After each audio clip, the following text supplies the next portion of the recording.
The Victorious Attitude by Orison Swett Marden. Chapter 1. The Victorious Attitude. Go boldly, go serenely, go augustly. Who can withstand thee then? Browning. What a grasp the mind would have if we could always hold the victorious attitude toward everything.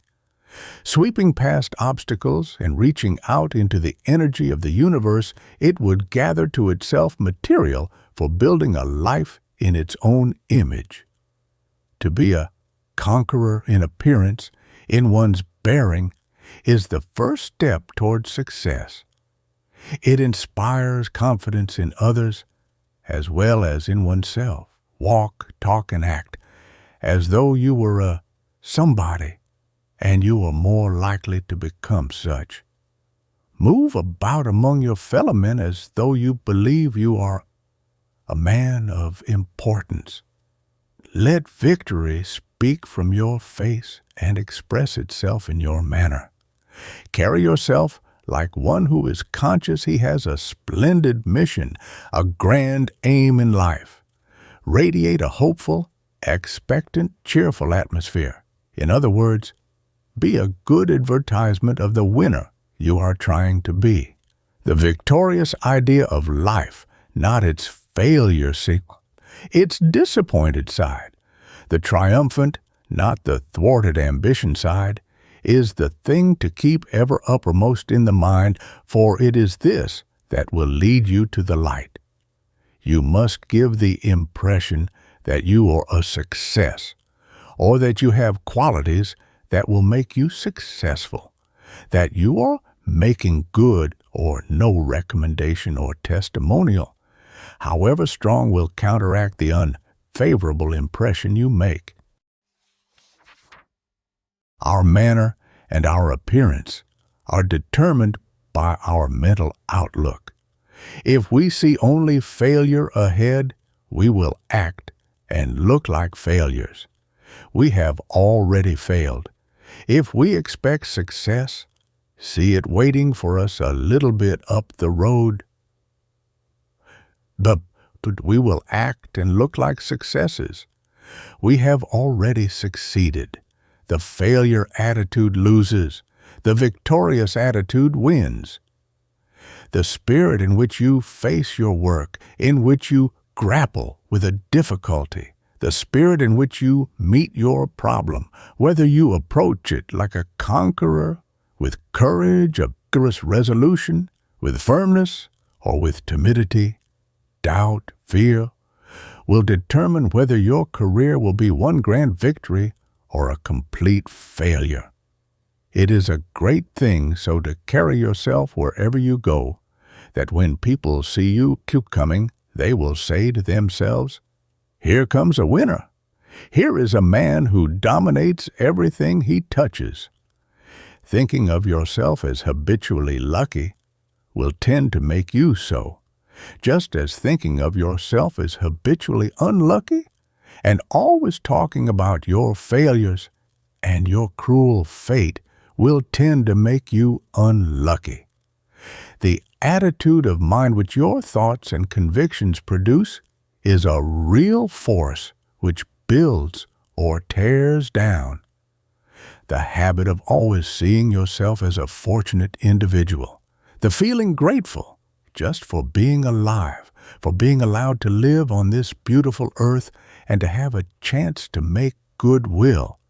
Put your mind in a creative, producing attitude. We should all go through life as though we were sent here with a sublime mission to lift, to help, to boost, and not to depress and discourage, and so discredit the plan of the Creator. Our conduct should show that we are on this earth to play a magnificent part in life's drama, to make a splendid contribution to humanity. The majority of people seem to take it for granted that life is a great gambling game in which the odds are heavily against them. This conviction colors their whole attitude, and is responsible for innumerable failures. When people believe and figure that they cannot, and therefore never will, be successes and conduct themselves according to their conviction, when they take their places in life not as probable winners but as probable losers, is it any wonder that the odds are heavily against them? What would you think of an actor who was trying to play the part of a great hero, but who insisted on assuming the attitude of a coward and thinking like one? Who wore the expression of a man who did not believe he could do the thing he had undertaken? Who felt that he was out of place, that he never was made to play the part he was attempting? Naturally, you would say the man never could succeed on the stage, and that if he ever hoped to win success, the first thing he should do would be to try to think himself the character, as well as to look the part he was trying to portray. That is just what the great actor does. He flings himself with all his might into the role he is playing. He sees himself as, and feels that he is actually, the character he is impersonating. He lives the part he is playing on the stage, whether it be that of a beggar or a hero. If he is playing the part of a hero, he acts like a hero, thinks and talks like a hero. His very manner radiates heroism, and vice versa. If the part he takes is that of a beggar, he dresses like one, thinks like one, bows, cringes, and whines like a beggar. Now, if you're trying to be successful, you must act like a successful person, carry yourself like one, talk, act, and think like a winner. You must radiate victory wherever you go. You must maintain your attitude by believing in the thing you are trying to do. If you persist in looking and acting like a failure or a very mediocre or doubtful success, if you keep telling everybody how unlucky you are, and that you do not believe you will win out because success is only for a few, that the great majority of people must be hewers of wood and drawers of water, you will be about as much of a success as the actor who attempts to personate a certain type of character while looking, thinking, and acting exactly like its opposite. By a psychological law, we attract that which corresponds with our mental attitude, with our faith, our hopes, our expectations, or with our doubts and fears. If this were fully understood and used as a working principle in life, we would have no poverty, no failures, no criminals, no down and outs.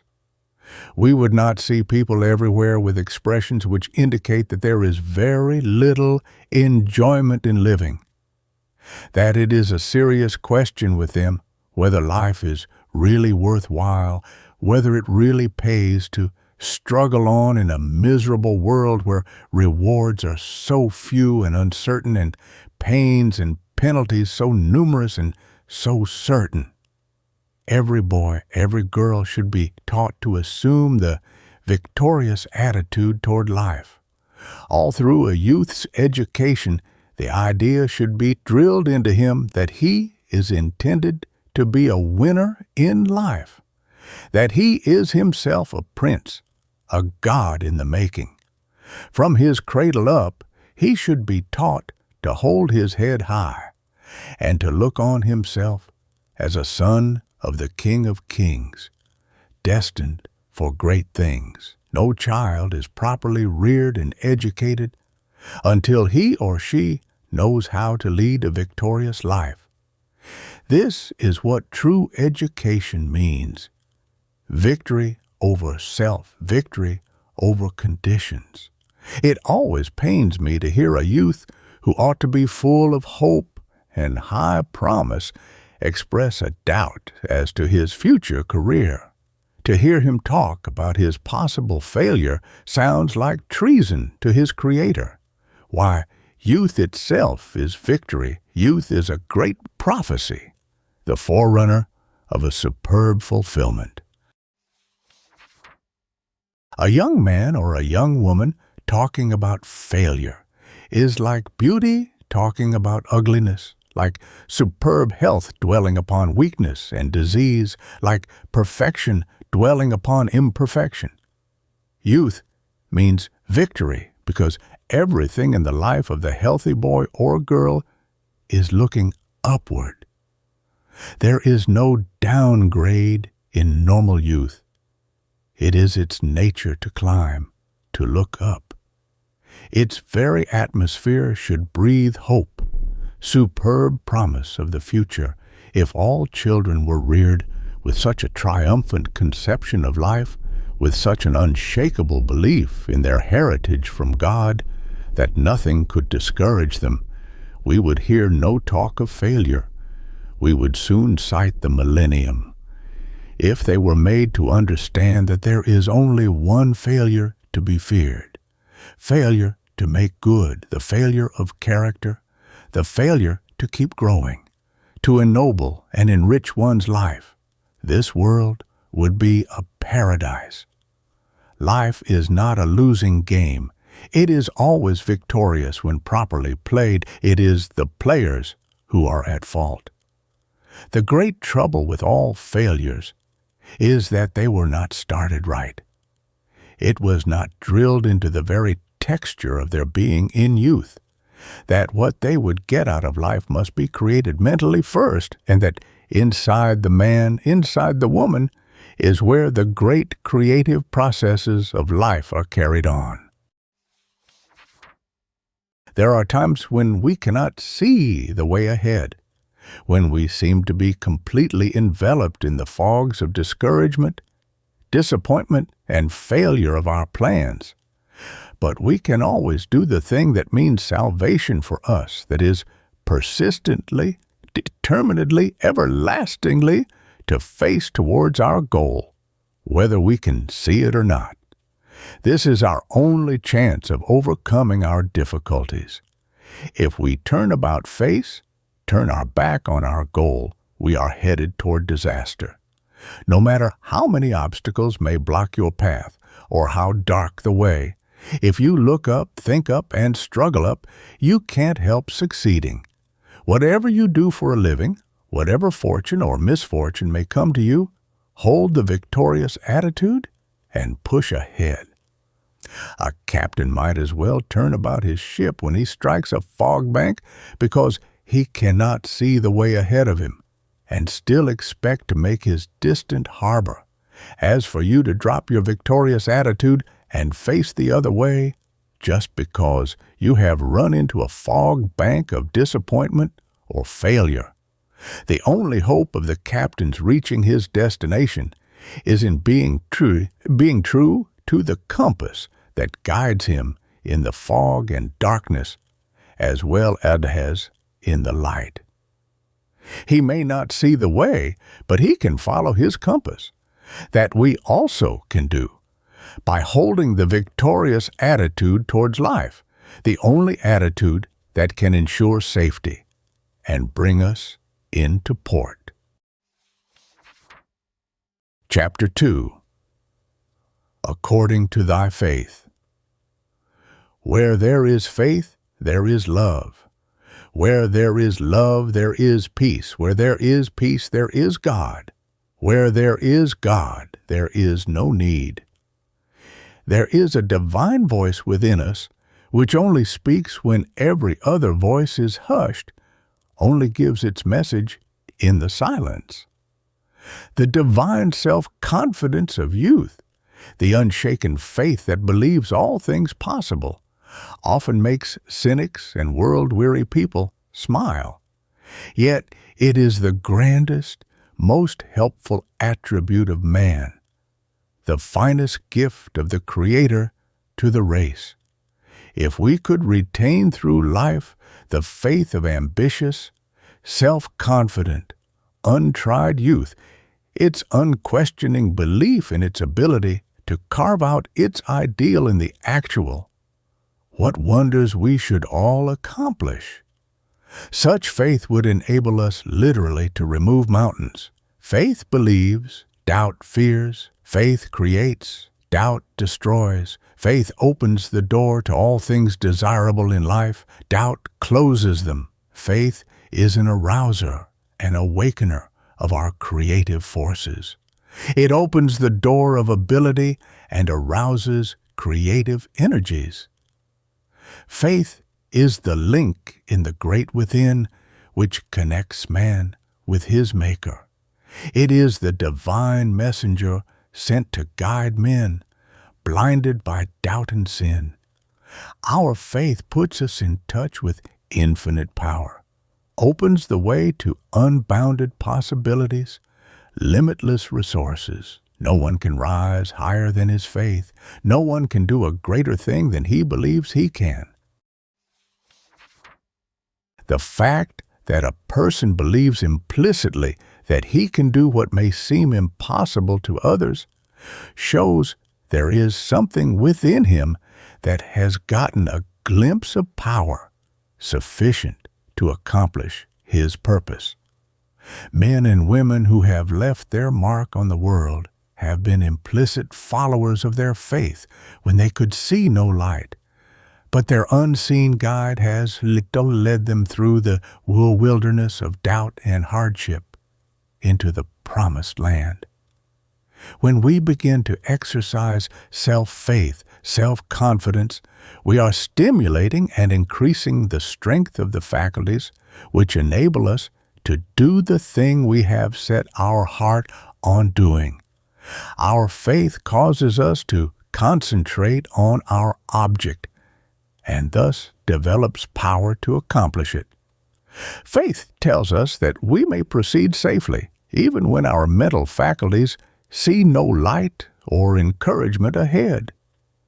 It is a divine leader which never misdirects us. But we must always be sure that it is faith, and not merely egotism or selfish desire, that is urging us. There is a great difference between the two, and no one who is true to himself can possibly be deceived. When we are doing right, when we are on the right track, our faith in the divine order of things never wavers. It sustains in situations which drive the self-centered egoist to despair. The man who does not see the designer behind the design everywhere, who does not see the mighty intelligence back of every created thing, cannot have that sublime faith which buoys up the great achievers and civilization builders. Without confidence in the beneficence of the great universal plan, we cannot have much confidence in ourselves. To get the best out of ourselves, we must believe that there is a current running heavenward, however much our surroundings may seem to contradict this.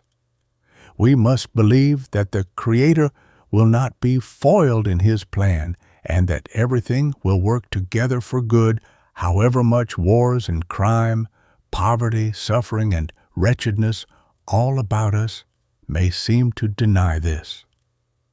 It takes sublime faith to enable a man to fight his way through insuperable difficulties, to bear up under discouragements, afflictions, and seeming failure without losing heart. And it is just such faith that has characterized every great soul that has ever made good. Whatever other qualities they may have lacked, great characters have always had sublime faith. They have believed in human nature. They have believed in men. They have believed in the beneficent intelligence running through the universe. Some of the most important reforms in history have been brought about by very fragile, delicate men and women, not only without outside encouragement, but in the teeth of the most determined opposition. They have agitated and agitated, hoped and struggled until victory came. No one could even attempt the Herculean tasks they accomplished without that instinctive, abiding faith in a power superior to their own, a power which would work in harmony with honesty, with earnestness, with integrity of purpose, in a persistent struggle for the right, but which would never sanction wrong. An instinctive faith in the divine force which permeates the universe, which is friendly to the right and antagonistic to the wrong, has ever been the unseen helper that supported, encouraged, and stimulated men and women to accomplish the impossible, or that which to lower natures seems beyond human capacity. It is this which sustains brave souls in adversity and enables them to bear up, to believe and hope and struggle on when everything seems to go against them. It is the same principle which supported the martyr at the stake and enabled him to smile when the flames were licking the flesh from his bones. Faith has ever been the greatest power in civilization. It has built our railroads, has revealed the secrets of nature to science, has led the way to all our inventions and discoveries, and has brought success out of the most inhospitable conditions and iron environments. In fact, we owe everything that has been accomplished to faith. And yet, when we come to its practical application in our everyday affairs, how few of us avail ourselves of this tremendous force. The vast majority are looking for some power outside to help, when we ourselves hold the key which has ever unlocked and ever will unlock all barred doors to aspiring souls. It is not alone in our life work or in great or special undertakings that faith is necessary. We need it every moment of our lives, in everything, great and small, that concerns us. It is just as necessary to your health as it is to your success. To build up the faith habit, faith in human nature, the habit of believing in yourself, in your ability, of believing that you are sane, sound, and level-headed, that you have good judgment and good horse sense, that you are victory organized, and that you are going to attain your ambition, is to blaze a path to success. A man begins to deteriorate, to go toward failure, not when he loses all of his material possessions, not when he fails in his undertakings, but when he loses faith in himself, in his ability to make his dreams come true. There is no doubt that every human being comes to this earth with a mission. We are not accidental puppets thrown off to be buffeted by luck or chance or cruel fate. We are a part of the great universal plan. We were made to fit into this plan, to play a definite part in it. We come here with the message for humanity which no one else but ourselves can deliver.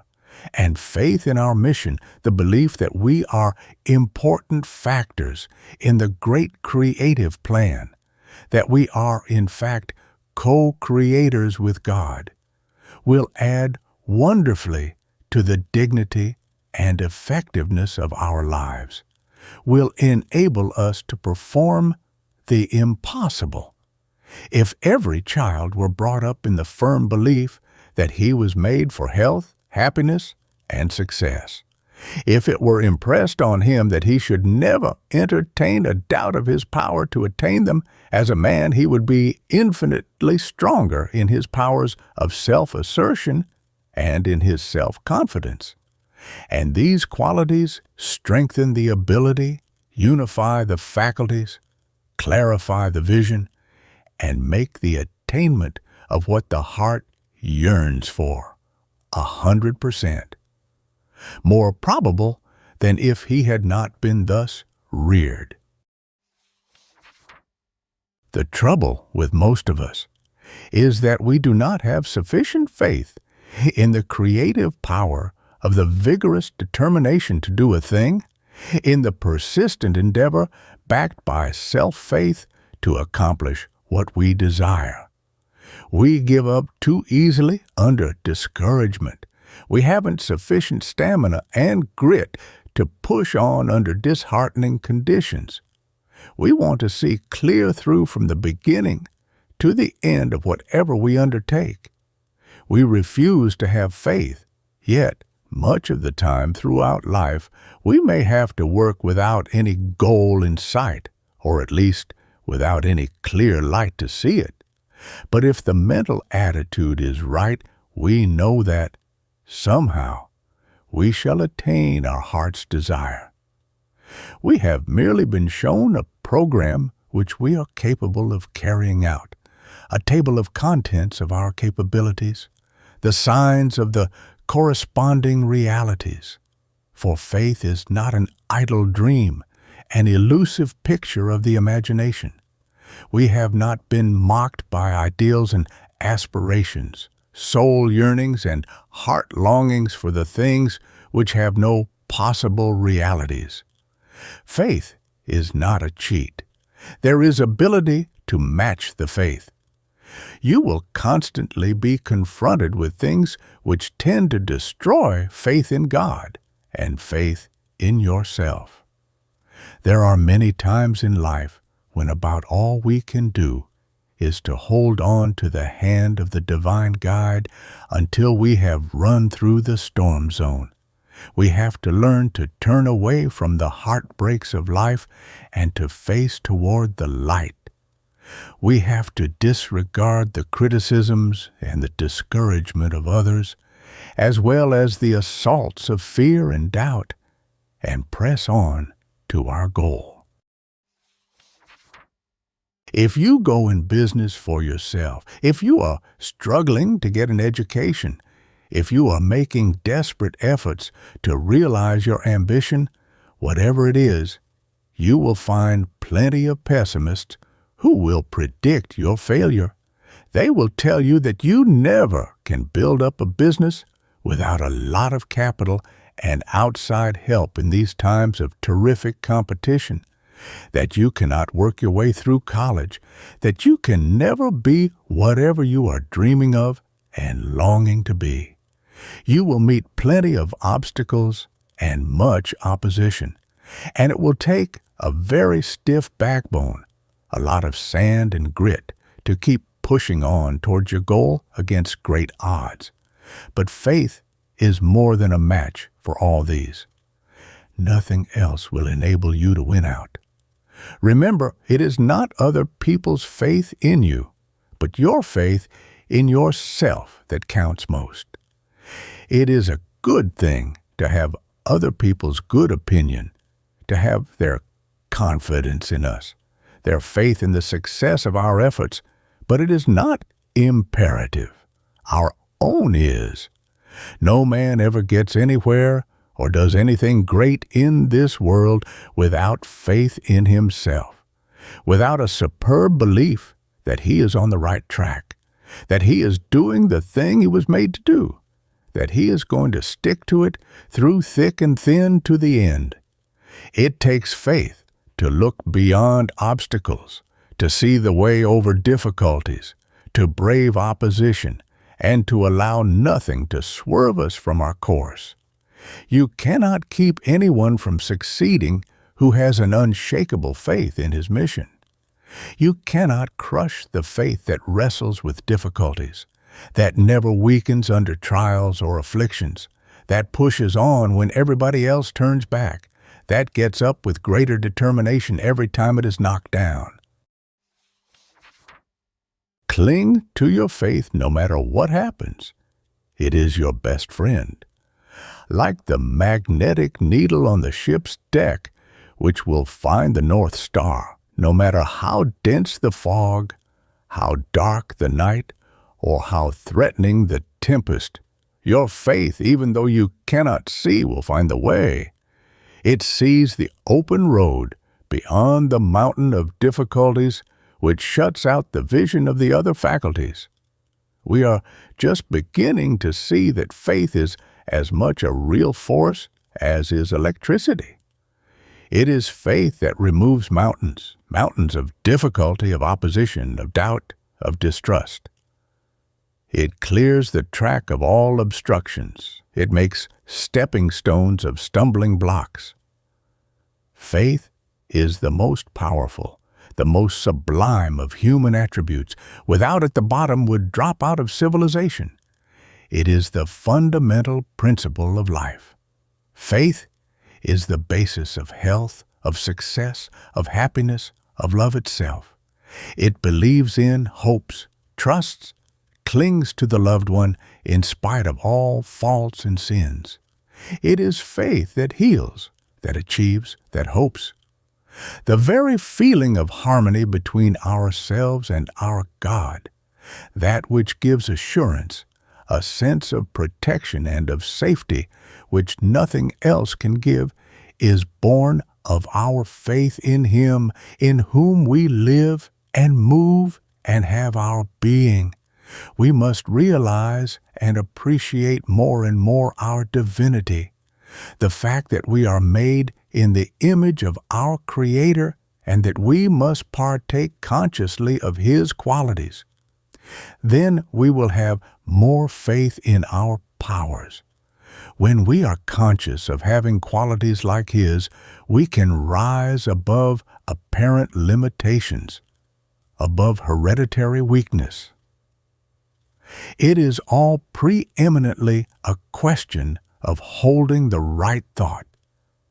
The thought that builds, the thought that creates, that produces, the thought that we have within us unlimited possibilities which can be realized. A sublime self-faith is absolutely indispensable to all great achievement. Let no one shake your faith in yourself. That is what brings you into closest connection with God. It is your mainstay.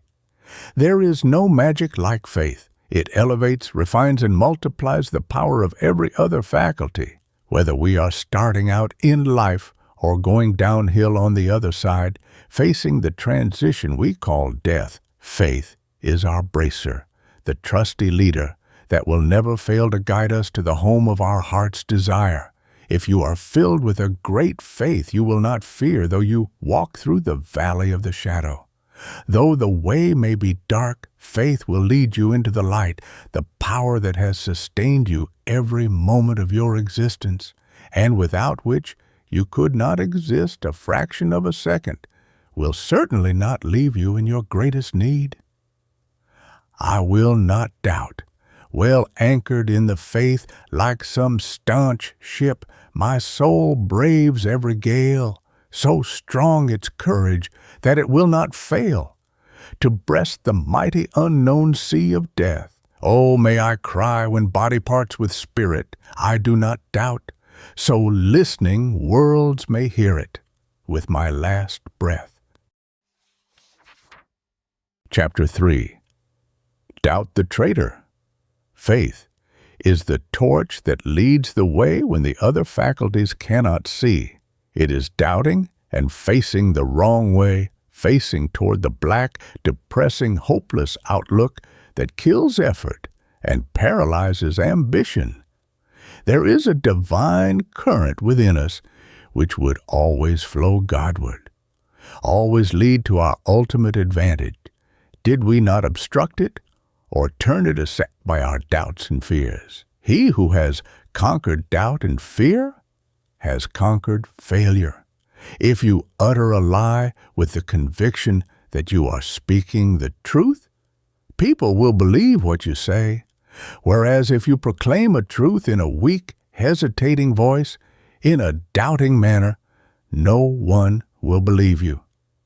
If you should take a tray of genuine gold pieces upon the street and try to sell them, while showing by your very expression that you did not believe in what you had for sale, you could not dispose of those gold pieces for a tithe of their value. Nobody would believe either in their genuineness or in your own. Your timid, doubting, hesitating manner would queer all your chances of doing what you wanted to do. I used to go trout fishing with two men, one of whom was always saying that he never had any luck fishing, that he somehow didn't have the knack, and never expected to catch many fish. This doubt totally unfitted him for successful trout fishing. He didn't take enough interest in the sport to study the habits and the haunts of the trout. He did not know the likely places in streams and rivers to drop his hook. He did not know the best kinds of bait to use. His doubt of his ability led to indifference, and this made him a failure as a trout fisher. The other man never had a doubt of success. If there were any trout to be caught, he felt sure he would catch them. For years, he had made a study of trout habits. He could tell which side of the big rocks to cast his hook, and he knew how to cast it in a way that would tempt the trout. Fishing in the same stream alongside the doubtful, indifferent fisherman, he would catch 10 times as many fish. If there is a great big doubt in your self-faith, if you have left a bridge standing for your retreat in case of defeat, if you lack clean-cut, firm decision, if there is any interrogation point in your confidence in yourself, there will be a limp in your success gate, and you will not be able to rise out of mediocrity. Our worst enemies are not outside, but inside of us. Every human being harbors a traitor who is always on the watch to thwart his ambition, to turn him aside from his aim. That traitor is doubt. You must make up your mind at the very outset of your career that you will always be followed about by certain mental enemies, mental traitors, which will try to dissuade you from doing the highest or biggest thing possible to you. Doubt is one of the most insistent of these, and will dog your steps to your grave. The man or woman who is not strong enough to resist its insidious attacks will never do what he or she is capable of doing and was sent into the world by the Creator to do. The person who is always fearful of consequences, who is in doubt as to the outcome of his acts, or whether he is really capable of doing what he undertakes, will always be a weakling. No one who is not bigger than his doubts can ever accomplish anything great or worthwhile, because this subtle enemy kills initiative and self-confidence, and without these dominant qualities, no human being can measure up to his possibilities. But for doubt, which strangles the very beginning of things, initiative, instead of being so rare, would be a common virtue among all classes. 9 out of 10. Average individuals are held back from testing their powers by the suggestions of doubt. If it were possible to drive from the human mind this specter which stands at the door of our hopes, of our resolution, which throws its baleful shadow across our vision, civilization would forge ahead by leaps and bounds. This miserable traitor, under the guise of a friend, is holding down millions of men and women below the level of their powers, keeping them from beginning things which they are capable of doing, but which doubt warns them at their peril not to attempt. This is the point of cleavage which marks the beginning of failure for the timid soul who is not bigger than his doubt. The suggestions pushed into his mind by his enemy make him hesitate. He is moved to stop, look, and listen. He begins to reconsider, to look again at the obstacles ahead, and the longer he looks, the bigger they grow. He becomes frightened, fears he cannot do the thing that at first seemed possible, and finally turns aside to the easier path of mediocrity and commonness. Doubt has killed more splendid projects, shattered more ambitious schemes, strangled more effective genius, neutralized more superb effort, blasted more fine intellects, thwarted more splendid ambitions than any other enemy of the race. Talk about drug victims and slaves of drink. Doubt has more victims than even these terrible enemies of the race. We see them everywhere in menial and lowly positions, perpetual clerks, discontented drudges, hewers of wood and drawers of water, paralyzed at the very gateway of their career by that fatal trait which they have never learned how to strangle, to neutralize with its opposites: faith, hope, confidence, assurance.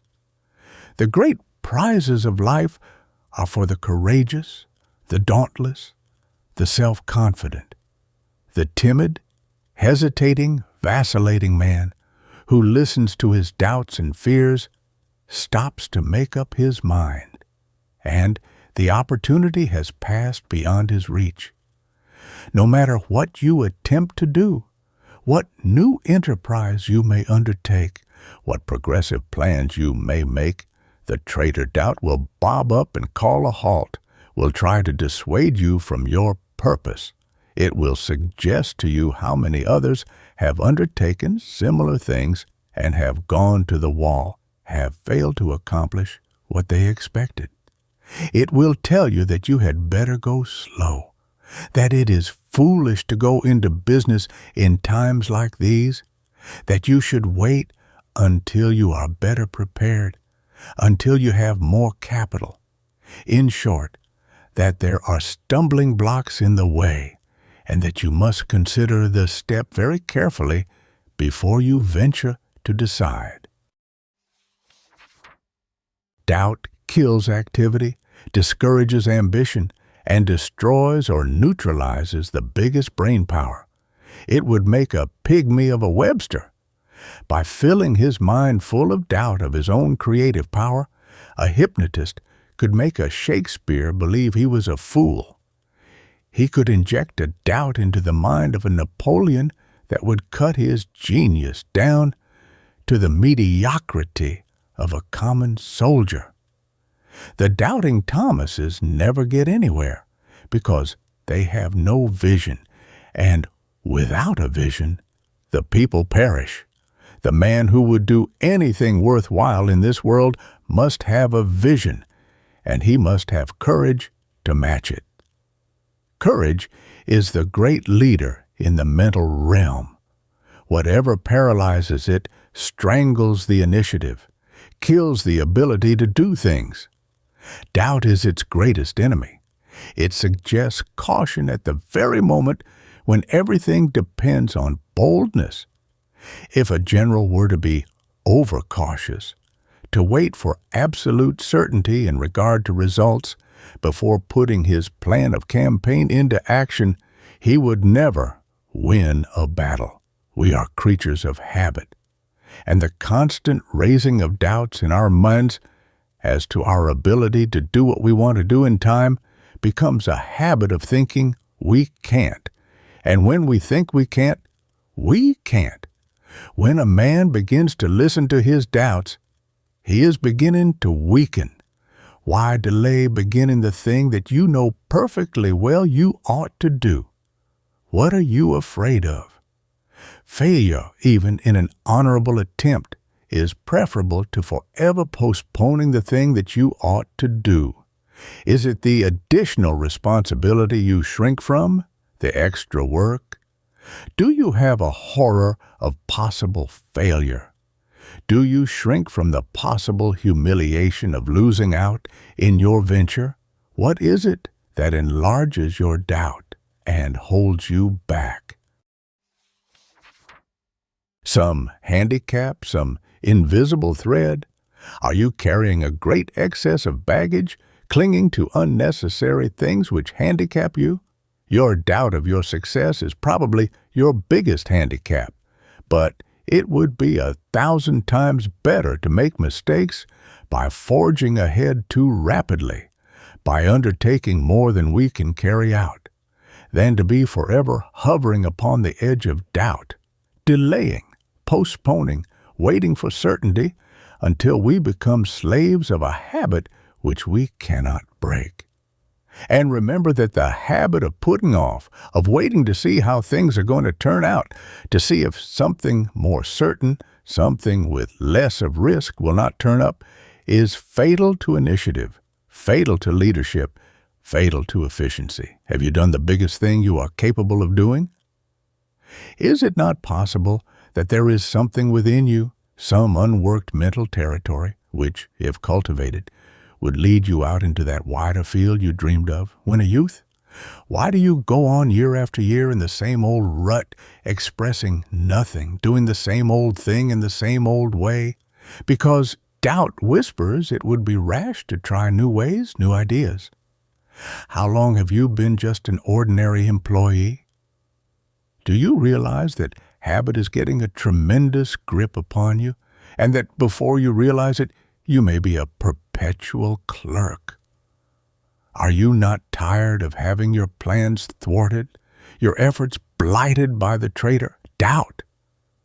Has it not dwarfed your life long enough? Has it not kept you out of your own long enough by forcing you to live on the husks when you might have had the kernel? Are you not about tired of being defrauded by this thief of the blessings and the good things which the Creator intended we all should have? Why not turn it out of your mental house? Neutralize it with a great, splendid faith in yourself, in your mission, faith in your possible contribution to the world. Doubt has very little influence with the St. Paul type of man, with the masterful type. It is only the weakling that doubt strangles, paralyzes. Be a man and not a weakling, a mere apology of a man. You know that the devil which has followed you through life, which has blocked your progress, put out the lights in your path, tortured you, and undermined your confidence in yourself, has been the devil of doubt. It has been the whispering fiend which told you that you could not do this and you could not do that, which stepped in and killed your initiative when you were about to begin to do that which your ambition had hoped to accomplish. Don't let this enemy thwart and baffle you any longer. Have a good heart-to-heart talk with yourself and break the habit chain of unbelief in self with which it has bound you. Say to yourself, I will not listen any longer to the voice of this fiend. I will not allow it to spoil God's plan for me. There is something inside of me which insists that I was planned for victory, not for defeat, for happiness, not for misery, for peace of mind, not for a life of worry, anxiety, and fear. I do not believe that I was placed here to be a mere puppet of circumstances. Faith, hope, and confidence are my helpers. Doubt is a child of fear, and fear has the great majority of human beings hypnotized, so that they do not dare to forge ahead, do not dare to undertake the things they are perfectly capable of accomplishing. From henceforth, it has no power over me. I will not listen to its treacherous voice. If you would succeed, you must avoid rashness as well as overcaution. But when you have fully considered in all its bearings whatever project you are about to undertake, and have decided on your course, don't let any fears or doubts enter your mind. Commit yourself to your undertaking and don't look back to see if you could have done something else or started in some other way. Push on and don't be afraid. There are hundreds of thousands of people in this country today who have splendid ambitions, who have made resolutions to carry out those ambitions, but who are cowering victims of doubt. which keeps them from making a start. They are just waiting. They are unable to make a beginning while this monster stands at the door of their resolution. They are afraid to burn their bridges behind them, to commit themselves to their purpose. At the very outset of your career, make up your mind that you are going to be a conqueror in life, that you are going to be the king of your mental realm and not a slave to any treacherous enemy, that you will choose the wisest course, no matter how forbidding or formidable the difficulties in the way, that you will take the turning which points toward the goal of your ambition, no matter who or what may bar your onward path. Don't let doubt balk your efforts. Don't let it paralyze your beginning and make you a pygmy, so that you will not half try to make good when you have a waiting giant in you. Confidence, self-assurance, self-faith, these are the great friends which will kill the traitor doubt.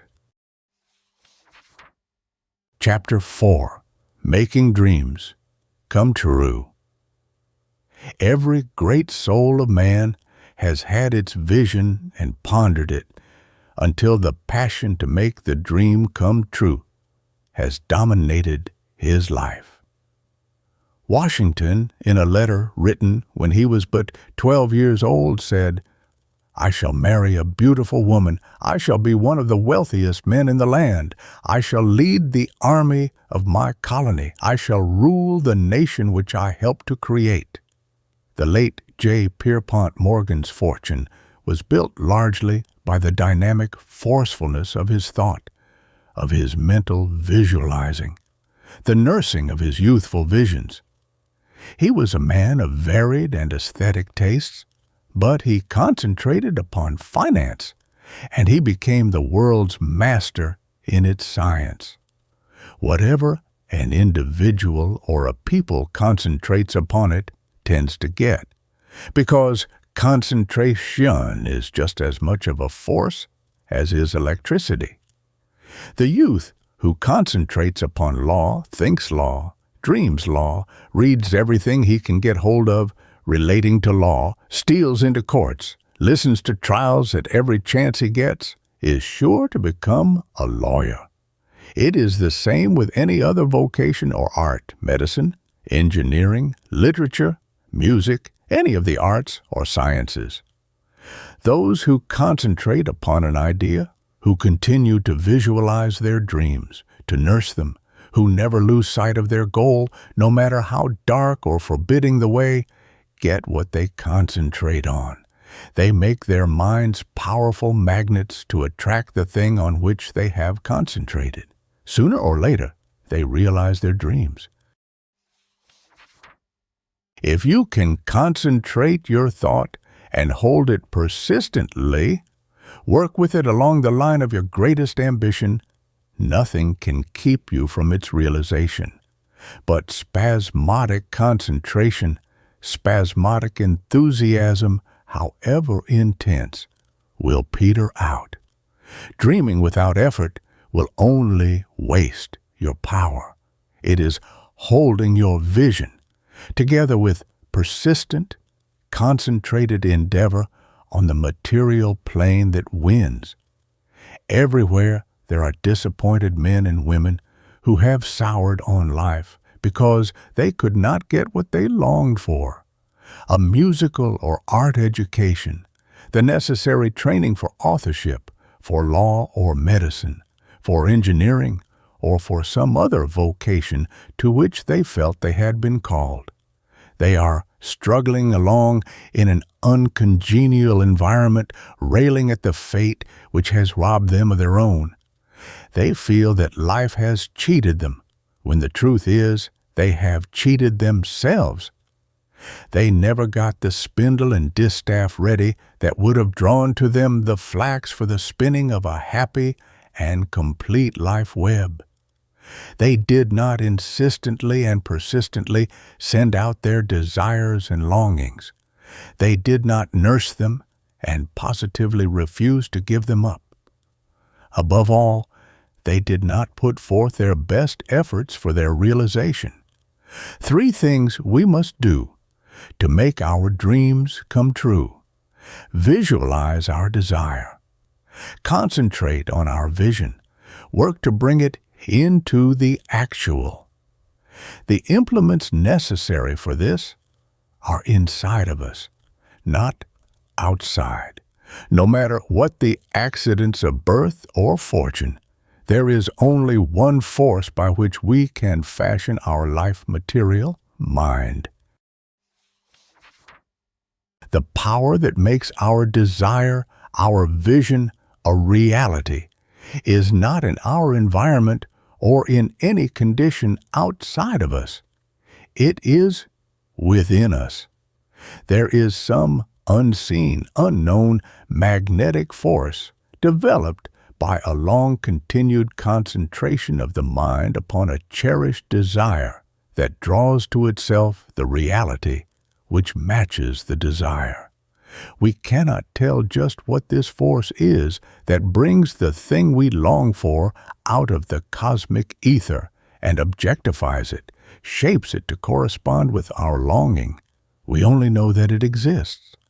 The cosmic ether everywhere surrounding us is full of undreamed of potencies, and the strong, concentrated mind reaches out into this ether, this sea of intelligence, attracts to it its own, and objectifies the desire.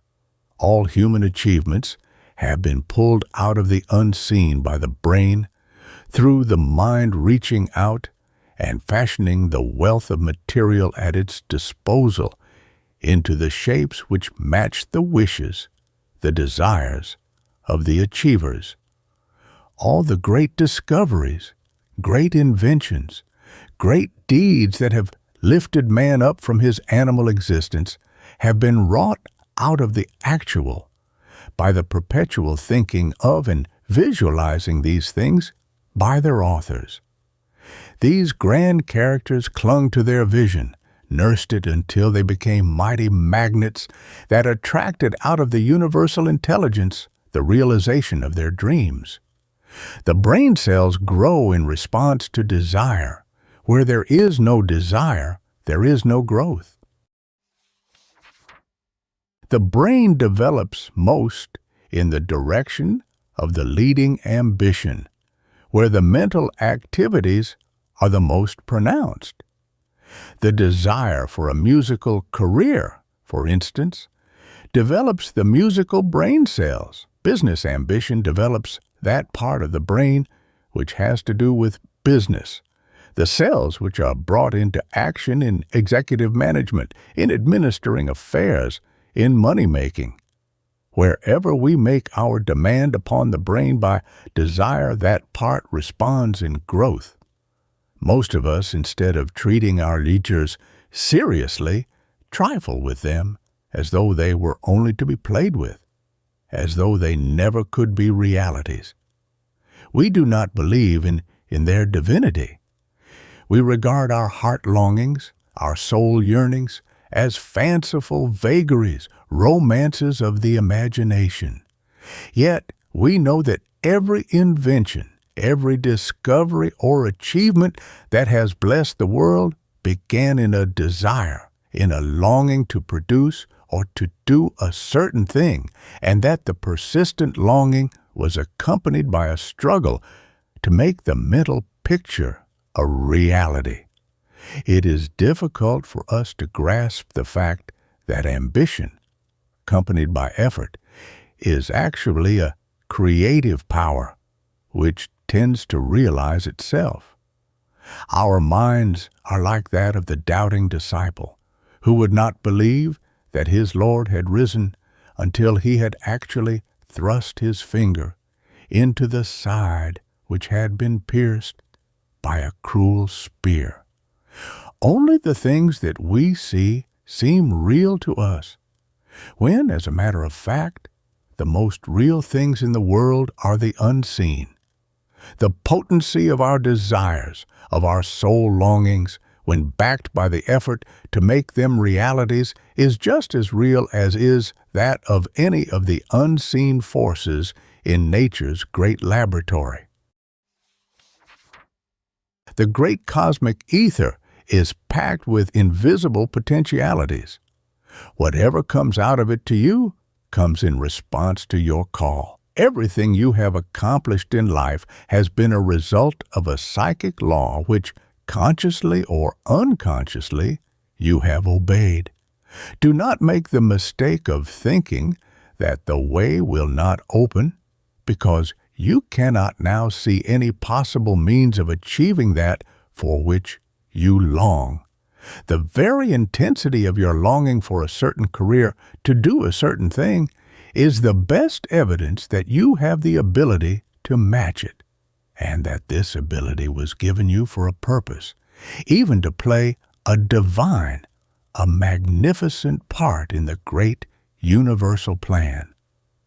The longing is merely the forerunner of achievement. It is the seed that will germinate if nurtured by effort.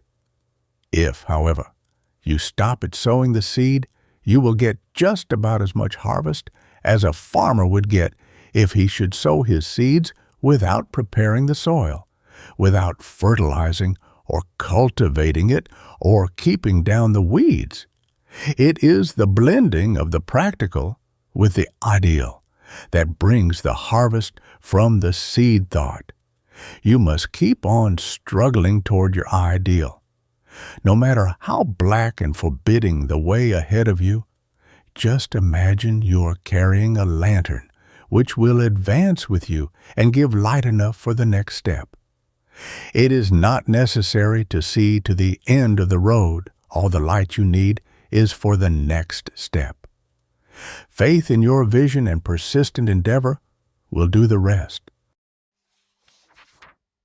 There is no doubt that if we do our part, the divinity that has created us, given us an appointed place and a work in the plan of the universe, will bring things out better than we can plan or even imagine. Send out your wishes, cherish your desires, force out your yearnings, your heart longings with all the intensity and persistency you can muster, and you will be surprised to see how soon they will begin to attract their affinities, how they will grow and take tangible shape, and ultimately become actual things. Fling out your desires into the cosmic ether boldly, with the utmost confidence. Therein you will gather the material which shall build into reality the castle of your dreams. The trouble with us is that we are afraid to do this. We fear that fate will mock us, cast back to us our mental visions empty of fruition. We do not understand the laws governing our thought forces any more than we understand the laws governing the universe. If we had faith in their power, our earnest thoughts and efforts would germinate and bud and flower, just as does the tiny seed we put into the earth. There is no human being who doesn't have some sort of a chance. If your present position cramps you, if it does not give you room to express yourself, you can make room by filling it to overflowing, by doing your work as well as it can be done, by keeping your mind steadfastly fixed on the ladder of your ascent. In your mind you make the stairs by which you ascend or descend. Nobody else can do it for you. The master key which will unlock that cruel door that keeps you back is not in the hand of fate. You are fashioning it by your thoughts. Your next step is right where you are, in the thing you are doing today. The door to something better is always in the duty of the moment. The spirit in which you do your work, the energy which you throw into it, the determination with which you back up your ambition, these no matter what opposes, are the forces that unlock the door to something better. If you hold to your vision and are honest, earnest, and true, there is nothing that can stand in the way of its realization. I have never known a person who was dead in earnest in his efforts to gain his heart's desire who has not finally reached his goal. No great, insistent, persistent, honest longing, backed by downright hard, conscientious work ever comes back empty-handed. Desire is at the bottom of every achievement. We are the product of our desires. What we long for, strive for, the vision we nurse, is our great life shaper, our character molder. Very few can realize the close coordination which exists between their visions, their mind pictures, and the actual accomplishments of their career. If I were asked to name the principal cause of the majority of failures in life, I should say it was the failure to understand this, to grasp the relation of thought to accomplishment. The gradual fading out of one's dreams, the losing of one's vision, may be traced to this cause. When we first start out in life, we are enthusiasts. Our vision is bright and alluring, and we feel confident we are going to win out, that we shall do something distinctive, something individual, unusual. But after a few setbacks and failures, we lose heart, and faith in our vision dies. Then we gradually awaken to the fact that our ambition is beginning to deteriorate. It is not quite as sharply defined as formerly. Our ideals are a trifle dimmed, our longings a trifle less insistent. We try to find reasons and excuses for our lagging efforts and waning enthusiasm. We think it may be due to overwork because we are tired and need a rest, or because our health is not quite up to standard, and that by and by our former intense desire to realize our dreams will return. But the whole process is so insidious that before we realize it, our fires, for lack of fuel, are quite burned out. Our grip on our vision was not strong enough. We did not half understand its mighty power when firmly and persistently kept in mind to help us to our goal. What we get out of life depends very largely on fidelity to our visions.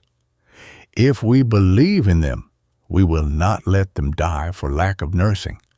If we really have ability to match them and are not self-deceived by egotism, petty vanity, and conceit, no misfortunes, no failure of plans, no discouragements, no obstacles, nothing in the world can separate us from them. We will cling to them to our dying day. The man who believes in his life vision, who is not a mere egotist or idle dreamer, who sees in his desire a prophecy of something which he is perfectly able to make come true, he is the man who has ever made the world move. He flings his life into his effort to match his vision with its reality. The world stands aside for such a one, for one who believes in his vision, who consecrates himself without reserve to its fulfillment. People know there is something back of the dreamer who has such faith in his life a dream that he will sacrifice everything to make it come true. How much of a grip has your vision on you? Does it clutch you with a force that nothing but death can relax, or does it hold you so lightly that you are easily separated from it, discouraged from trying to make it real? Constant discouragements are a great temptation to abandon one's life dreams, to drop one's standards. One's vision is apt to become blurred in passing through great crises.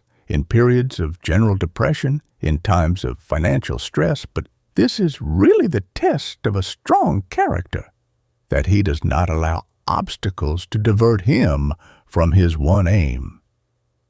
The man who is made of the stuff that wins hangs on to his vision, even to the point of starvation, for he knows that there is only one way of bringing it down to earth, and that is by clinging to it through storm and stress, in spite of every obstacle and discouragement.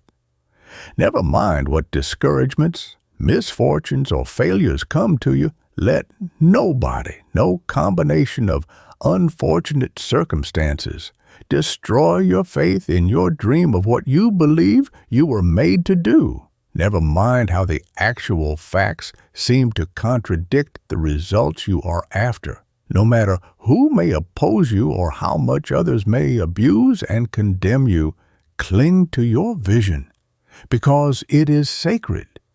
It is the God urge in you. You have no right to allow it to fade or to become dim. Your final success will be measured by your ability to cling to your vision through discouragement. It will depend largely upon your stick-to-itiveness, your bulldog tenacity.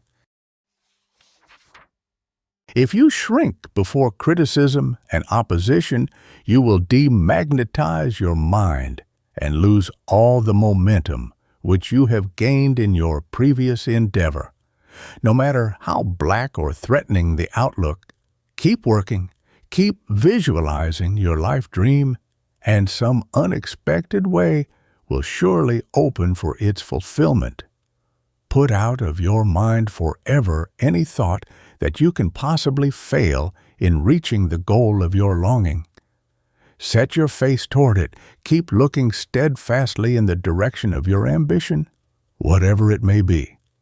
Resolve never to recognize defeat, and you will, by your mental attitude, your resolution, create a tremendous force for the drawing of your own to you.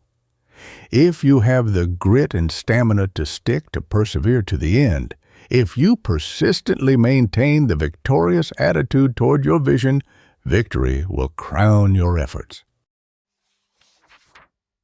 Chapter 5. A New Rosary. There is a great significance in that passage in St. Mark. All the things whatsoever ye pray and ask for, believe ye have received them, and ye have. We are bidden to believe that what we wish has already been fulfilled, that if we take this attitude, we shall obtain our desire. The benefit we derive from prayer is the harmonizing, poising, balancing of our own mind, putting ourselves into closer communion, into a more vital connection with the divine mind, through which we receive a larger supply of our Father's blessings. Prayer is the opening up of the pinched supply pipes of the mind which shut out the divine inflow. It is the letting into our lives greater abundance from the unlimited supply which continually flows from the source of all sources. "Mary," said a young girl to a Catholic friend, "why do you carry that rosary everywhere, and what possible good does it do you to count those beads over and over?" "Oh," answered Mary, "I never could make you understand what a comfort this rosary is to me. When I'm tipped out, or blue, or discouraged about anything, or when I long very much for something that it seems impossible I should ever get, I take my rosary and begin to pray. Before I have gone over half of its beads, everything is changed. The tired, discouraged feeling is gone, or if I have been asking for something I long to have, it doesn't seem nearly so far away as before, and I know that if I don't get just what I ask for, I'll get something better. Those who are too narrow-minded or too prejudiced to see anything good in a creed which is not their own, often sear at the Catholic custom of saying the Rosary. To them it is only superstition, nonsense, to repeat the same prayer over and over. These people do not understand the philosophy as well as the religion underlying this beautiful old custom. They do not know the power that inheres in the repetition of the spoken word and in the influence of the thought expressed. Anyone can prove this for himself or herself. It isn't necessary to get a rosary made of beads. You can make your own, an intangible but very real rosary. And if you say it over, not once or twice a day, but over and over many times, and especially before retiring at night, you will be surprised at the wonderful results. Is it a fault you wish to correct? Is it a talent or gift you desire to develop and improve? Is it money or friends, an education, success in any enterprise? Is it contentment, peace of mind, happiness, power to serve, power in your work? Whatever it is you desire, make it a bead in your rosary. Pray for its accomplishment. Think of it. Work for its fulfillment, and your desire will materialize. There are many ways of praying. All our prayers are not vocalized petitions to the Almighty. They are also our inspirations, the aspirations of the soul to be and to do. Desire is prayer. The sincerest prayer may be the longing of the heart to cultivate a talent or talents, or the intense desire to get an education so that one may be of greater service in the world. That which we dream of and struggle to attain, our efforts to make good. These are genuine prayers. When Jane Addams, as a little girl, longed for the power to lift up other little girls and make them happy, when she dreamed of a time when she should be grown up and doing a great work in the service of humanity, she was praying. She was even then laying the foundations of Hull House, and the Hull House of today is an answered prayer. Her whole life from childhood up was a prayer, because it was a preparation for a great and noble work. When the child, Frances Willard, longed and dreamed in her remote Wisconsin home, she was praying and building as surely as in her later years when she was the moving power of the great organization she had brought into being. I always wanted to react on the world about me to my utmost ounce of power, she said in telling of her early life and aspirations. Lying on the prairie grass and lifting my hand toward the sky, I used to say in my innermost spirit, "What is it? What is the aim to be, O God?" Such noble heart yearnings are, in the truest sense, prayers. The uttered prayer clothed in beautiful language, that which is delivered in the pulpit to be heard of men, may not be a real prayer at all. The collective prayer of the congregation may be a mockery. I have often been in churches where people were repeating prayers automatically, while looking all about the auditorium, watching other people mentally occupied, while their lips moved in a so-called prayer, in noticing what they wore and how they looked. There is no real praying in such a performance as this. It is not soul expression, not heart talking. It is mere parrot talking. All mechanical mumbling of prayers in our church services is an insult to the Creator, who does not hear prayers which do not come from the heart. Prayer is the heart's sincere desire. What we long for and hope for, we pray for by our very longing and hope. The real prayer may be struggling in the heart without words. It may be a noble desire, a heart longing which no language can express. It may be voiceless or it may not, but the true prayer always comes from the heart, and it is always answered. Balzac said truly, "When we are enabled to pray without weariness, with love, with certainty, with intelligence, we will find ourselves in instant accord with power, and like a mighty roaring wind, like a thunderbolt, our will cut its way through all things and share the power of God." Everybody prays because everybody hopes and desires, has longings and yearnings which he hopes will be realized. In a sense, the atheist, the agnostic, the unbeliever, although they may not know it, pray just as much as do believers. For every longing of the heart, every noble aspiration is a prayer. We pray as naturally as we breathe, for the desire for a better, nobler life, for a grander and higher attainment is an unconscious prayer. Prayer is really our heart hunger for oneness with the divine, with the eternal. It is the union of the soul with its maker. It is literally what Phillips Brooks described it to be, the sluice gate between God and the soul.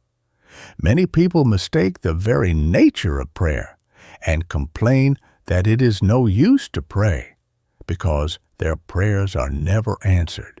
If your prayers come back to you unanswered, it is because they are not backed by the conditions on which the answer to prayer depends: faith and work. You don't get the thing you pray for either because you don't really believe you will get it, or you don't back your prayer with the necessary effort, or because you fail in both requisites. To pray for a thing and not work for it, not strive and do our level best to obtain it, is a mockery. To ask God to give us that which we long for, but are too lazy to help get ourselves, is begging. In answer to our prayers and longings and efforts, we get that which we call out of the universal supply, which is everywhere. Every day some prayer is made visible. Something is wrought out of the invisible, manifested in the actual, by those two mighty instruments, prayer and work. But if you think your stumbling block will be removed or your desire realized without raising a finger to help yourself, you may pray until doomsday without ever getting an answer.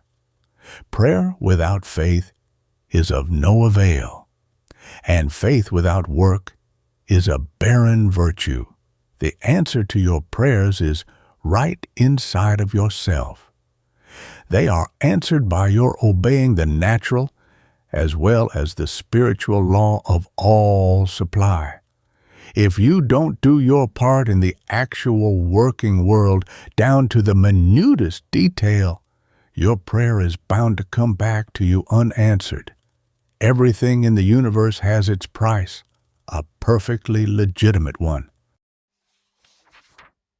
You can realize what you desire if you are willing to pay the price, and that is honest, earnest, persistent effort to make it yours.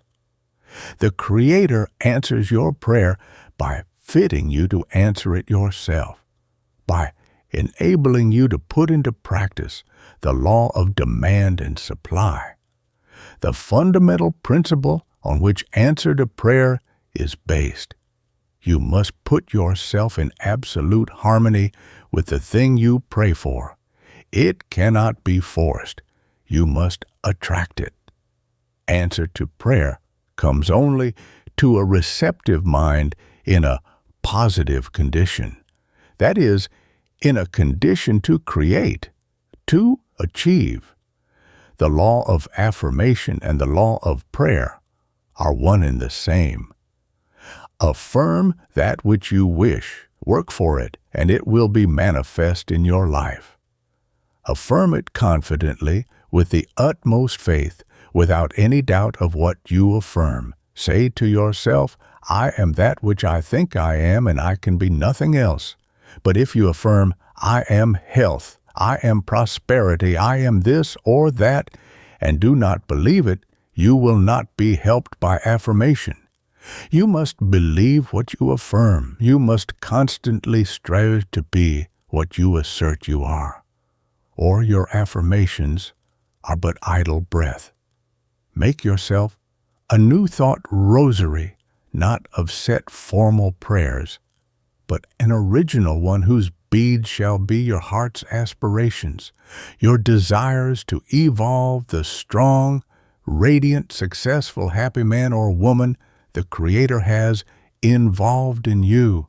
If you are unhappy, crushed by repeated failures and disappointment, suffering the pangs of thwarted ambition, put this bead in your rosary and say it over to yourself frequently.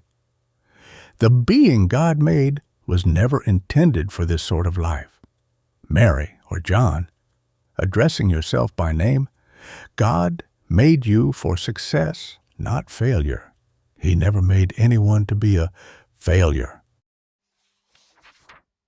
You are perverting the great object of your existence by giving way to discouragement, going about among your fellows with a long, sad, dejected face, as though you were a misfit, as though there were no place for you in this great, glad world of abundance. You were made to express gladness, to go through life with a victorious attitude, like a conqueror. The image of God is in you. You must bring it out and exhibit it to the world. Don't disgrace your Maker by violating His image, by being anything but the magnificent man or woman He intended you to be. Back up every bead or prayer you put in your rosary by action during the day. Otherwise, you might as well save yourself the trouble of stringing your beads. Don't be afraid of thinking too highly of yourself, not in the egotistical sense, but because you must have inherited divine qualities, omnipotent possibilities. It is an insult to God to depreciate what He has made and has pronounced good. If you are a victim of timidity and self-depreciation, afraid to say your soul is your own, if you creep about the world as though you thought you were taking up room which belonged to somebody else, if you shrink from responsibility, from everything which draws attention to yourself, if you are bashful, timid, confused, tongue-tied, when you ought to assert yourself, turn to your rosary and add another bead. Say to yourself, I am a child of the King of Kings. I will no longer suffer this cowardly timidity to rule me. I am made by the same Creator who has made all other human beings. They are my brothers and sisters. I have just as much right to hold up my head and assert myself as any monarch. Henceforth, I shall carry myself like a prince.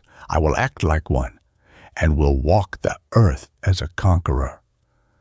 I will let no opportunity pass today for assuming any responsibility which will enlarge me, for asserting myself whenever and wherever necessary. This specter, this shadow of self-depreciation which has held me back so long must go, for I shall walk henceforth with my face toward the sun, so that the shadows of life will fall behind me. I am going to face life with a self-respecting, victorious attitude. I know that I was born for victory, born to conquer. I am going to win out in this great inspiring game of life. If you feel that you lack initiative, if you are not a self-starter, boldly assert the opposite and add the assertion to your rosary. Stoutly affirm your ability to begin things, to do them as well as they can be done, and to push them through to a complete finish. Learn to trust the God in you. This trust is a divine force which will carry you through. Never again allow yourself to harbor thoughts of your inferiority or deficiency. Say to yourself, I am going to assert at my manhood or womanhood and stand for something. I am going to be a force in the world and not a weakling. I was made to make my life a masterpiece and not a botch. I was created for a great end, and I am going to realize that end. There are forces inside of me, which if aroused and put into action, would revolutionize my life, and I am going to get control of them, to use them. I am going to find myself and use 100% instead of a miserable little fraction of my ability. Thousands of students have failed to pass examinations not because of inability to answer test questions, but because of fear, loss of self-confidence engendered by the blighting suggestion of inferiority. This is especially true of high-strung, sensitive natures. If you brood over the failure suggestion, if you visualize an inferior picture of yourself, you will become obsessed with the failure idea, with the thought of your inefficiency, and make it well nigh impossible for you to succeed in any undertaking. If for any reason you have dropped into the failure habit, you will have to make a very determined effort to break away from it, or your life will indeed be a failure. I know a young man who is both efficient and ambitious, but when the opportunity for which perhaps he has been working a long time comes, he wilts. His courage fails and he does not feel equal to it. He can see how somebody else can do the thing required, but he fears it is too much for him. He has never done anything like it before, and he is afraid to make the attempt because he might fail. Now, if you feel this way about yourself, just add another bead to your rosary. Cut I can't out of your vocabulary and substitute I can, for he can who thinks he can. Napoleon, one of the greatest achievers the world has ever seen, hated the word can't and would never use it if it could be avoided. He did not believe in the impossible. When he was praised for his daring and genius in crossing the Alps in the dead of winter, he said, I deserve no credit except for refusing to believe those who said it could not be done. Did you ever think that every time you say, I can't, you weaken your confidence in yourself and your power to do things? Did you ever know a person who has a great many I can'ts and excuses in his vocabulary to accomplish very much? Some people are always using the words, oh, I can't do that. I can't afford this. I can't afford to go there. I can't undertake such a hard task. Let somebody else do that. These negative assertions undermine power. Have nothing to do with them. In all questions of achievement, let your rosary deal in affirmations. Instead of I can't, say I can, I must, I will. Begin what you fear to undertake, and half its difficulties will vanish. Make it a rule never to affirm of your health, your success, or yourself what you do not wish to be true. Don't say that you feel rocky, that you are used up, played out, that you feel miserable, that you don't feel like doing anything.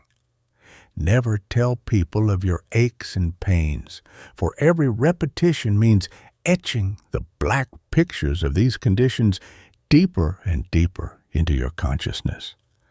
Instead of thus intensifying them, say to yourself, "The power that created and that sustains me every instant of my life repairs, renews, restores, cures me. I am health. I am vigor. I am power. I am that which I think I am." Refuse to see or to hold for an instant an imperfect, discordant sin or disease-marred image of yourself. Do not harbor a suggestion of your inferiority, physically or mentally. Always picture yourself as a great, strong, splendid man or woman, clean, true, beautiful, a sublime specimen of humanity. Persist in holding the thought of yourself as you long to be, the ideal which your Creator saw ahead of you when He fashioned you. Have you a hair-triggered temper? And do you fly all to pieces over the least provocation, starting raging fires in your brain that are as destructive to your mental and physical forces as are the great forest fires to the vast tracts of territory over which they sweep? If you have, you are minimizing all your powers and seriously endangering your success, your happiness, your life itself. Anger, whatever its cause, is temporary insanity. Are you in the habit of losing your temper, of flying into a rage over trifles? If you could only see what a miserable spectacle you make of yourself on such occasions, when you step down from the throne of your reason and let the brute sit there and rule in your place, you would leave nothing undone to rid yourself of your fault. You only do it when under the stress of angry passion, when shorn of your power by this temporary insanity. To retain self-control, mental poise, equanimity under all provocations, great or small, is an index of a fine, strong character. It is a triumph of strength over weakness, of greatness over littleness. The habit of conquering ourselves is the habit of victory. It strengthens all the faculties. You can bring this great force of control to your aid by calling on the divinity within you, by asserting your oneness with the divine who is eternal calmness. Say to yourself, "God's image is in me. I am of divine lineage. I was not intended to be passion's slave. It is unworthy of a real man, of a real woman, to be the plaything of temper or any sort of explosive tearing down passion. There is something divine in me, and I will not allow my lower nature to get control." The constant affirmation of your oneness with your Creator, with the One, will give you a wonderful sense of power and will help you to overcome every handicap. But you must be very positive, very insistent, and persistent in your affirmations. No matter what fault you are trying to overcome or what good quality you are anxious to acquire, there must be no weakness, indecision, or vacillation in your affirmations or your efforts. If you are suffering with the poverty disease, if your whole life has been stunted by poverty, saturated with poverty-stricken thoughts and convictions, if you have been heading towards the poverty goal, just turn about face and put the law of abundance into operation. Face towards prosperity and success instead of poverty and failure. All the good things you need are yours by inheritance. Claim them, expect them, work for them, pray for them, and you will realize them in your life. If you are the slave of a demon habit which has blasted your hopes, blighted your happiness, thwarted your ambition, cast its black shadow across your whole life, say to yourself, I will break away from this vile habit. I will be free and not a slave. I was not made to be dominated by you. I am done with you once and forever.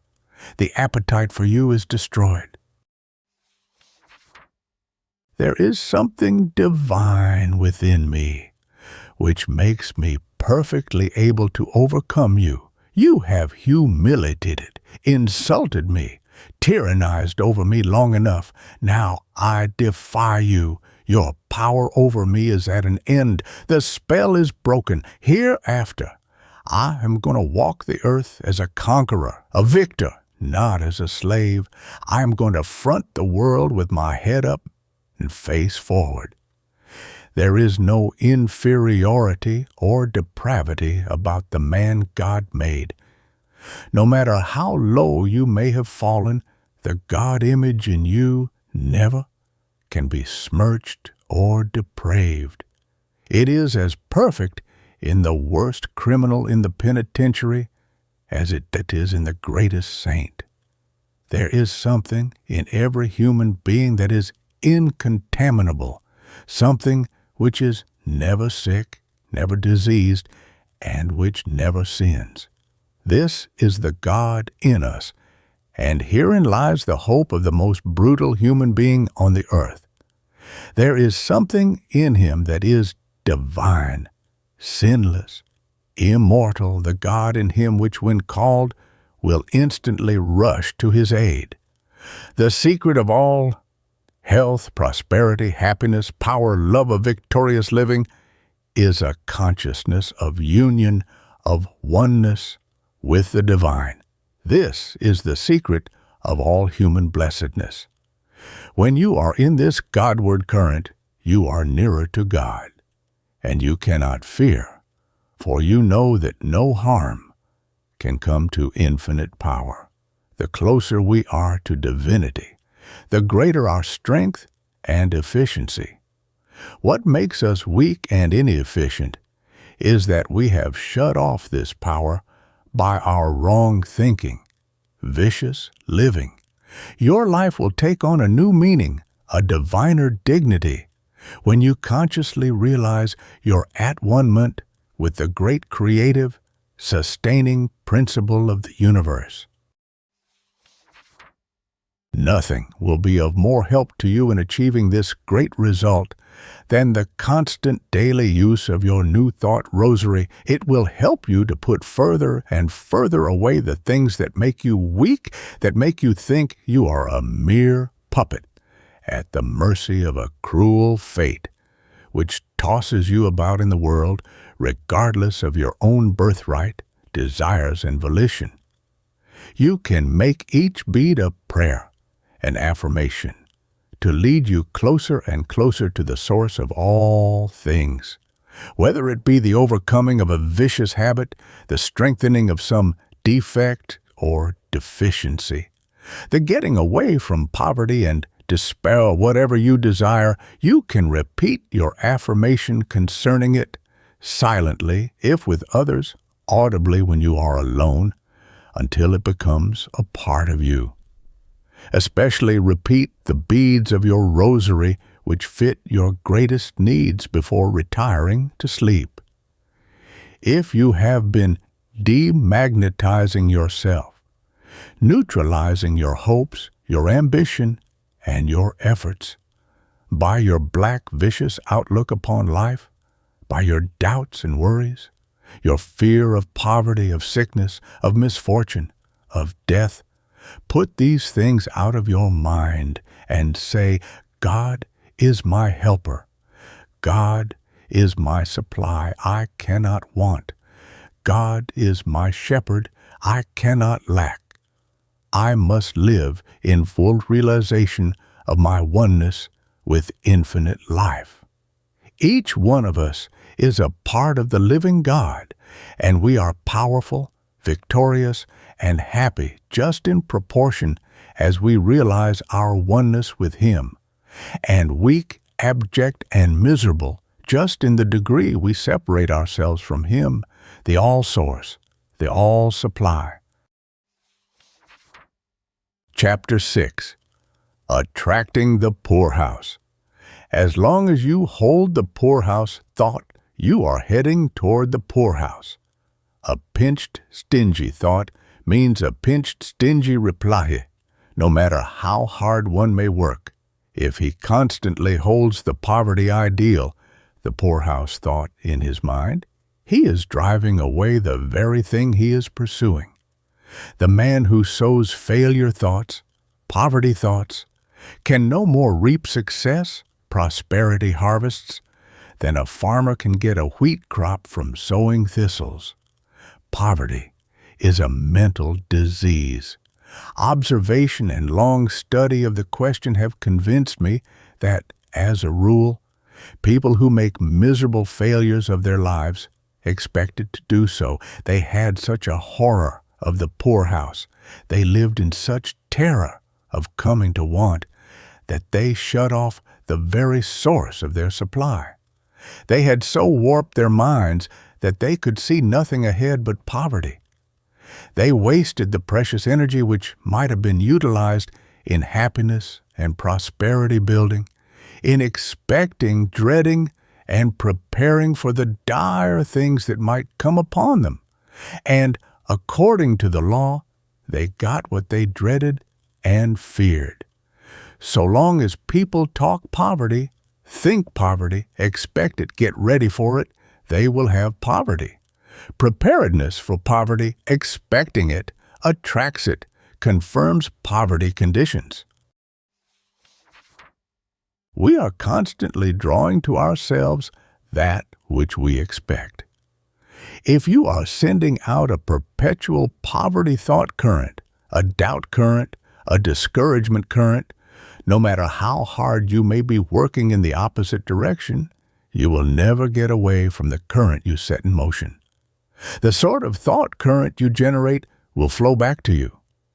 Everywhere we see people trying hard to get on, struggling early and late to better their condition, and yet never expecting or even hoping to be prosperous. They do not believe they are going to get what they are working for, and they do not. A typical example of those who keep themselves in the poverty current is a woman I know who is constantly affirming her inability to better her condition. She answers her better-off friends who tell her that she ought to have this and that by saying, "Oh, it is all very well for you rich folks to talk this way, but these things are not for me. We have always been poor, and I suppose we always shall be. We can only have the bare necessities of life, and are fortunate if we get these. Of course, I might indulge in a little treat for myself and the children now and then, but that would be extravagant, and I must save for a rainy day." Now, I have no quarrel with people who save for a rainy day. It is the part of prudence to be prepared for all emergencies. It is a splendid thing to save for spending, for enjoyment in our later years, but people who begin early to provide for the rainy day and who deny themselves every little pleasure and enjoyment for the sake of adding to this provision fall into the habit of pinching themselves, and usually continue to do so through life. This woman limits her supply by her conviction that every cent she can spare must go to the rainy day fund because she is always going to be poor. She assures herself and others that she is never going to have the things she would like to have because of her poverty, and so she starves the lives of herself and her boy and girl in anticipating a day of possible want. She is a type of a multitude of men and women who settle down to their poverty, become half reconciled to its limitations, and do not make a strenuous effort to get away from it. That is, they never dream of exercising their creative, positive thought, but continue to live and to realize in their conditions the negative, destructive, poverty thought. These are the people who are always saying they cannot afford things. They cannot afford to send the boy or girl to school or college this year. They cannot afford the necessary clothes or the needed vacation because of the rainy day, which, like a specter, rise at every feast on every occasion when they try to get some enjoyment or satisfaction out of the present. They are always postponing things till next year, but this next year never comes, and the children never go to the academy or college, and they themselves never take the needed vacation, the travel in one's own country, or the long-promised trip abroad.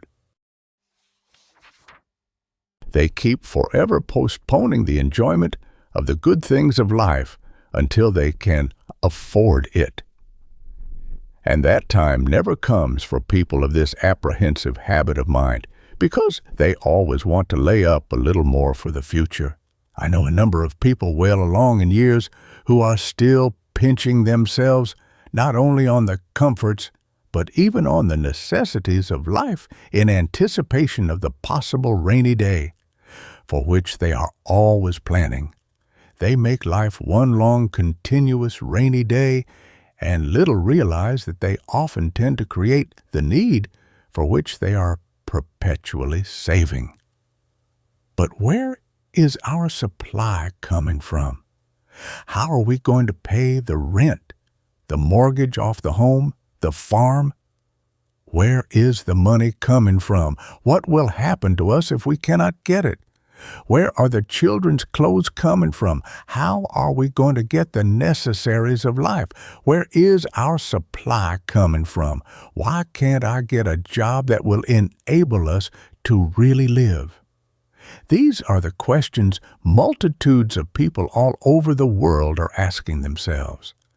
They express the acuteness of the suffering from the poverty disease so apparent in every civilized country.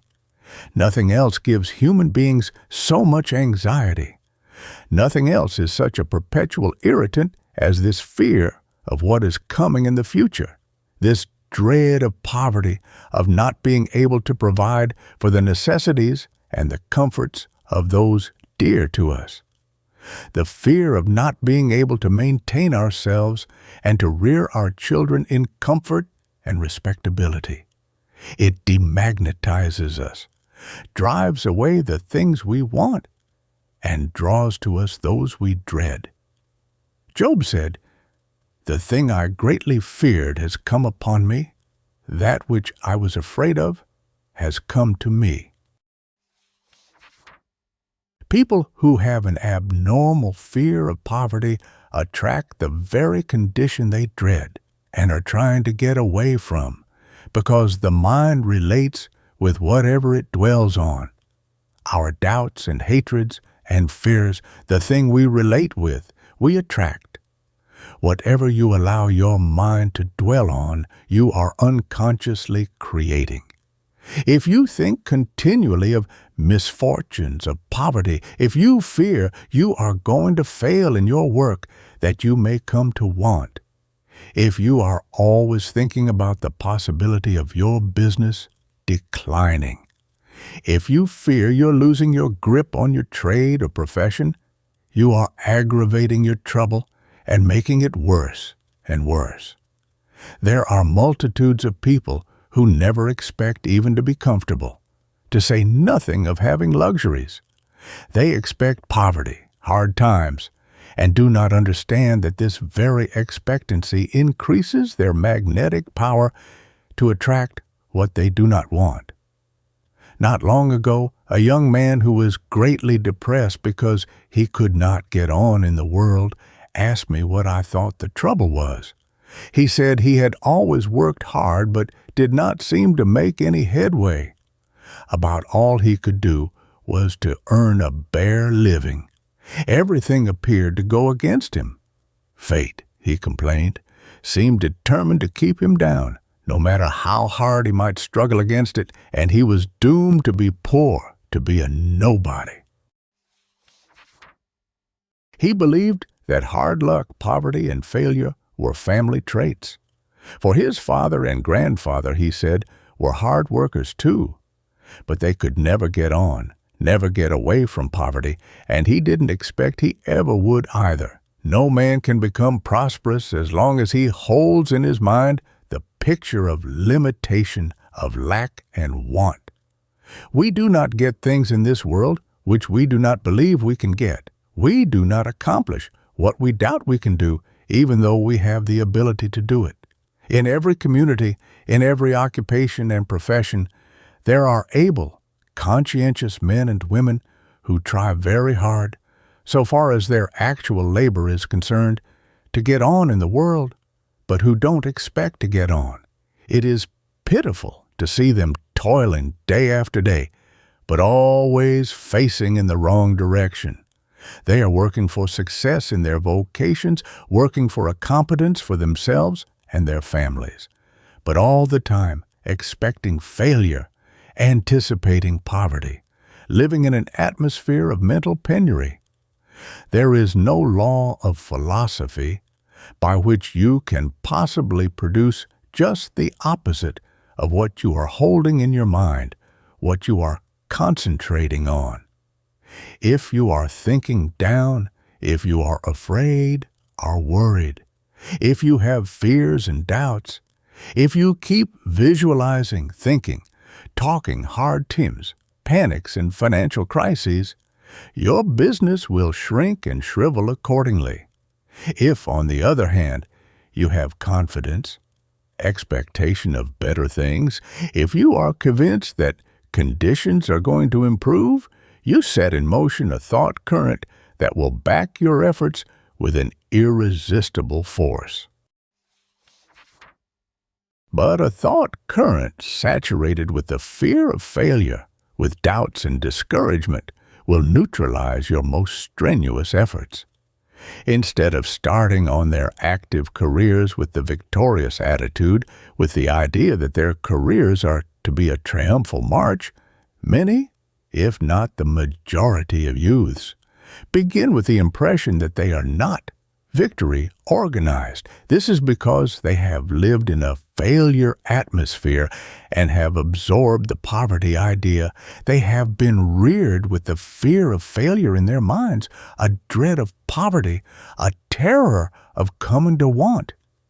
Write it in your heart that a beneficent Creator, who planned a universe full of good things for our use and enjoyment, never meant that we should starve or be miserable. If we are unsuccessful, unhappy, it is because of our attitude toward God and life. Most of us assume the position of beggars instead of that of children of an all-powerful Father, and we remain beggars to the end. One of the worst things about being very poor is the danger of becoming reconciled to penury, expecting it, holding the conviction that we shall always be poor, that there is no help for it. The habit of thinking we must remain poor because we are so is a paralyzing habit. Whatever we have accustomed ourselves to for any length of time tends to become a fixed mode of life. Multitudes of people have become so accustomed to their poverty environment, so used to taking it for granted that they are going to remain poor, that they do not take the necessary steps to get away from poverty, and they do not even know that the first step must be a mental one. Instead of this, they are all the time affirming their poverty, getting more and more deeply embedded in the poverty condition by their poverty thoughts and convictions. The early years of multitudes of children are saturated with the poverty suggestion. They breathe a poverty atmosphere. They hear poverty talk perpetually. They acquire a poverty vocabulary. Their fathers and mothers are always talking poverty, bemoaning their hard conditions, complaining that they were born poor and must die poor. Children reared in such a mental environment get a sort of poverty habit from which it is very difficult to get away. The facing toward poverty and despair, heading toward hopelessness and failure, is the worst thing about poverty. The fixity of their conviction that they cannot get away from poverty, their resignation to it, their firm belief that they can never rise into prosperity, these are the most distressing things about the very poor. There is a tremendous difference between the prospects as well as the mental attitude and the facial expression of a poor boy on a farm who dreams of the day when he can go to college, who pictures himself there, who believes with all his heart that his dream will be realized. And the prospects, the mental attitude and face of another boy, similarly situated, who also longs for an education, but has abandoned all hope of ever going to college or ever getting away from the grinding drudgery and monotony of the farm which he hates. We must change our thought before we can change our conditions. The thought always leads in any achievement. It would be as impossible for the great mass of poor people to improve their position materially while holding their present mental attitude, the persistent belief that they are always going to be poor and that they never can do what others have done to get out of their rut, as it would be for the boy who longs to go to college, but who has made up his mind that it is impossible to get a higher education. While they think that all others are lucky, and they are unlucky, while they continue talking about their hard fate and thinking that the rich are getting all the good things of the world and that they are getting only the dregs and never will get anything else, why, of course, they will never get anything else. Most poor people have about the same attitude toward poverty that those who are constantly ailing have toward health. Habitual invalids never expect to be really well.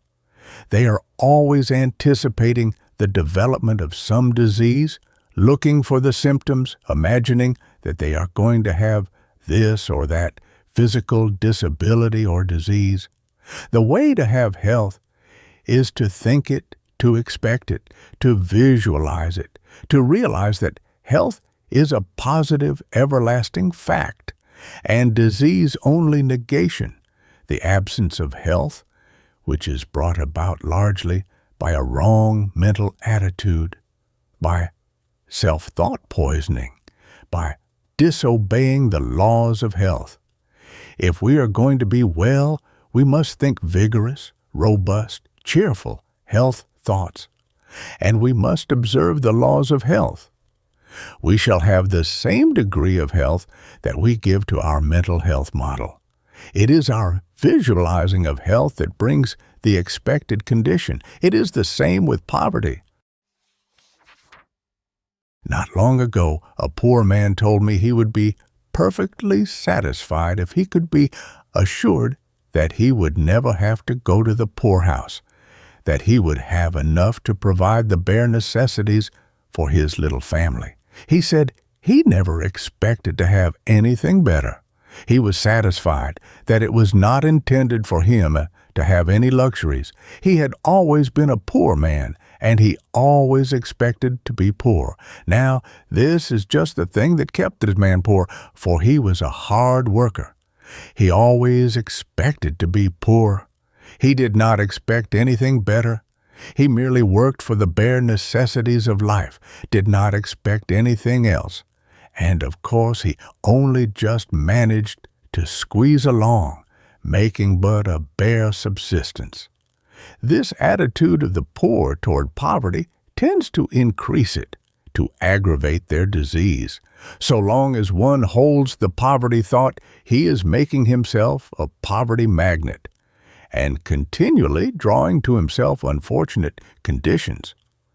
We have a good illustration of this, a real object lesson, in the gray-haired men everywhere seeking a job. I have watched these desperate men on their rounds looking for work. They are poverty-stricken in appearance. Their expression is one of utter hopelessness.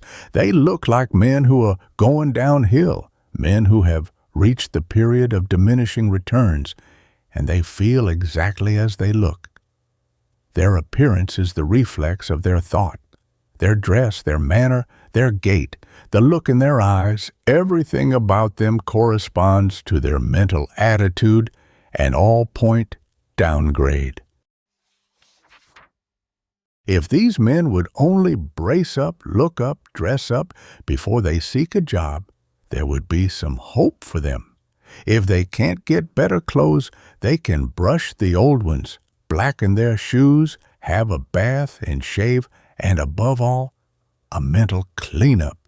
And their chances will be 10 to 1 compared with what they were before their physical and mental cleanup. A man has got to radiate confidence in himself, the expectation of success, before he can get a job. He has got to show that he has reserve power, that there is a lot of good blood in him, working material, success possibilities, or nobody will want him. The man who goes to an employer in a discouraged attitude and begs for work on the ground that he needs it very much, who whines and complains how hard it is for anyone who shows the signs of age to get a job, is not going to get one. If you are in the clutches of a poverty so dire that it robs you even of the desire to get away from it, you are cursed with self-thought poisoning. This is what mars and embitters so many lives, drives away happiness, health, and prosperity. Poverty is usually a disease. It is just as much a disease as is smallpox or tuberculosis. It is just as abnormal to the human being as any disease of the flesh. So is failure. Fear, worry, anxiety, these are all mental diseases from which few human beings seem to escape. But we are gradually finding an antidote for the virus of those diseases so fatal to efficiency, health, happiness, and prosperity. The poverty disease, the poverty curse, is not a decree of providence. It is largely the result of ignorance.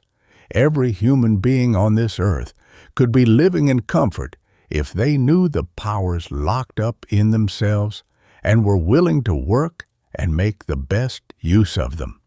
If the poverty antidotes were as generally known as are the poison antidotes, there would be no poor people. Human beings in the aggregate are in much the same position regarding the poverty antitoxin as the medical profession in regard to newly discovered antitoxin for some terrible disease. Physicians do not know how to apply it safely and effectively, and until practice has established its great value, its use is limited. When the knowledge and the use of the poverty remedy become general, the disease will be conquered as the race becomes more intelligent and better educated. We eliminate a multitude of conditions to which people formerly thought they were born, and that there was no escape from them. Many evils, which have been conquered by science and education, were at one time regarded as scourges sent by God to punish us for our sins, to chasten us. Diseases which struck terror to the hearts of human beings 100 years ago, and from which they fled in horror, are not feared at all today. Intelligence and science have mastered the great plagues which in the Middle and Dark Ages carried off their terrified victims by the million. We have no fear of those plagues today because we have obliterated their causes. We know now that the prevention of those frightful epidemics is merely a matter of sanitation. Scientific hygiene intelligent, healthful living. We know that they were scourges forged by ignorance and not judgments of God. Is it not reasonable to believe that, having conquered so many of the enemies of the race by intelligent thought and scientific methods, we can conquer them all by similar means? Poverty is a plague, a mental disease which can be conquered by intelligent scientific methods. We know its causes, and we can remove them. They are largely mental. It is not necessary to call in a physician to treat the poverty disease. The sufferer can be his own physician. He can heal himself. If you are afflicted with the disease and want to know how to get rid of it, read the next chapter. Chapter 7. Making Yourself a Prosperity Magnet.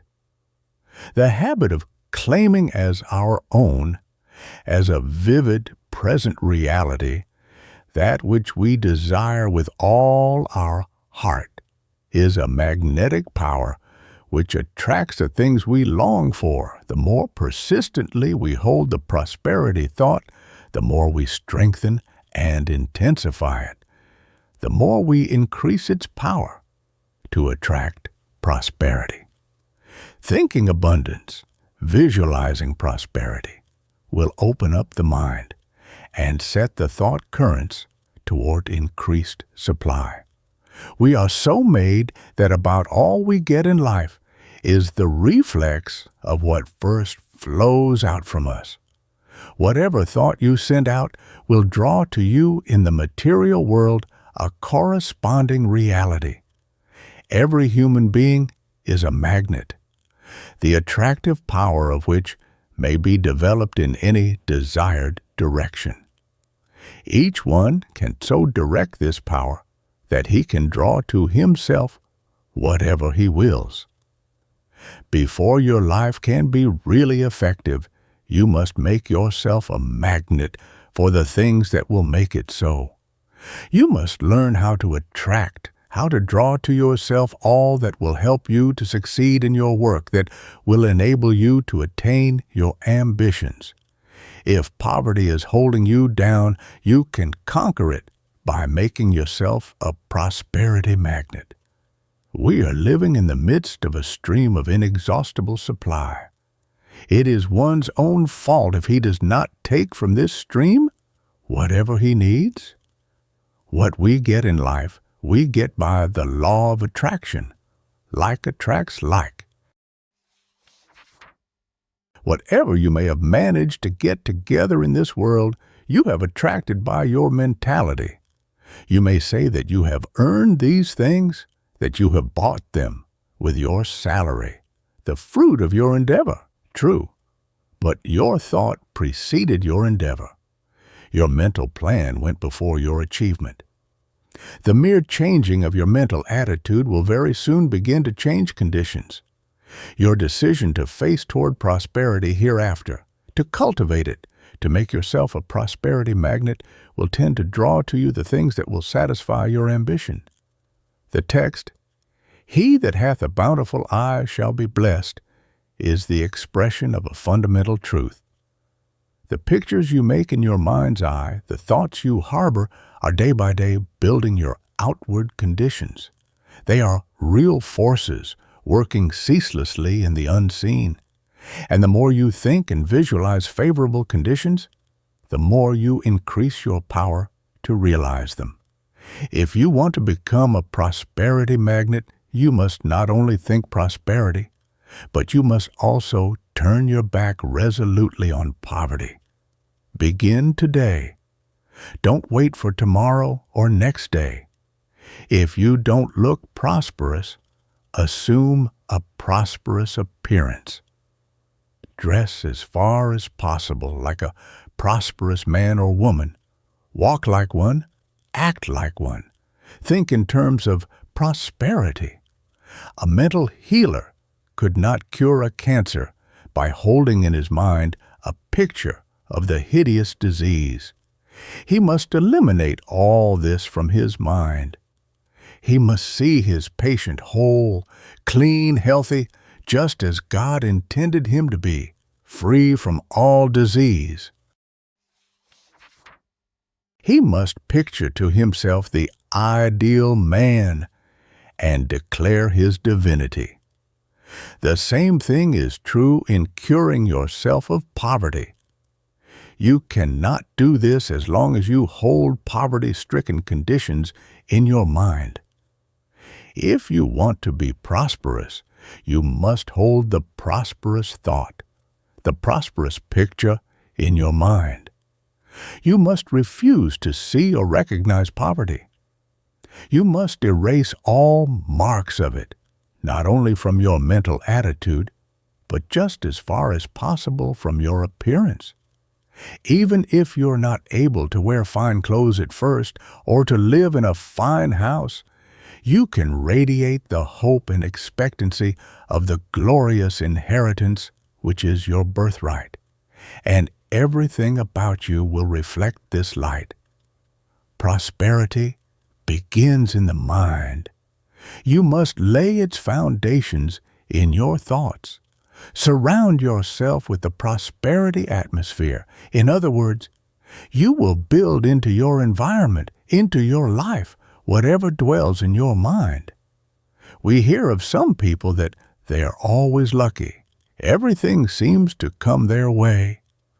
Things come their way because there are invisible thought forces radiating from their minds toward the goal they have set for themselves. Things fall in line and come our way just in proportion to the force and velocity of the thought forces we project. It is a strange thing that most of us believe the Creator will help us in everything but our financial troubles. We seem to think that it is in some way almost sacrilegious to call upon Him for money to meet our needs.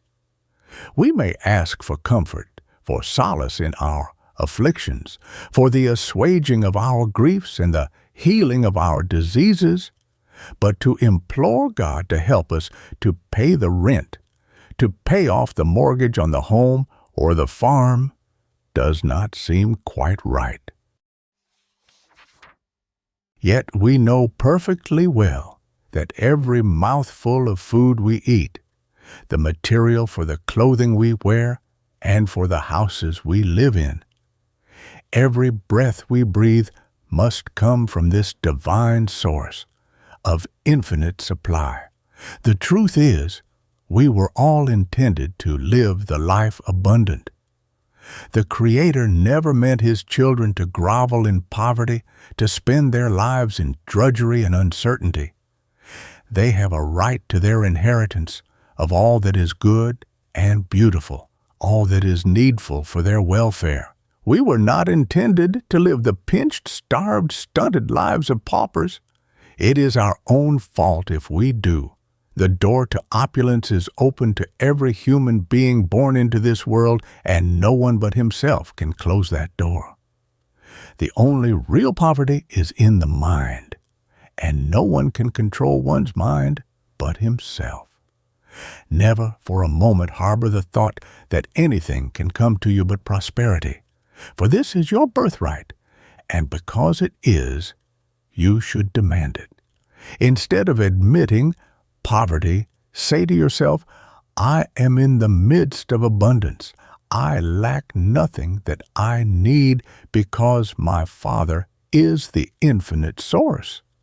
Turn your back on poverty. Make up your mind that you will never again have anything to do with it, that you will not encourage it by dwelling on and visualizing poverty suggestions. Face toward prosperity. Think of and plan for prosperous conditions. Struggle toward prosperity with all your might, and you will draw it to you. Suppose you are poor and live in a humble home. Just have a talk with your wife and children and make up your minds that you will all focus on your objective, improved conditions, that you will face the other way, toward prosperity instead of poverty. Say to yourself, "It is a shame for God's children to exhibit such a pauperized appearance. No matter how little I have, I can at least appear respectable. I can show that I respect myself by doing away as far as possible with the depressing appearance and influence of poverty." Tidy up your little home and make it as neat and cheerful as possible. Do the same with your dress and general appearance. Keep yourself better groomed. Look up, brace up, brush up, struggle up. Surround yourself with an atmosphere of hopefulness and show everybody by the new light in your eyes, the light of hope and expectancy of better things, that there is a change in you, the change in the mental attitude of yourself and family, through facing toward the light instead of darkness, toward hope instead of despair, will make a tremendous change in your whole outlook on life. In this way, you are making yourself a prosperity magnet. You are radiating thought waves of hope, of ambition, of determination. Your new mental attitude is expressed in an erect, manly carriage, in squared, thrown-back shoulders, in a neat, clean appearance, even though the clothing be old and threadbare, in a winning, forceful, magnetic countenance. You are thus establishing the conditions of success. Hold the prosperity conviction. Work steadily toward your object. See opportunity and success in your vista. Determine to be somebody, hold firmly to the resolve, and your mentality will direct the invisible magnet of your personality to lift you higher and higher, to attract toward you others who will help you in the direction in which you are moving. Abundance will never flow through pinched, doubting, poverty thoughts, and any more than clear, crystal water can flow freely through full grease-clogged pipes. A right viewpoint must be your mental plumber to keep the connection open and free. Things of a kind attract one another. The poverty thought attracts more poverty. The fear thought more fear. The worry thought more worry. The anxiety thought more anxiety. On the other hand, the faith thought, trust thought, and the confidence thought attract things like themselves. Poverty is a disease that can only be cured by prosperity remedies. The prosperity thought is the natural antidote for the poverty germ. It kills it. The poverty thought cannot exist in the mind at the same moment with the prosperity thought. One will drive out the other. It rests with you which one you will harbor and encourage. Cling to the consciousness of your oneness with the all-supply. Keep the supply pipes between you and the infinite source of all good always open. Don't pinch them. Don't cut off the supply by the limiting poverty thought, the doubt thought, the fear thought, the worry thought. Keep your supply pipes open by great faith in your Father, Mother, God, who is more solicitous for your welfare than any human parent could be. The trouble with us is that we have been in the habit of looking for a material supply when our first supply must be mental. We keep the supply avenues open or we close them with our thoughts, our convictions. We materialize poverty by our doubting thoughts, by our fears of it. We are just beginning to fancy was that we get out of this world what we think into it and work out of it, that our thought plan precedes its material realization, just as the architect's plan precedes the building. Remember that prosperity cannot flow into your life while your mind is filled with poverty thoughts and convictions. We go in the direction of our thought and our convictions. By no law can you expect to get that which you do not believe you will get?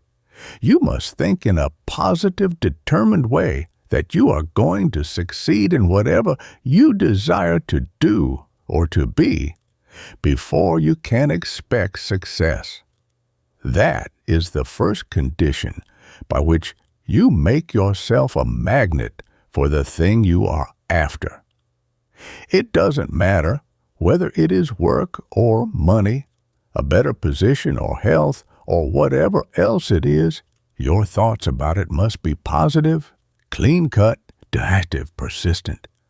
When young John Wanamaker started with a pushcart to deliver his first sale of clothing, he turned on a positive current toward a merchant princeship.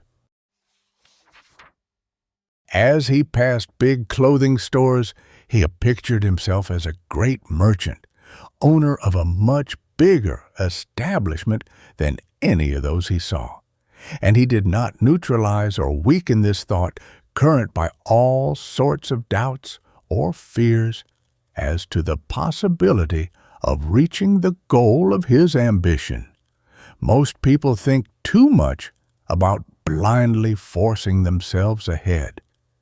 They do not realize that they can, by the power of thought, make themselves magnets to draw to them the things that will help them to get on. Wanamaker attracted to himself the forces that make a merchant prince. Every step he took was forward to match the vision of his advance with its reality. Marshall Field projected himself mentally out of a little country store into a clerkship in Chicago. Then he thought and worked himself out of this clerkship into a partnership. Still thinking and climbing upward, he next visualized himself at the head of the greatest merchandising establishment in America, if not in the world. His mind always ran ahead. He was always picturing himself a little higher up, a little further on, always visualizing a larger business, and so making himself a magnet for the things he sought. If John Wanamaker had been satisfied with himself at the start, he would have remained in his first little store in Philadelphia, and thus cut off all possibility of becoming what he is, one of the greatest merchants the world has ever seen. The story of each of these men is, so far as the success principle is concerned, the story of every man who has ever succeeded in his undertakings. They may not have been conscious of the law underlying their methods, but they worked in unison with it and hence succeeded. Anyone who makes the accumulation of a fortune his chief goal and who has grit, determination, willpower, and sufficient faith in himself to stick to his purpose will get there. But long before the youth who chooses such a goal has reached it, he will have dwarfed his manhood and shriveled his soul. To get away from poverty is one thing. To set one's heart on money as the ultimate good is another and quite a different thing. There is a whole world of difference between so saturating one's mind with the thought of money and its acquisition that there is no room for any other aspiration, and the constant dwelling on the black and hopeless poverty thought, the incessant picturing yourself as a pauper, until you are so convinced of poverty's hold on you that you destroy the very ability which should help you to get away from it. We have not yet tapped the possibilities of any part of the world's resources. Every inhabitant of the earth today is treading on secrets which would emancipate man from drudgery and allow him to live happily, instead of merely to eke out a wretched subsistence as he has done up to the present. Hitherto, in the great majority of cases, we have barely been existing on the husks of things.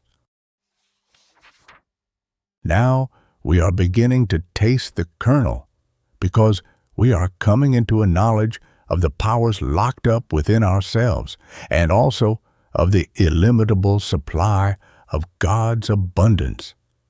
Here and there, people are mastering the law of opulence. They are demonstrating that they can conquer poverty by making themselves prosperity magnets. That is, by thinking and working in conformity with the law of opulence, of abundance. When we affirm our divinity and claim our heritage, when we realize that our birthright keeps us in touch with the very source of all supply, when we know that it was never intended that God's children should be poor or go hungry, that it was never intended they should live in poverty-stricken conditions, then we shall have struck the very basic principle of prosperity. Hold the victorious attitude toward life, and you will overcome all unfavorable conditions. Chapter 8. The Suggestion of Inferiority. As the initials which boys cut in the bark of a sapling become great ugly scars on the grown tree, so the suggestions of inferiority, etched upon the young mind, become great ugly scars in the life of the adult. You may succeed when others do not believe in you, when everybody else denounces you even, but never when you do not believe in yourself. In olden times, as criminals, fugitives from justice, and slaves were branded, the words, "I am a fugitive," "I am a thief," or others indicating their crime or their inferior status were seared on some part of the body with a red-hot iron. The mere idea of this stamping human beings with an indelible badge of disgrace, of inferiority, shocks us moderns. Yet we do not hesitate to mark people today with the scarlet letter of outlawry, the brand of ostracism. We put the criminal badge on our prisoners by shaving their heads and clothing them in stripes, thus perpetually keeping before them the suggestion that they are criminals, outlaws, apart from their kind. We even carry our branding into our homes.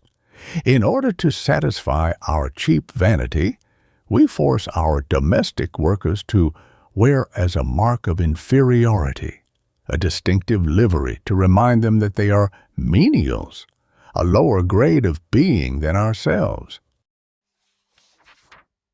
As a matter of fact, if it were not for these branding distinctions, the maid would, in many instances, be taken for the mistress and the valet, for the master whom they far outrank both in appearance and character. There are certain inalienable rights which human beings inherited from their Maker, rights which no fellow being, no human law or authority is justified in taking away.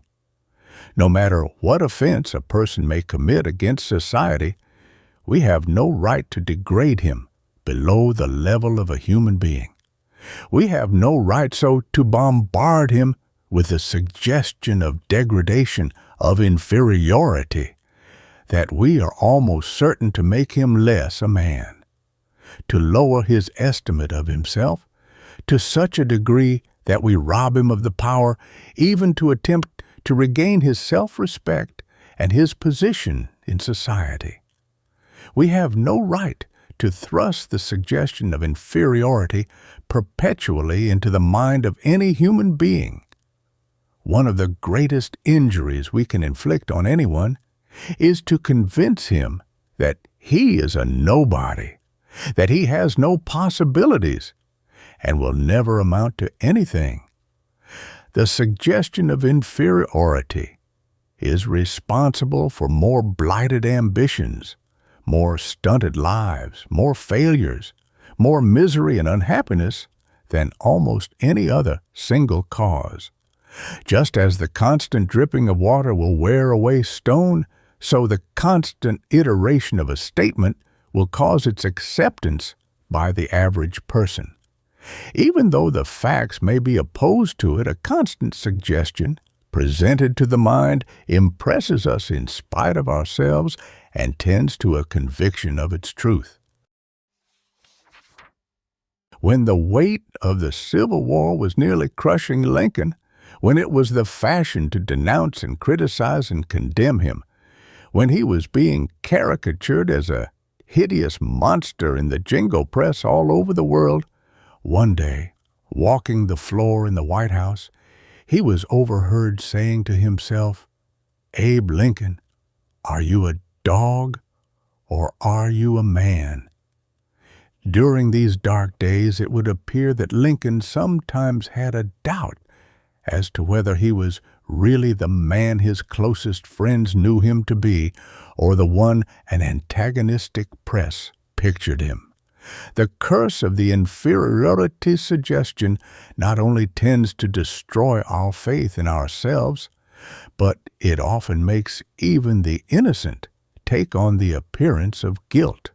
When Lieutenant Dreyfus, through a foul conspiracy, was convicted of the crime of treason against France, he showed outwardly all the manifestations of guilt.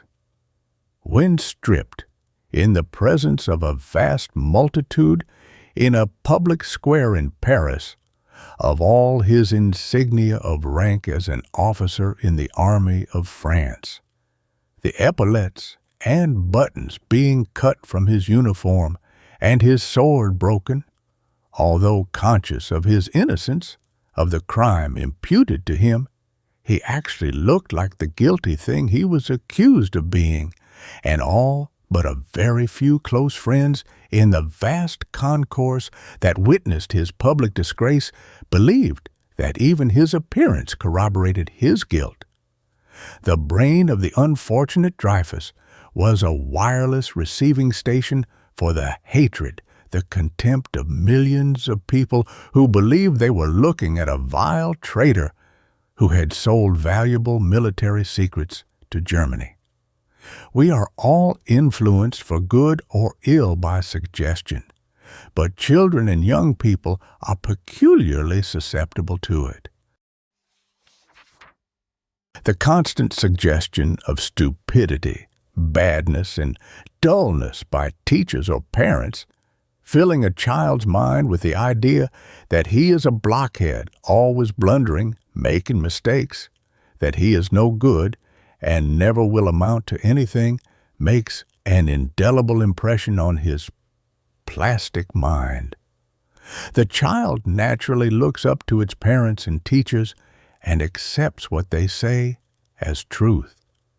He has implicit faith in their superior knowledge and experience, which seem wonderful to him, and when they tell him he is stupid, dull, slow, or bad, he takes what they say for granted. He makes up his mind that, since they say so, he must be a blockhead, and that they are right in thinking he is no good and will never amount to anything. It is criminal for a parent or teacher to brand a child as dull, stupid, bad, to tell him that there is nothing in him and that he will never be anybody or amount to anything in life. The effect on a sensitive child is disastrous. Thousands of boys and girls have been stunted mentally, their careers handicapped, and in some instances, completely ruined by such cruel suggestions of inferiority. I have known men who kept taunting their sons with what they called their imbecility and stupidity, until the lads came to believe that they were partial idiots and could not possibly make anything of themselves. Many of them never did, because they were unable to overcome the conviction of inferiority impressed upon them by their fathers. I remember one quite pathetic instance of a sensitive boy whose slightest mistake evoked a volley of abuse from his father. He would tell him that he was not half-baked, that he was an imbecile, a blockhead, a blunderer, a hopeless good-for-nothing. The little fellow so completely lost faith in himself and became so cowed that he hardly dared look people in the face. The boy really had a fine mind, and when the death of his father threw him on his own resources, he managed, by sheer will force and dogged persistence, to succeed in making an honorable place in life. But he has never been able to get away from the early conviction of his inferiority, of his lack of ability compared with others around him. All his later life has been handicapped by those pernicious suggestions.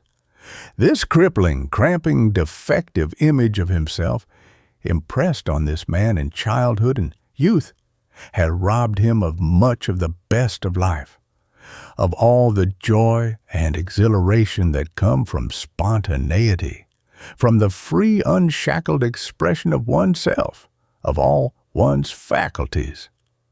Children are affected by praise or blame just as animals are. It is easy to kill the spirit of a dog by abuse and ill treatment, so that in a short time he will slink about with his tail between his legs, look guilty and self-depreciatory.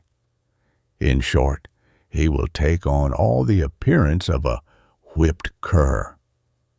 Thoroughbred horse trainers say that after a horse has been beaten or abused a few times, he loses confidence in himself.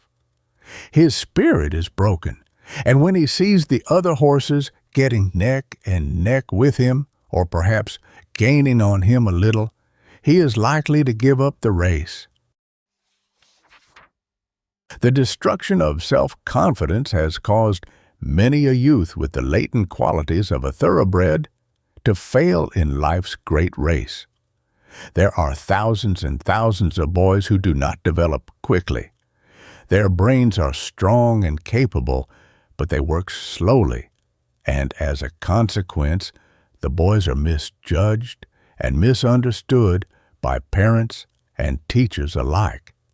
In other instances, the stupidity and dullness for which children are berated are only apparent. They are often the result of timidity, shyness, excessive self-consciousness. The youngsters do not dare to assert themselves. Especially is this true in families where the parental rule is stern and repressive. The children are afraid to speak aloud or to express themselves in any way. The suggestion of inferiority deepens this defect till it becomes a mania. Many of the tragedies of the pernicious ranking system by examinations in our public schools and colleges are the result of an acute sense of inferiority. Every year, quite a number of public school pupils and students in academies and colleges suffer nervous breakdown, become insane, or commit suicide because they fail to pass their examinations. Chagrin and humiliation at the sense of inferiority suggested by their failure unbalances them. In most of those cases, lack of confidence, not lack of ability, is the cause of failure. You may say this is foolishness, but it is true. And if the suggestion of inferiority is powerful enough to drive young people to suicide, certainly the opposite, the suggestion of superiority, would multiply the youth's ability and work a miracle in his career. A child should never hear the slightest hint to the effect that it is, in any way, inferior. Its whole training should tend to develop faith, confidence in himself, in his powers, in his great possibilities. As the twig is bent, the tree is inclined. The child who is impressed in its tender formative stage with the idea of its inferiority suffers a wrong for which nothing in the after years can compensate. Many young employees, especially if they are at all sensitive, are irreparably injured by nagging, fault-finding employers who are constantly reminding them of their shortcomings, scolding them for every trivial mistake, and never giving them a word of praise or encouragement, no matter how creditable their work or how well they deserve it. Enthusiasm is the very soul of success, and one cannot be enthusiastic about his work. He cannot take continued pride in it.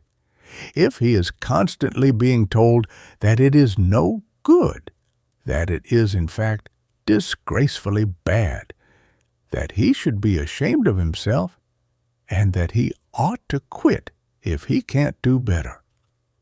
This fault-finding and continual suggestion of inferiority has ruined many a life. A young writer, for instance, often gets a serious setback in his early efforts because of a severe criticism, an unqualified condemnation of his first book by a reviewer, or the return of his initial manuscript with an editor's sneering suggestion that he has made a mistake in his calling.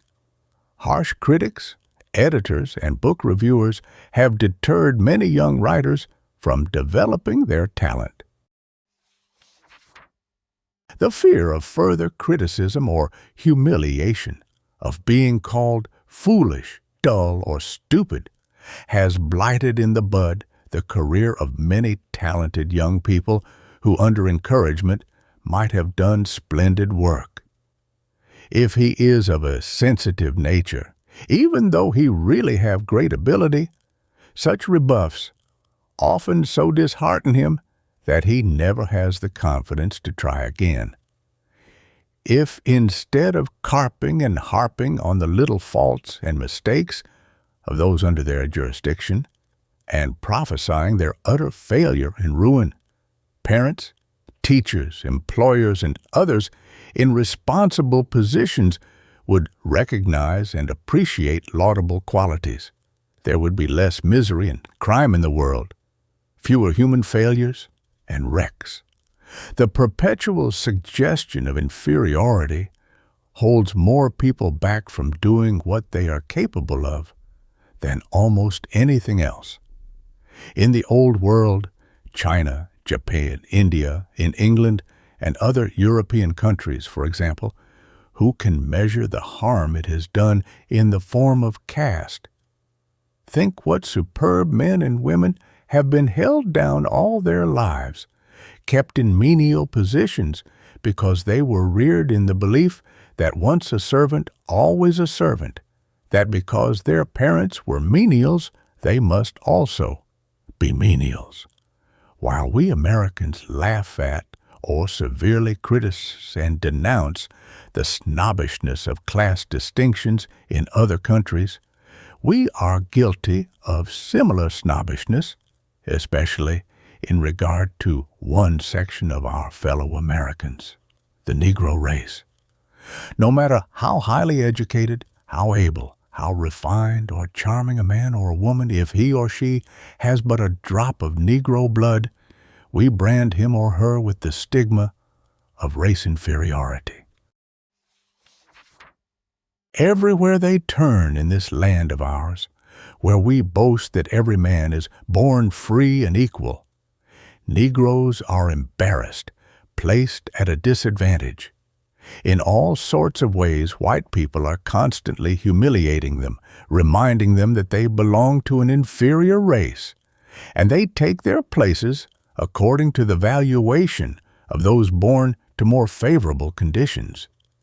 This constant suggestion of inferiority has done much to keep the colored race back, because it has added tremendously to their sense of real or fancied inferiority, and has been a discouragement to their efforts to make themselves the equals of those who look down upon them. We cannot help being influenced by other people's opinion of us. It makes us, according to its nature, think more or less of ourselves, of our ability. We are similarly affected by our environment. We unconsciously take on the superiority or inferiority of our surroundings. Employees who work in cheap, shoddy stores or factories soon become tagged all over with the marks of inferiority, the cheap John methods employed in the establishments in which they work and spend their days. In making your life choice, avoid as you would poisoned, shoddy, fakey concerns which have no standing in their community. Keep away from occupations that have a demoralizing tendency. Every suggestion of inferiority is contagious and helps to swerve the life from its possibilities. Every influence in our environment is a suggestion which becomes a part of us. If we live with people who lack ambition, who are slovenly, slipshod, or with people of loose morals, of low-flying ideals, we tend to reflect their qualities. If we mingle much with those who use slangy, vulgar, incorrect English, people who are not careful about their manners or their expression, these things will reappear in our own conversation and manners. If we read inferior books or associate with perpetual failures, with people who botch their work and botch their lives, our own standards will suffer from the contagion. It does not matter whether inferiority relates to manner, to work, to conversation, to companions, to thought habits. Wherever it occurs, its tendency is to pull down all standards and to cut down the average of achievement. We are all living sensitive plates on which the example, the thoughts and suggestions of others, our own thoughts and habits, our associations and surroundings indelibly etch themselves. I wish I could burn it into the consciousness of every person who wants to make a success of life that he cannot do so while he associates himself with inferiority and harbors a low estimate of himself. Get away from both. Have nothing to do with them. If you are a victim of the inferiority suggestion, deny the suggestion. Drive it from your mind as the greatest enemy of your welfare. You can only do what you think you can. If you hold in mind a cheap, discreditable picture of yourself, if you doubt your efficiency, you are shackled. You are not free to express yourself. You erect a barrier between yourself and the power that achieves. The mere mental acknowledgement or feeling that you are weak, inefficient, is contagious. It is sensed by other people, and their thought is added to yours in undermining your self-confidence, which is the bulwark of achievement. No matter what others say or think of you, always hold in mind a lofty ideal of yourself, a picture of your own efficiency. Never allow yourself to doubt your ability to do what you undertake. You cannot be inferior because you are made in God's image. You can, if you will, make a masterpiece of your life because it is part of His plan that you should. Chapter 9. Have you tried love's way? Love, like the sun, never sees the dark side of anything. You can purchase a man's labor. You've got to cultivate his goodwill. Sweeter than the perfume of roses is the possession of a kind, charitable, unselfish nature, a ready disposition to do for others any good turn in one's power. A New York man who saw a little girl carrying a crippled boy across a street offered to assist her, telling her that the boy was too heavy for her to carry. "Oh, no," said the child quickly. "He's not heavy. He's my brother." "Oh, marvelous power of love that lightens all heavy burdens and smooths all rough roads. What would become of humanity were it not for love, which sweetens the hardest labor and makes self-sacrifice a joy? It is the greatest force in the universe. Without its transforming power, we should still be primitive barbarians. In spite of the loud cries of pessimists and skeptics to the contrary, its light is still leading men upward. Although the dream of the world's peacemakers has come to naught and Europe is plunged in a merciless war, yet there are multitudes of signs of the reign of love. Its merciful healing power is at work even on the cruel battlefield. We see it animating the great army of Red Cross surgeons and nurses, who, regardless of creed or country, racial or social differences, are treating all the wounded soldiers as brothers, binding up their wounds and nursing them back to health and life. Love is healing the hurts made by hate and discord. We see its influence in the miracle which the leaven of the Golden Rule is performing in the business world, in the passion for social service, in the world at large, in the gradual obliteration of class distinctions, in the growing efforts to ameliorate the conditions of the poor, in the great wave of reform that is beating against the walls of all our institutions, our jails, our poorhouses, our reformatories, our insane asylums. The abuses with which these places were filled are gradually being cleared up by love.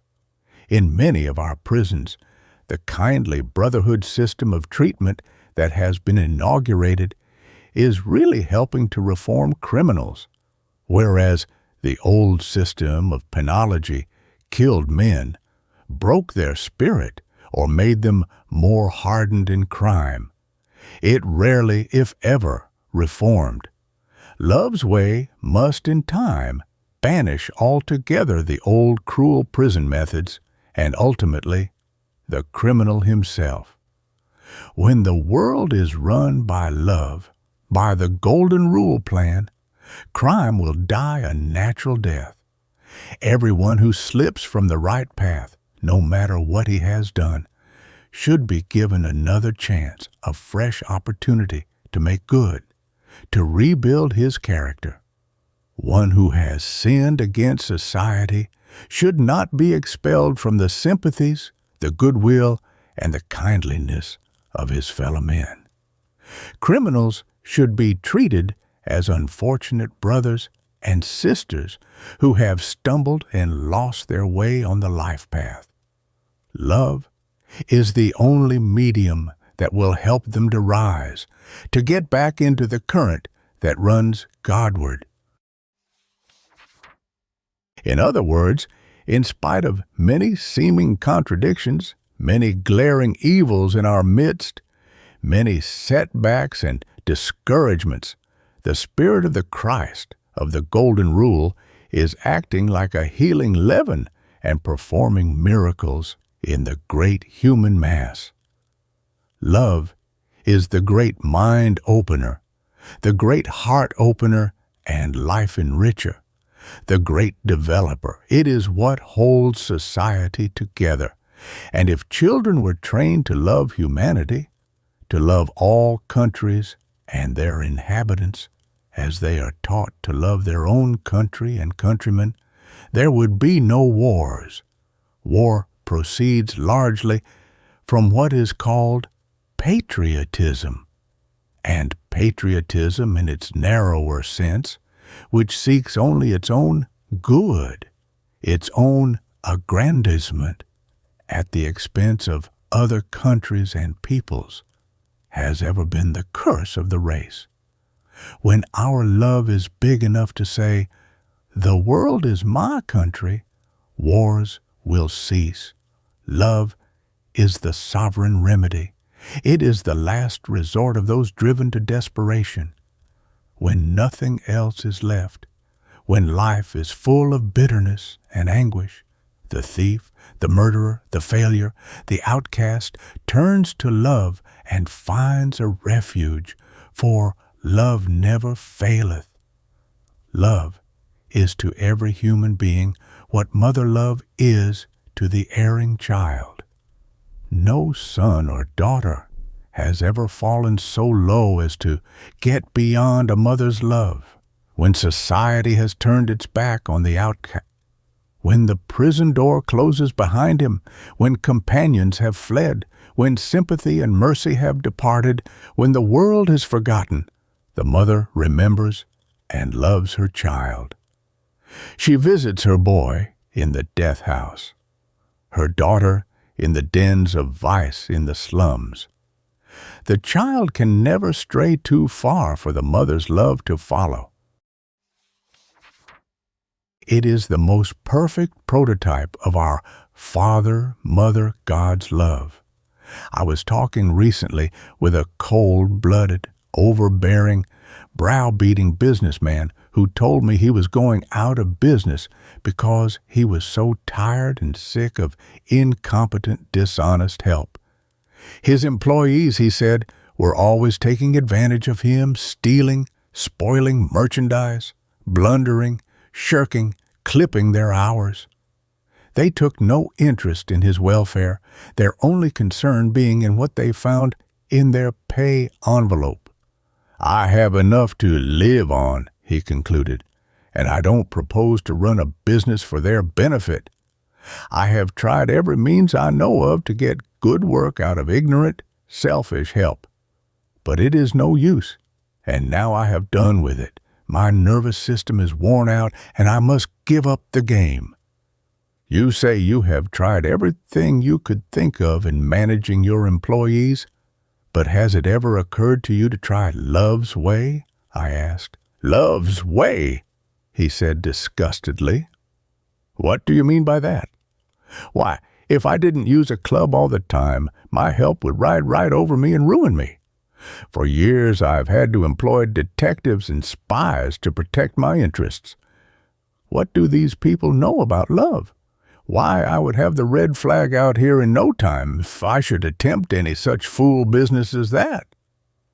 A young man who had been successful in Golden Rule management, hearing of the situation, saw in it a possible opening and asked this man to give him a trial as manager before giving up his business altogether. The result was he was so pleased with him that in less than half an hour he had engaged him as manager, although he still insisted that it was a very doubtful experiment. The first thing the new man did on taking charge was to call the employees in each department together and have a heart-to-heart talk with them. He told them that he had come there not only as a friend of the proprietor, but as their friend also, and that he would do everything in his power to advance their interests as well as those of the business. The house, he told them, had been losing money for years, and it was up to him and them to change all that and put the balance on the right side of the ledger. He made them see that harmony and cooperation are the basis of any real success for a concern and its employees. From the start, he was cheerful, hopeful, sympathetic, enthusiastic, encouraging. He quickly won the confidence and goodwill of everybody in the establishment and had them all working as heartily for the success of the business as if it were their own. The place was like a great beehive where all were industrious, happy, contented, working for the hive. So great was the change that customers began to talk about the new spirit in the house. Business grew and prospered, and in an incredibly short time, the concern was making instead of losing money. Yet, in many respects, the new manager was not nearly as able as his employer, but he had a different spirit. He was animated by a belief in the brotherhood of man. He had sympathy, tact, diplomacy, and a real personal interest in those who worked under him. He never scolded them when they did not do right. He simply talked with them like an elder brother and made them ashamed of themselves. He showed them there was a better way, and they followed it. In short, he won their love and respect, and they would do anything for him. The Golden Rule method had driven out hate, selfishness, greed, and dissension. The interest of all was centered on the general welfare, and so all prospered. When the proprietor returned from abroad, whither he had gone for a few months' rest and recuperation, he could scarcely believe in the reality of the transformation that Love's Way had effected in his old employees and in the entire establishment. You who have been tortured and torn to pieces for years with hot tempers, with worry, with fear, with hatred and ill will, you who have already committed suicide on many years of your life, why not turn your back on all this and try Love's Way? So far, your life has been a disappointment. There must be a better way for all who bear the scars and stains of strife, who have been battered and buffeted by the old evil way, in which there has been no rest, no harmony, no sweetness. Why not try Love's Way? Try it for every trouble, for every hurt and sorrow. You have tried the getting square policy, the hatred and grudge method. You have tried the revenge way, the jealousy way. You have tried the worry, the anxiety method, and these have pained and tortured you all the more. You have tried law and the courts to settle troubles and difficulties with neighbors and business associates, and perhaps you won lawsuits only to make bitter, lifelong enemies. But perhaps you have never yet tried Love's Way, excepting in spots. If you have not yet tried it as a principle, as a life philosophy, as a great life lubricant, begin now. It will smooth out all the rough places and wonderfully ease your journey over the jolts of life. You may be wondering why you have so few friends, why you do not attract people, why others are not more interested in you. Look into your heart and you will find the reason. If you are sending out a current of selfishness, of uncharitableness, unkindness, indifference, ingratitude, you cannot get a return current of friendship, of encouragement, and helpfulness. The stream that leads back to you will be just like that which goes out in your thought, in your habitual mental attitude. To have friends, to win love, you must make yourself a magnet for love. You must send out the friendly thought current, the helpful current, the kindly loving current of human fellowship. If you give out stinginess, narrowness, meanness, selfishness, you will not receive love's gifts in return.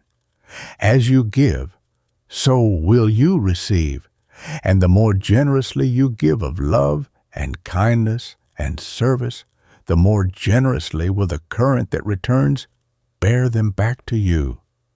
Some natures are so permeated with the spirit of love, of helpfulness, of unselfishness, that their very presence acts like a balm upon the wounded soul.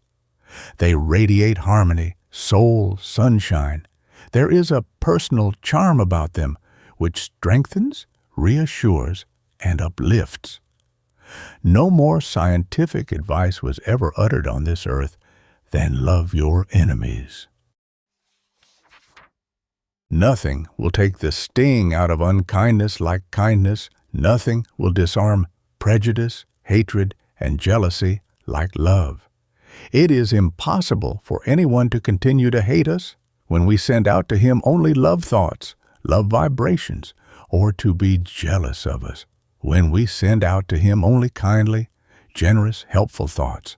Hatred or the spirit of revenge cannot live in the presence of love any more than an acid can retain its eating, biting qualities in the presence of an alkali. One whose heart is filled with love for all cannot possibly have an enemy very long, because love dissolves all enmity, all jealousy, neutralizes, antidotes all hatred. One-sided hatred cannot exist because there is nothing to keep it alive.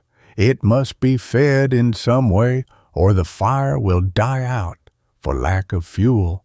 It is simply impossible to keep on feeling unkindly towards another, to continue hating him very long when we discover that he feels kindly toward us and is willing to help us. I have never felt so humiliated in my life as when years ago, in my hot youth, I was rendered a very great service by a man whom I disliked intensely, and against whom I had for some time cherished a grudge. His great-hearted, generous act, which was a real help to me, made me feel utterly ashamed of myself. It showed me, as nothing else could have done, what a mean, unworthy, contemptible thing it is to nurse a feeling of hate or revenge toward a fellow being. We cannot hold the love thought without feeling the uplift, the glow, the divine energy which it sends through the whole system.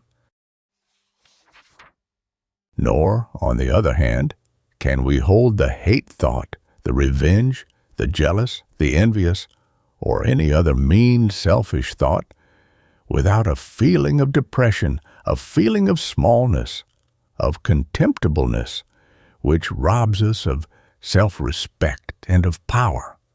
When you denounce and condemn others, when you nurse bitterness and ill will in your heart, you start boomerang vibrations which impair your cell life and seriously mar your happiness and efficiency. One of the great benefits of devotional exercise, of prayer, of contemplation, of divine thinking, is that this mental attitude sets in motion vibrations which have a helpful, uplifting influence on both mind and body, where love and affection are habitually vibrating through the cell life. They develop a poise and serenity of character, a sweetness and strength, a peace and satisfaction that reinforce the whole being. Love soothes and strengthens. Hate lacerates, wrinkles, weakens. The character of people who keep themselves continually stirred up by discordant emotions, who live in discordant homes where there is perpetual wrangling, criticism, denunciation, scolding, twitting, are cold, skeptical, unlovely, selfish. Their affections become marbleized.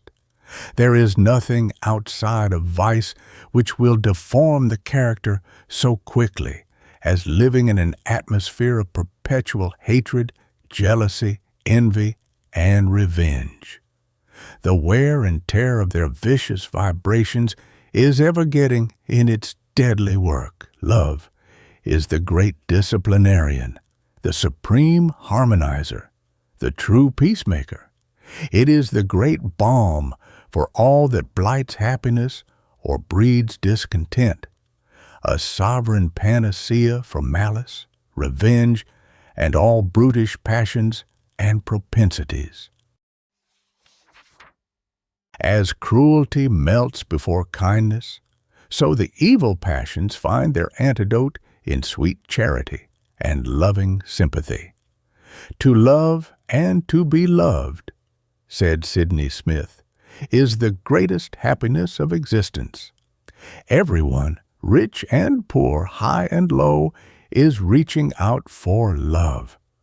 What will not a man do to win the love of one who embodies his ideal of womanhood, one in whom he sees all the beautiful qualities that he himself lacks?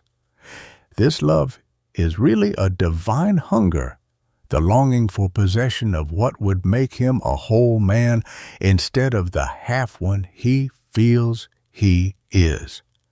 Why is it that when a coarse-grained, brutal, dissipated man falls in love with a sweet, pure girl, he immediately changes his ways, looks up, thinks up, braces up, drops his profanity, is more refined, more choice in his language, more exclusive in his associations, and is, to all appearances, for the time at least, a changed man, simply because love is a more powerful motive to the man than dissipation. He drops the latter, and if his love is steady and true, he will never again indulge in any degrading practice.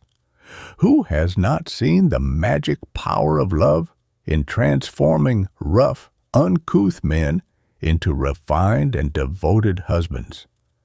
I have known women who had such great, loving, helpful hearts and such charm of manner that the worst men, the most hardened characters, would do anything in the world for them, would give up their lives, even to protect them.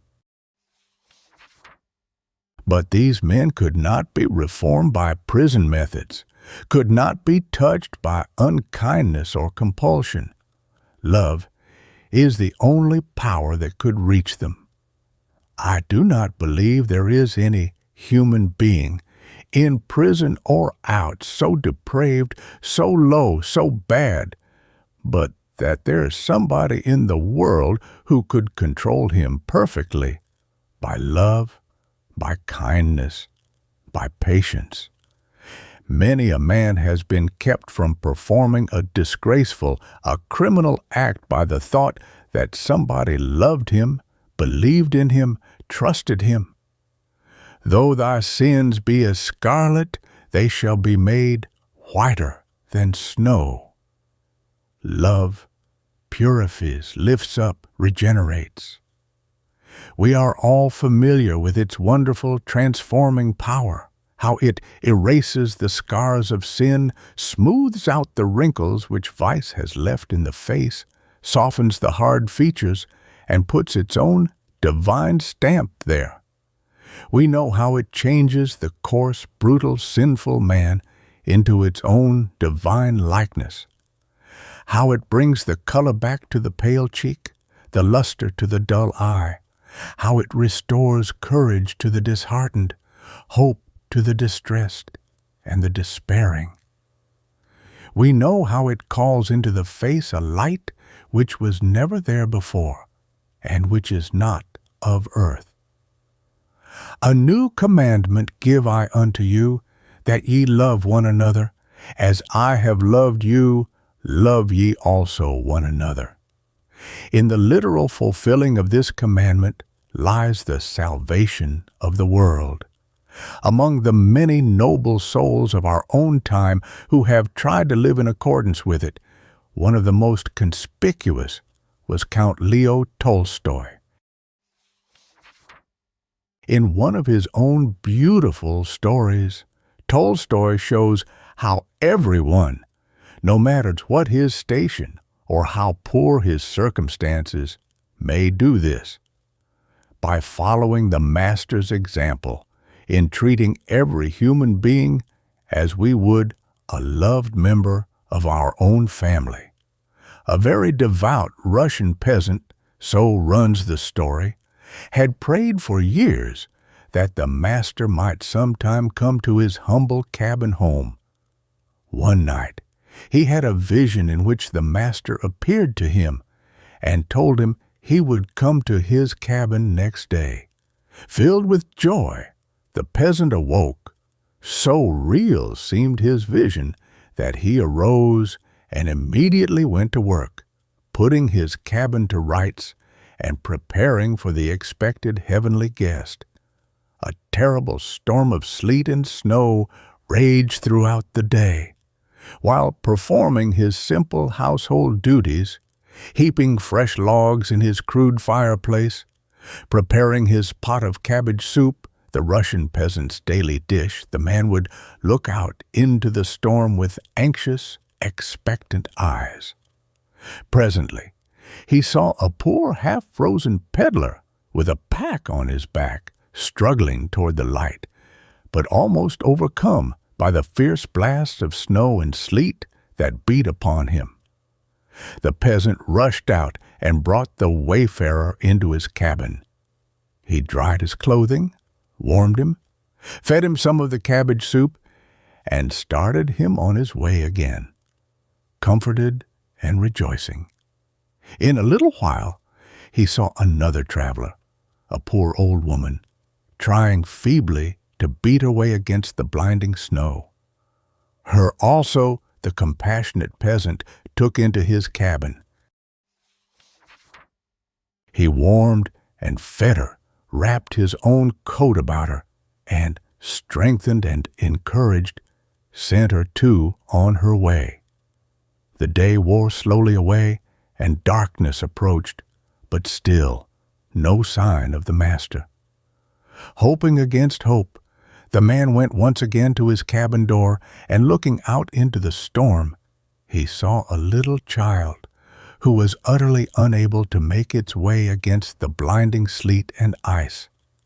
He took the half-frozen child in his arms, brought it into the cabin, warmed and fed it, and soon the little wanderer fell asleep before the fire. Sorely disappointed because the master had not appeared, the peasant sat gazing into the fire, and as he gazed, he fell asleep. Suddenly, the room was radiant with a light that did not come from the fire, and there stood the master, white-robed and serene, looking upon him with a smile. "Ah, master, I have waited and watched all this long day, but thou didst not come." The master replied, "3 times have I visited thy cabin today. The poor peddler whom thou rescued, warmed and fed, that was I. The poor woman to whom thou gavest thy coat, that was I. And this little child whom thou hast saved from the tempest, that is I. Inasmuch as ye have done it unto the least of these, you have done it unto me." The Christ vision faded. The peasant awoke.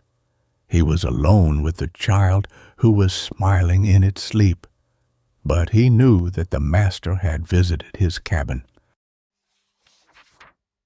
Chapter 10. Where your supply is. He who dares assert the I may calmly wait, while hurrying fate meets his demand with sure supply. Helen Wilmans. Never affirm or think about yourself, your prospects, your career, or your happiness, what you do not wish to come true. Every child should be taught to expect success and happiness, to believe that the good things of the world are intended for him. We never can get more out of ourselves than we expect. If we expect large things, demand them. If we hold the large mental attitude toward our work, toward life, we shall get much greater results than if we depreciate ourselves and look for only little things. That man who dares not assert the I with undaunted assurance, with the conscious vigor and determination of one who believes in his divinity, will never do great things, because he will never make the demand that will draw a sure supply. Before one can hope to win out in any undertaking, he must be able to say I positively, with the force of conviction. He must polarize his mind to the positive attitude. This is the attitude that creates, that produces results in the world of matter as well as in the realm of spirit. The positive man is forceful because he has faith in himself. He forms his opinions without the aid of others, and is not afraid to stand for what he thinks.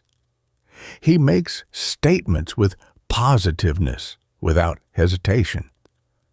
The Bible would never have gained such a dominating place in the life of the race had it referred to authorities to substantiate its statements.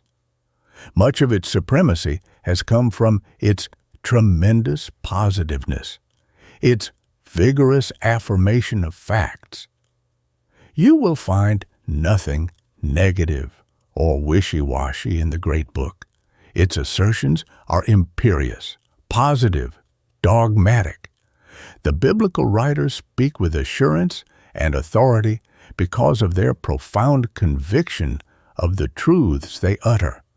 They do not argue or plead, they affirm. We find the same imperious dominant qualities, the same positiveness in great leaders of men. They deal in affirmations. They throw themselves with intense conviction into whatever they attempt. They continually assert their power to do it, and they succeed in what they attempt. The difference between the positive and the negative mind, the man who can assert the I with vigor and the man who cannot, is the difference between success and failure. The positive man keys his life to the I can note, the negative man to the I can't. The positive man denies the limitations of environment, of resources, of opportunities. He not only believes, but knows that infinite bounty surrounds him and that he can make it his own. The negative man, on the other hand, will not fight against environment, no matter how hard it may be, but will yield to it without a struggle. He sees limitations and difficulties everywhere. To him, obstacles are insurmountable. But for the positive, dominant qualities in man, we would still be living in caves and eating our food raw. It is the positive, forceful man that overcomes. Obstacles do not frighten or turn him from his purpose. They are to him but the apparatus in the gymnasium, which give him additional strength and reinforce his determination to achieve. He knows that he can command infinite supply, that the great forces of the universe are working for him. He knows that it is his birthright to conquer, that the Creator put him here for that very purpose, to overcome, to grow, to ascend, to be godlike. Everyone has sufficient positive power to guide and direct his own life if he will only use and develop that power. If you do not think and act for yourself, if you do not assert yourself and push your own way, the forces about you will take command and push you. When you are pushed, you go downhill. When you push yourself, you go uphill. Everyone is either pusher or pushed in this world. If you ever expect to do anything to justify your existence, quit looking for some outside agent which will move your life train. Your power is coiled up right inside of you. There is where your engine is. The name of that engine is I. Use the great force at your command. Get up steam and forge ahead. You will never get very far by any other means. Say to yourself, it is my duty to make good, to obey that inner urge, that ambition prod, which ever bids me up and on. I am resolved never again to allow anything to interfere with the free and untrammeled exercise of my physical and mental faculties. I will unfold all the possibilities that the Creator has enfolded in the ego, the I, of me. Every day has a splendid possible prize awaiting every human being, which can be obtained only at the price of splendid effort and self-assertion. We are too timid, too fearful of results, even to attempt what we long to do. Every man who has ever achieved grandly has been a stern schoolmaster to himself. He has incessantly affirmed his ideal and held himself unwaveringly to its realization. By cultivating the positive, we drive out the negative. This is a psychological law. Affirmation is always more potent than negation. Professor Wim James says, "Refuse to express a passion and it dies. Count 10 before venting your anger and its occasion seems ridiculous. Whistling to keep up courage is no mere figure of speech. On the other hand, sit all day in a moping posture, sigh, and reply to everything with a dismal voice, and your melancholy lingers." Few of us realize the tremendous force there is in the vigorous, incessant affirmation of conditions which we long to establish. United with the visualizing of the thing we are determined to achieve, it becomes an irresistible power in shaping events. Act the part, affirm the possession, the assured realization of the thing desired, and it will tend to materialize. This is a fundamental law of creation. What is called autosuggestion or self-suggestion is one of the most active agencies employed in mind building. We can literally make our minds, thought by thought, as we can our bodies, fiber by fiber, through vigorous affirmation. There is a mysterious power in the spoken word which gets a greater hold upon us than simply passing the same word through the mind. The vocal expression of a thought makes a greater impression upon the memory, and especially influences the subconscious mind. The persistent affirmation of our ability to do that which we have undertaken is a positive, creative force. There is nothing more helpful in building a strong, positive character than bracing yourself up by searching heart-to-heart talks with yourself. In this way, you can take stock of your mental assets and improve yourself all along the line. If you are timid or feel that you are a coward, stoutly deny it. Insist that you are no shirker, that you are brave even to daring. Boldly assume the quality of a hero, vehemently affirm that you actually possess invincible courage, and you will be surprised at your immediate increase of strength and positiveness. Deny that you have any weakness which can handicap your career. Insist upon affirming the winning quality. If you lack decision, if you are a waverer, persistently affirm that you possess the opposite qualities. At the same time, resolve that you are going to put it through, that you are going to do things, and that you will never again allow yourself to waver in the smallest matter. Better make a mistake and forge ahead than to remain negative and inactive. The habit of vigorous affirmation is the habit of victory. But remember that action must follow on the heels of resolution, or you will never go any farther. Affirmation and resolution without prompt endeavor are worse than useless. It is the man of continued and repeated action, the man who never acknowledges defeat, who ultimately wins out. During our Civil War, the Southern generals said it didn't do any good to beat Grant because he never knew when he was beaten and consequently wouldn't stay beaten.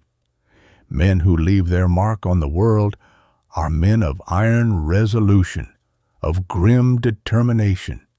If youth were only taught the power of an inflexible resolve, of a resolve which knows no defeat, life would not be half so hard. Nerve us with incessant affirmatives. Don't bark against the bad, but chant the beauties of the good. The positive, creative, affirmative elements are our friends. All negatives are our enemies. Affirm the good, never the bad, the bright, never the dark, the true and never the false, harmony, never discord. The first step toward a happy, successful life is to get control of the supply that is ready to flow in answer to our demand. This you can do by forming the habit of affirming that the best will come to you. Don't let yourself slip into the foolish habit of anticipating trouble, misfortune, sickness, disaster, accidents. To anticipate or expect such things is to affirm their reality and draw them to you. Put yourself into a positive, success and happiness attitude the first thing every morning by taking time to commune with the Creator. Get into tune with the infinite, the source of your strength, the moment you awake. Keep yourself in harmony with the principle which underlies your being during the day, and your every act will be a step forward on the desired road. Say to yourself constantly, "Happiness is my birthright. I was made to exult in life, not to go about with a long, sad, dejected face, as though I were a misfit in the world. I was made to radiate joy and gladness, and to go through life as a conqueror.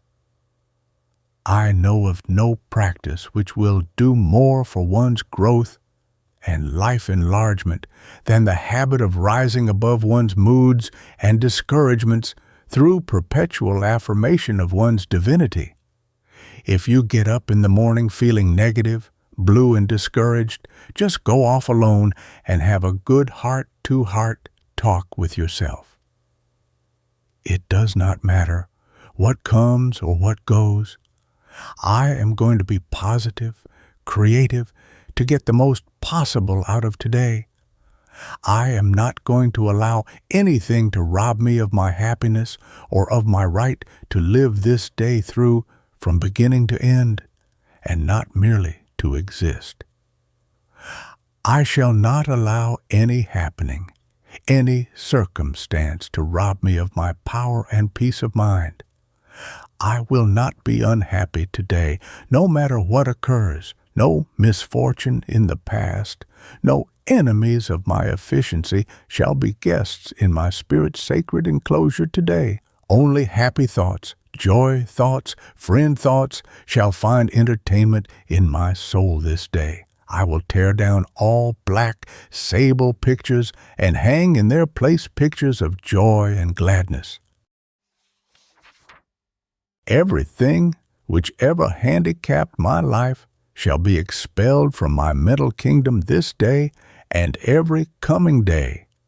If you make a resolve like this every morning and live up to it during the day, you cannot help being positive, productive, creative.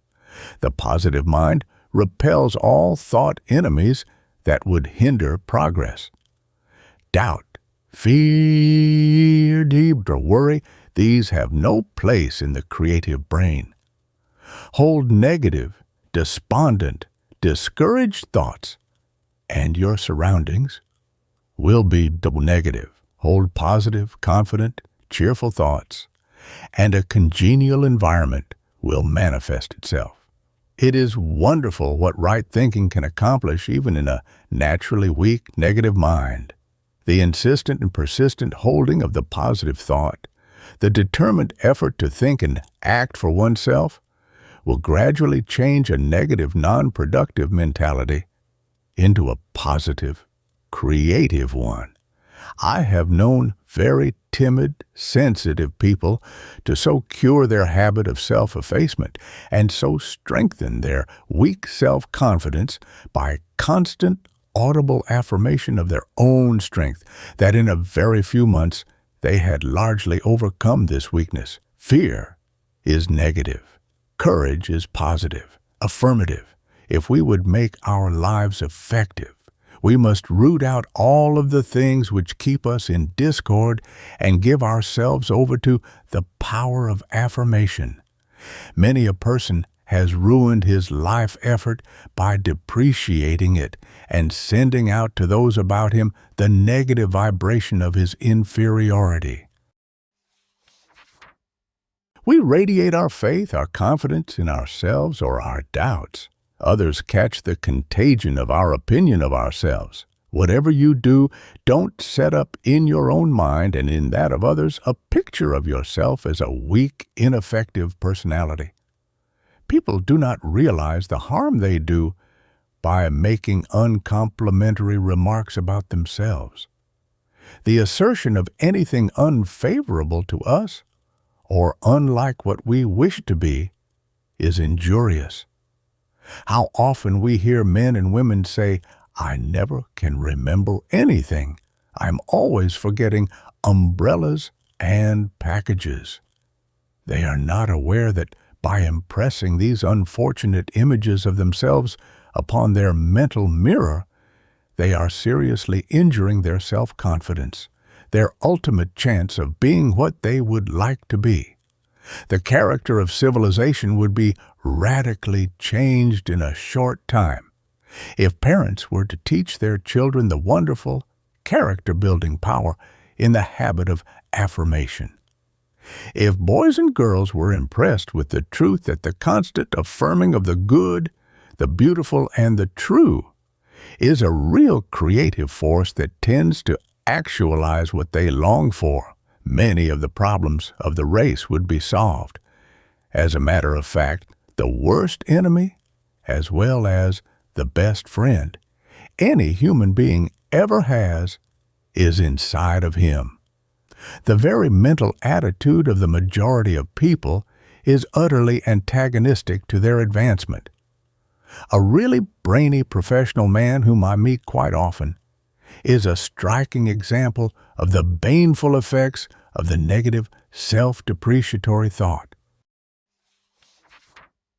He wanted to do something big in his line, but he has had only mediocre success, and in consequence has so soured on life that he seems to have lost the power to enjoy himself. The early contracted habit of self-castigation and unfavorable comparison with others has stayed by him through the years and practically disqualified his mind for real enjoyment. Another negative character of this type is a man in commercial life who is forever recalling his lack of opportunities. He believes and constantly affirms that he is unlucky, that he has never been at the right spot at the right time. He has been talking failure all his life, affirming hard times, poverty, ill luck, and disappointment. He has been sowing thistles and all sorts of ill weeds in his garden, and yet he wonders why his harvests have been so stingy. Affirmations, acts, motives, ambitions, mental attitudes are the seeds sown in human gardens.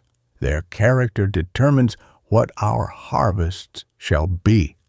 We are reaping weeds, thistles, thorns, or beautiful flowers and luscious fruit, according to the seeds we have sown. The only soil in which our good seed thoughts will flourish is that of mental harmony. In this fruitful ground lies the secret of all efficiency and happiness. To come into unity with the author of our being is to realize perfect mental harmony. And this is a goal that can be reached only by the road of constant, unfailing affirmation. When you long for something that it is perfectly legitimate for you to have, sow your affirmation seed in perfect confidence that it will bloom in reality.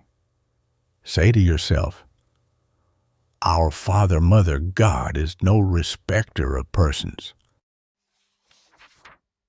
He will give me through my own effort what I need, what I ask for. I can and I will do what I long to do. I will be what I desire to be." Affirm this again and again to yourself. Do not wait for an opportunity. Make your opportunity.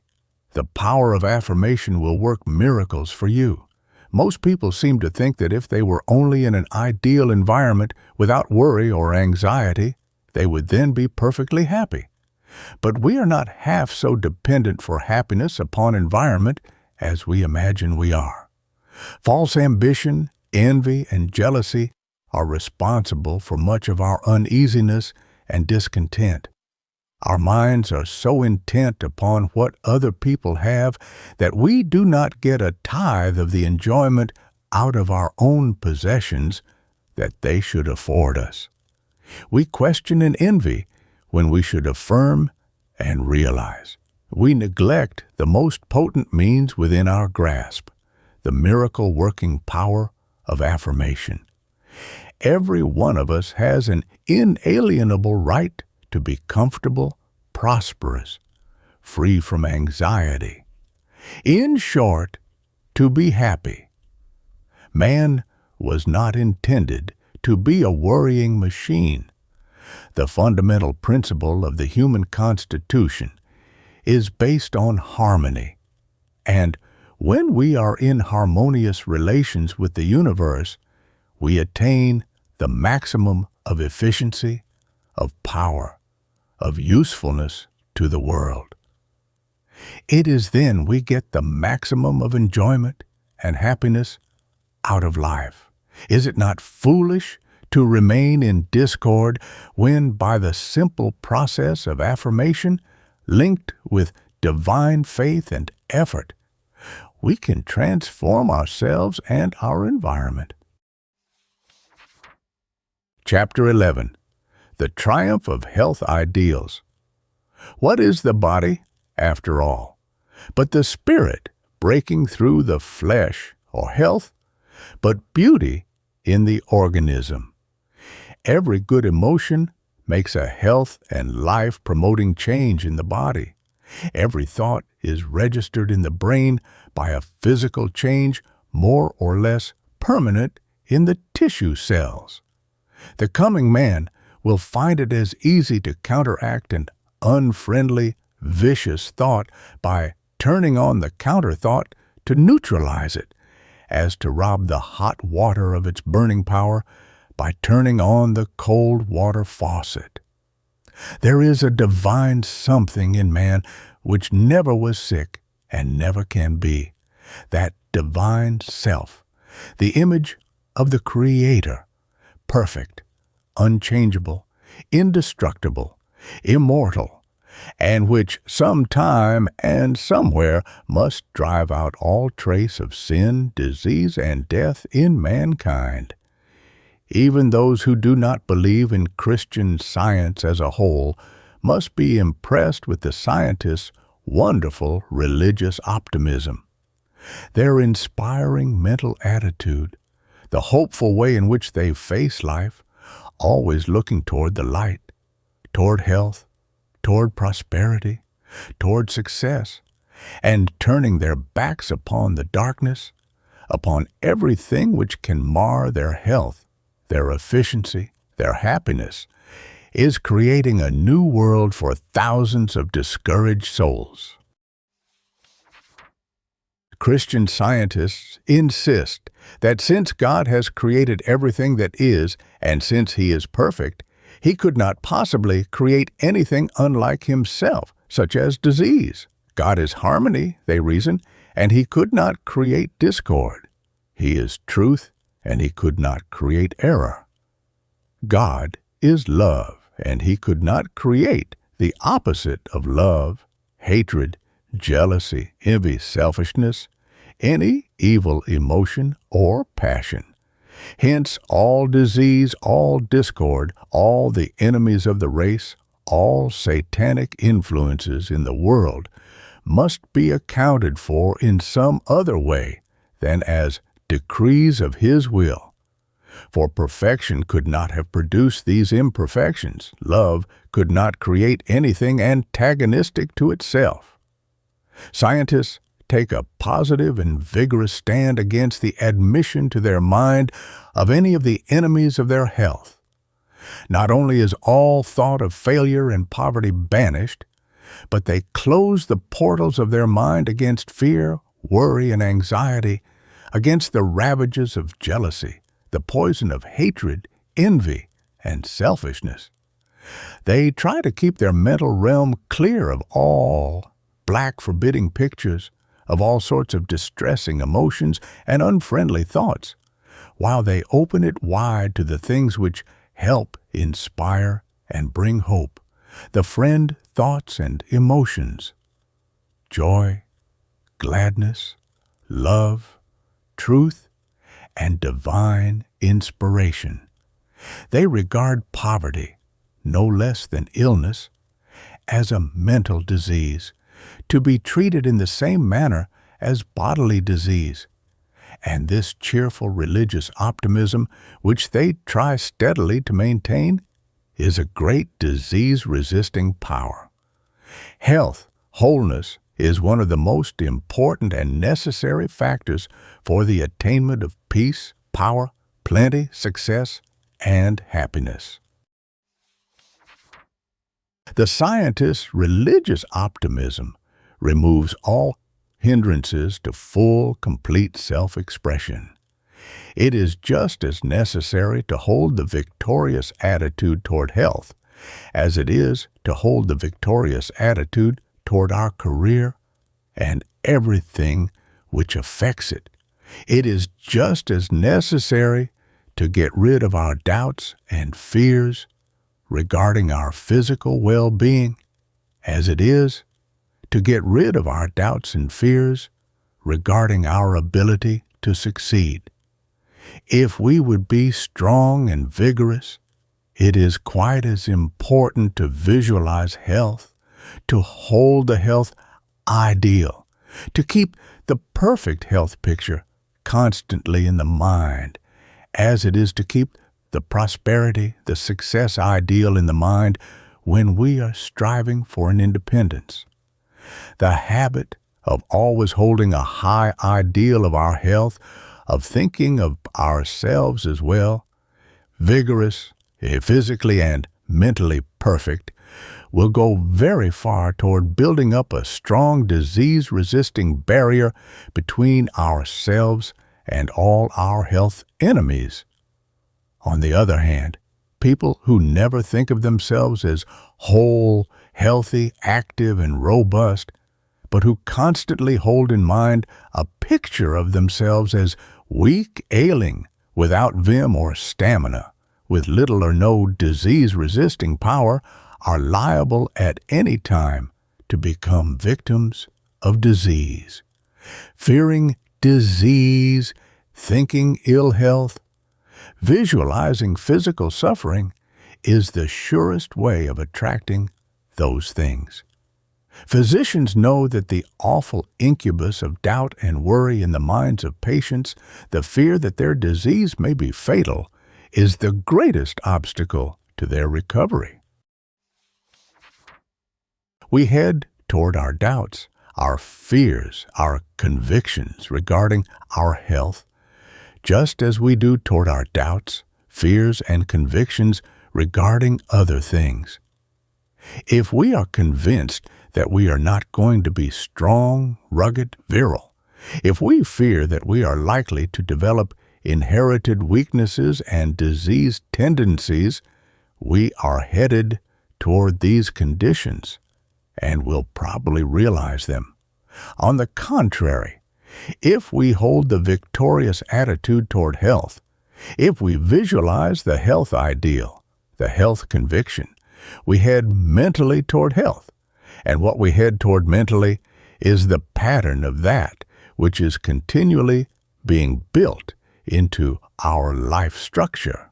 A healthy body is healthy thought externalized. Man's normal condition is that of robust health, vigorous vitality, tremendous power of endurance.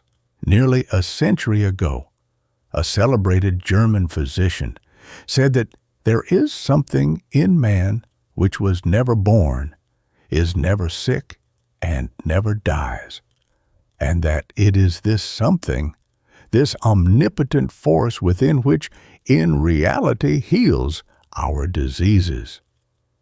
No matter what we may call it, this something that repairs and renews is one with the force that creates us. There is a power in you, back of the flesh, but not of it, which dominates the flesh, and that is the real you.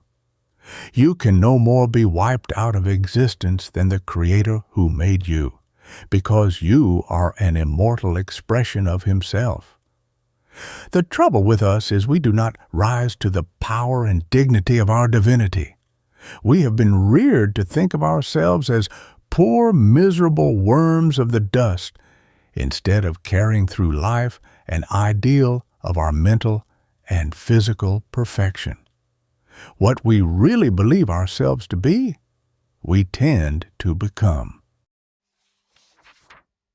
If we could hold continually the ideal of our wholeness and visualize ourselves as perfect beings, any tendency to imperfection, to discord, to disease would be eliminated. We are only just beginning to realize the tremendous import of the idea that we really fashion our bodies to correspond with our thoughts, that we are co-creators of ourselves with the divine power which is back of the flesh, but not of it. Every physician should also be a metaphysician. He should be a profound believer in the principle that the power which created the patient can recreate him, can repair damages, restore diseased or lost tissues. The most advanced physicians do believe that, at best, they can but help nature in her healing processes. They realize that the same power which created the patient is present in the healing of every wound, every broken bone, and every hurt we suffer. The surgeon sets the bone, dresses the wound, but the same power that first created the flesh and bone must do the healing. The mental healer vigorously denies the reality of disease in the sense that truth is a reality. To him, all is infinite mind, and therefore all must be good. The healer holds in mind only what he desires to establish in his patient's mind. He shuts out everything else. Health is what he wishes to establish, and to do this, he holds insistently and tenaciously the health ideal. He refuses to see the sick, diseased man or woman and persists in visualizing the ideal one that God intended. To his, the defective, deficient, suffering being which disease and physical discord have made is not the real man or woman. That being is only a travesty of the ideal perfect creature the Creator planned. He does not allow himself to think of or to picture disease symptoms. To visualize the physical appearance of disease would be to acknowledge its reality, and this would be to defeat his healing. He relies wholly upon divine mind as the great healing potency, and steadily affirms his patient's oneness with his divine source. At the very outset, he encourages his patient by affirming that, however real his physical discord or disease may seem to him, it cannot affect the God image in him, because that is perfect, as God himself is perfect, and that in reality there can be no disease. Truth and harmony, he asserts, are the great facts of life. Error is not a reality, but merely the absence of truth. Discord is not a reality, but merely the absence of harmony. This is discord, the absence of harmony, and divine harmony will antidote all discord, just as truth will neutralize error, and as love will neutralize all hatred, jealousy, or revenge, or as confidence, self-assurance will neutralize fear, doubt, or self-depreciation.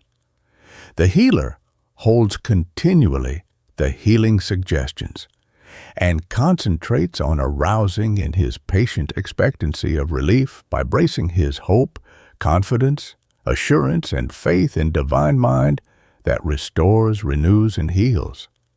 He tries to stimulate and to put into active operation the healing potencies latent in him, to awaken in his mind the lost divine image, and to impress upon him the idea that this divine image cannot possibly be dominated or in any way affected by disease. I have seen a chemist pour a few drops of liquid into a jar of muddy water, and in a few minutes the mud would disappear. No matter what the disease is, his great remedy lies in mental chemistry, in neutralizing, destroying the error with its natural antidote. The healer's constant affirmation that there can be no sickness, no disease in God's image in man is a powerful suggestion which tends to weaken the grip of error in his patient's body. The very shutting out of all fear, of the terror of disease and death, is a great step towards a cure, because these things are depressing to all the bodily functions. Everything that discourages, that makes the patient despondent, is a great devitalizer and constantly lowers his disease-resisting power. The arousing of the belief that the healer is a sort of motorman who puts up the patient's dropped trolley pole, thus making connection with the wire carrying infinite power, or that he is a wireless operator who is connecting him with his divine source, the source of health and happiness, is of itself a tremendous healing agency. When he has succeeded in establishing in the mind of his patient the vigorous conviction that health is the everlasting principle, the great fundamental inviolable fact, the healer has gone far toward establishing a scientific consciousness of health and has laid a most important health foundation. After a little practice, a sick person can do wonderful things for himself through the vitalizing force of autosuggestion. He can be his own physician. There are sufficient latent potencies in every human being to keep him in health and harmony. We can all be our own healers if we will. We contaminate the health stream with our thought poisons. Our doubts, our fears, our unbeliefs, our brutal passions, our selfishness, our greed, all of these things tend to pollute the stream which we receive pure as it flows from the crystal fountain. But the practice of divine chemistry will enable us to clear up our muddy life streams. We can, by the right use of our powers, purify it as the chemist purified the jar of muddy water. By applying their antidotes, we can neutralize the poisons of disease, which sap and embitter our lives. We must offer the same uncompromising opposition to the reality of all kinds of disease that the mental healer does. It is the ideal man or woman we must visualize, never the one weakened, deformed by horrible diseases or their symptoms. The constant holding of the health ideal, of the true thought, the health and prosperity thought, the optimistic thought, the kindly, cheerful, helpful thought, and the shutting out of all their opposites, not only help to restore health, but also increase tremendously the disease-resisting power. Right thought is a health, efficiency, and happiness tonic. The vital thing in establishing health is to adopt the victorious attitude toward it as toward every other good thing we desire. If we wish to have abounding health, we must cultivate implicit faith in health as our birthright. Without faith in our wholeness, we cannot be whole. Every physician knows that his patient's faith in his power to cure him, in the efficacy of the remedies he applies, are curative agencies. Confidence in our health is really its sustaining and buttressing power. For the moment we destroy this, we lessen our resisting power and invite disease. Without faith in our wholeness, we are not and cannot be whole.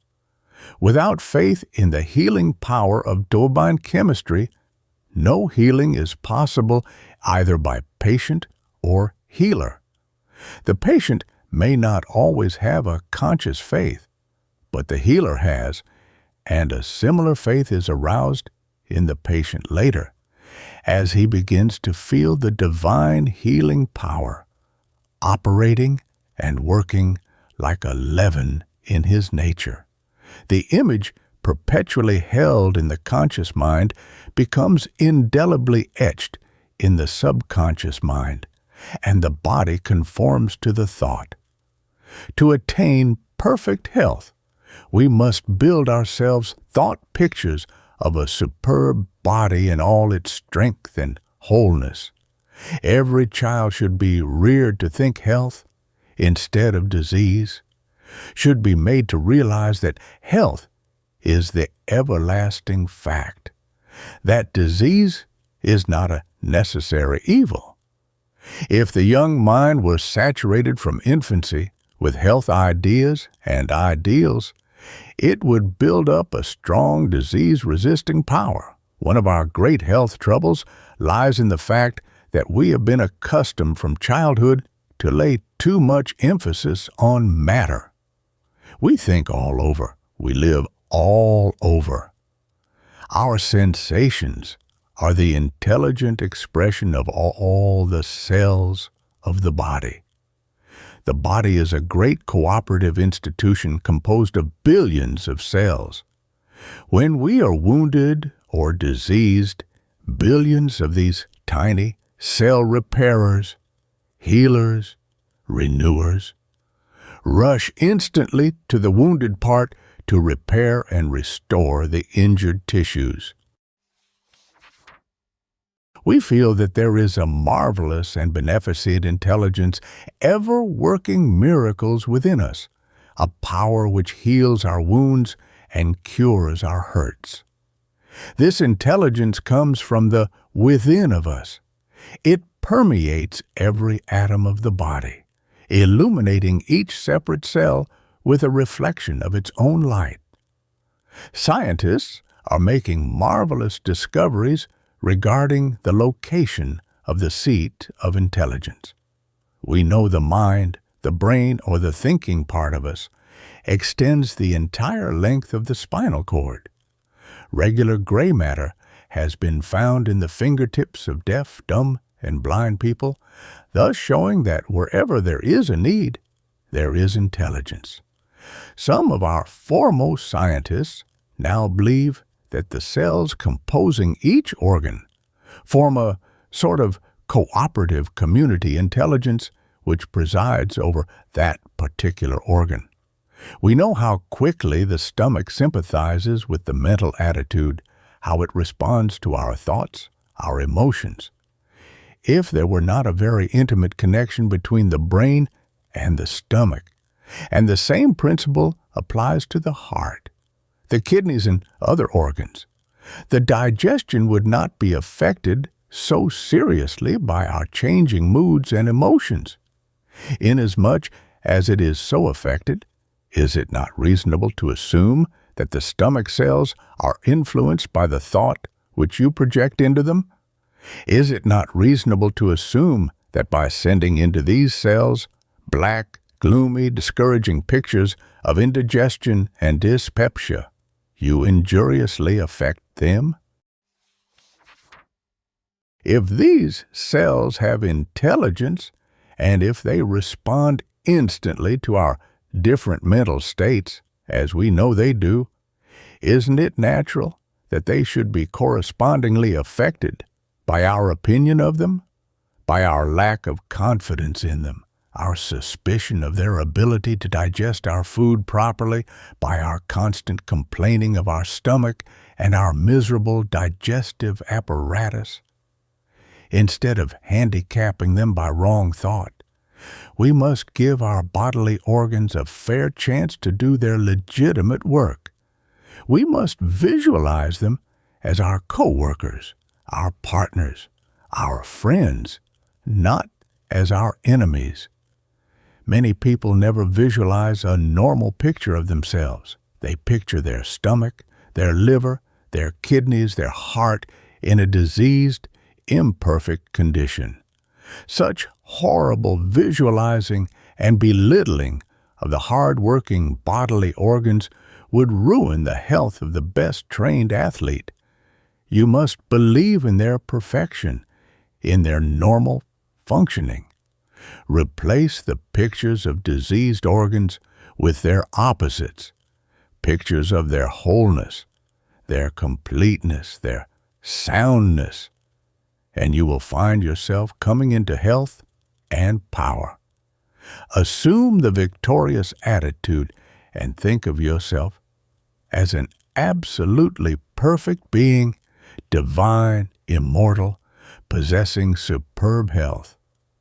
Every morning when you rise, before you go to bed at night, and whenever you think of it during the day, stoutly affirm the fact of your perfection physically, mentally, and morally. There is a great restorative power in the mere resolve to be well, strong, and vigorous, in affirming and tenaciously holding the perfect ideal of ourselves which the Creator had in His plan of us. You will be surprised to see how this mental attitude, this visualized physical ideal, will be reproduced in the body. The mind is the bodybuilder, the great health sculptor, and we cannot surpass our mental model. As long as we think ill health, doubt our ability to be strong and vigorous, perfect health is impossible. Joyous, abounding health can be established just as anything else can be established by right thinking and right living, by thinking health instead of disease, thinking strength instead of weakness, harmony instead of discord. The time will come when parents and teachers will realize the tremendous force, the character-building power in the affirmation of health, wholeness, completeness, harmony. If that mind was always in us which was in Christ, the mind that gives health, peace, and happiness, that perpetuates harmony, truth, and beauty, we should never know discord of any kind. Chapter 12. You are headed toward your ideal. If we are content to unfold the life within according to the pattern given us, we shall reach the highest end of which we are capable. We tend to grow into the likeness of the things we long for most, think about most. In Hawthorne's story, The Great Stone Face, we have an impressive illustration of the power of an ideal. One's memory holds a vivid picture of its hero, whose mind had dwelt from childhood on the local tradition that a man-child should be born, whose face would resemble that of the mountain profile above the little hamlet of his nativity. So wholeheartedly did he believe the legend, and so constantly did his eyes dwell on the prophetic profile, that unconsciously his own features changed until he completely embodied the ideal which his mind had absorbed. On every hand, we see illustrations of the transforming power of the ideal. How quickly we can select from a crowd of strangers the successful businessman. His initiative, leadership, executive ability speak out of his face and manner. The same is true of men in other vocations. Visit Sing Sing, and you will see the power of the ideal which has worked like a leaven in its inmates. The criminal ideal is reflected in the faces of those who visualize crime long before they committed the act. Whatever we hold in our minds, whatever is dominant in our motives, will stand out in our flesh so that the world can read it. We tend to become like what we admire, sympathize with, and persistently hold in mind. St. Paul is so enthused by the inspiration of his great model that he cries, "I live, not I, but Christ in me." The contemplation of perfection is always uplifting. Nothing so strengthens the mind or widens the thought as the constant effort to measure up to high ideals. The struggle to better our best, the steady pursuit of the ideal, which constantly advances as we pursue, is what has led the race up from savagery to 20th century civilization. Without an ideal, there is no growth, and where there is no growth, there is retrogression. Everything depends on the ideal. What we admire and aspire to enters into the very texture of our being. If we had the power to analyze any individual, we could tell what books he had read and could name his heroes. We could tell what ideals had actuated him. Parents and teachers should urge upon the young the importance of choosing the highest human ideals. Our lives are molded chiefly after the pattern of the ideals of our youth. History is full of examples of the powerful influence of ideals upon our great men. It is of the utmost importance to choose our ideal early in life, a high and beautiful ideal that shall be our pole star. What young man has entered into active life without an ideal before him of what he is going to do? What young girl but who, leaving school, dreams of the ideal love she will find, the ideal happy home she will make? But do the youth and the maiden hold these ideals throughout the years, or do they abandon them with the first discouragement and settle down into a commonplace existence with interest in nothing above the material? To youth, naturally, come glorious ideals, and with all these is a desire to help toward their fulfillment. But too often, the result of disappointment in the effort to better conditions is to abandon the ideal itself. Unless the ideal be held with a tenacity that no failure or disappointment can relax, it is apt to fade away after the first ardor of youth is past. One of the greatest aids to the preservation of the youthful ideal in all its freshness and beauty is to recall frequently the moral heroes who first gave one a glimpse of one's possibilities and aroused one's ambition. Keep constantly in mind the grand characters whose achievements aroused you to noble thoughts and endeavor in the springtime of life, and your standards will never drop.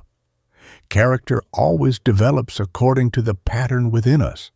No artist could paint the face of Christ with the model of Judas before his mental vision.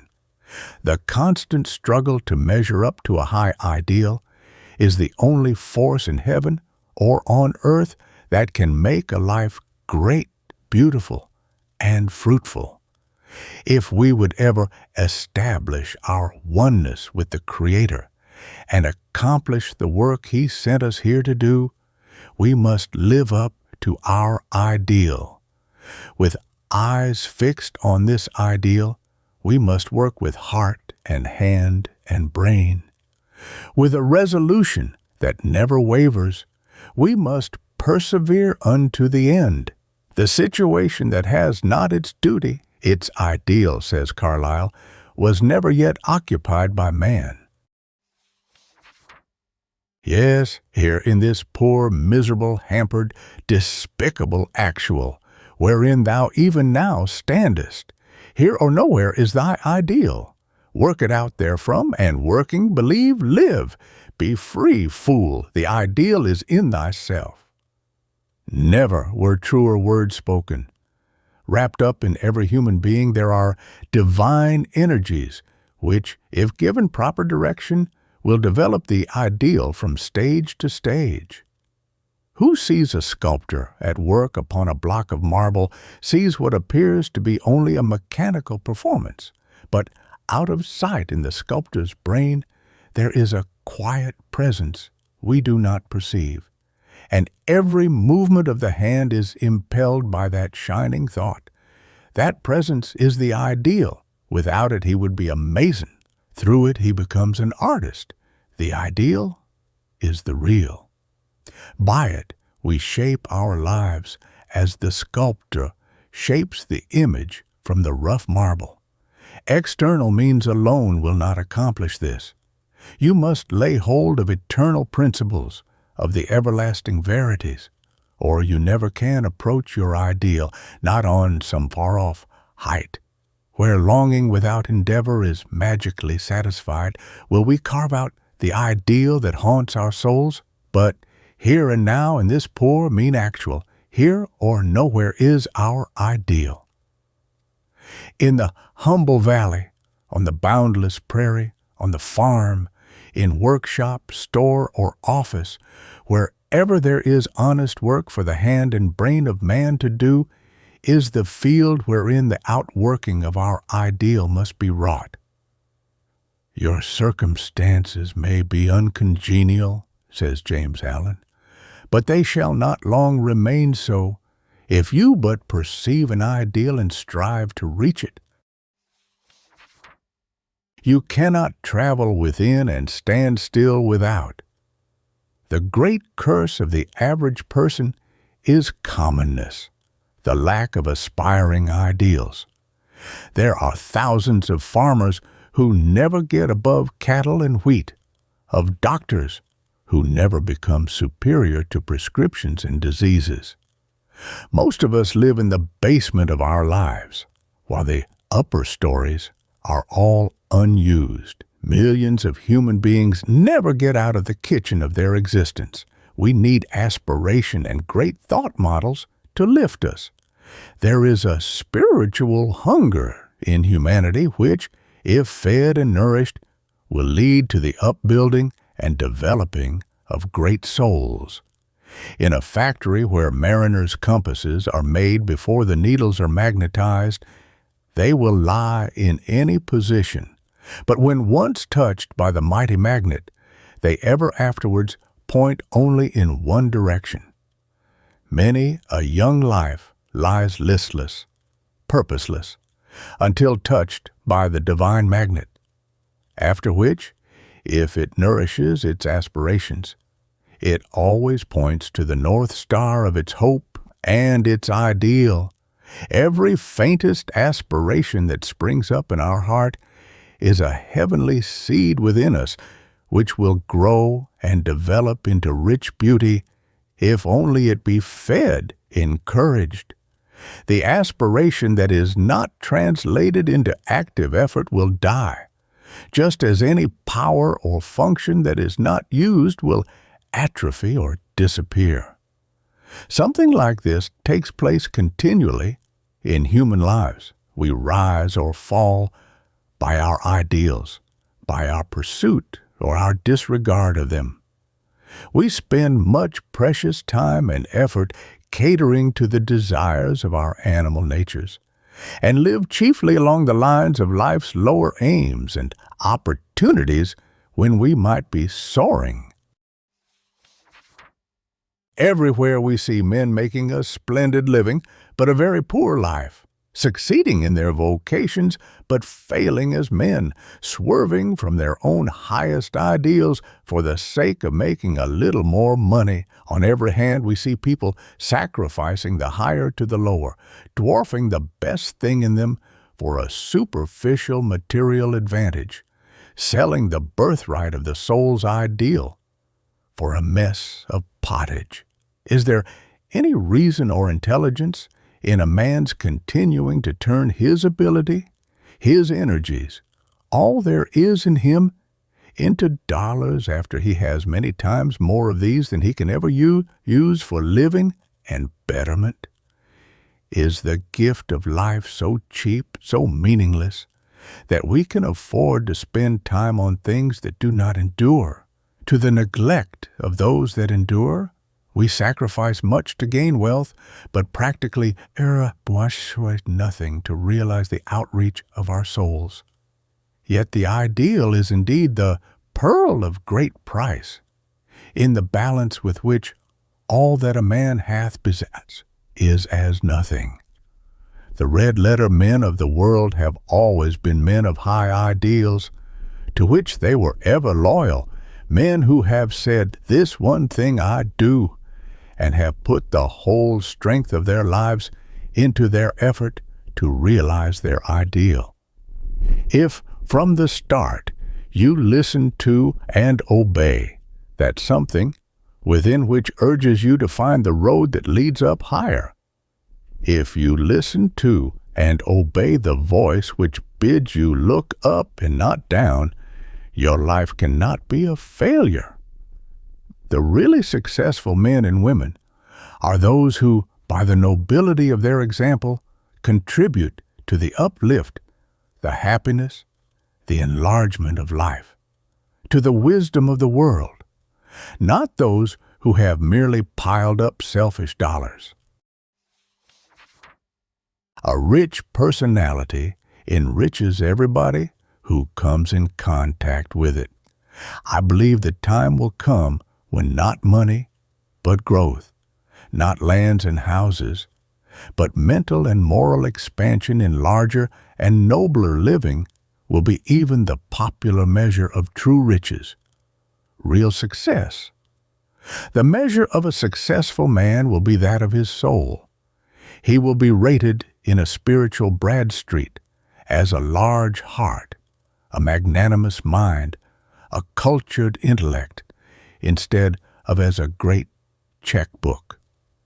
Phillips Brooks said, "The ideal life of full completion haunts us all. We feel the thing we ought to be beating beneath the thing we are. God hides some ideal in every human soul.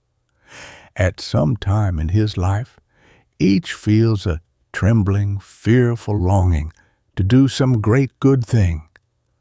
Life finds its noblest spring of excellence in its hidden impulse to do one's best. Every one who substitutes the finer for the cheaper goal, each one who holds to his high ideal, despite the stress and turmoil of modern daily living, in such measure hastens the day when such an ideal will be the inspiration of the masses and the power that moves the world." Chapter 13. How to make the brain work for us during sleep.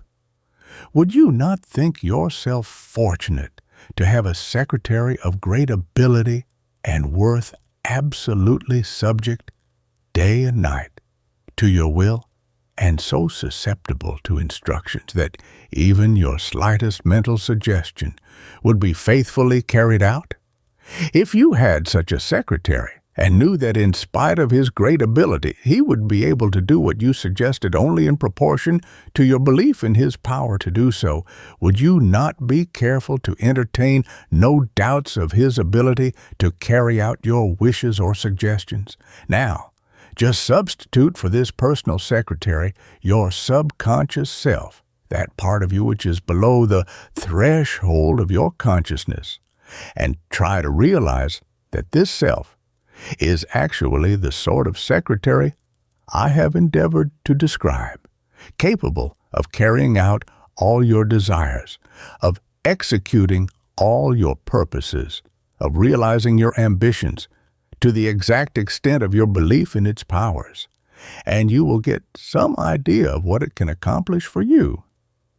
This secretary is closer to you than your breath, nearer than your heartbeat, a faithful servant walking by your side all through life, to execute your faintest wish, to carry out your desires, to help you to achieve your aims.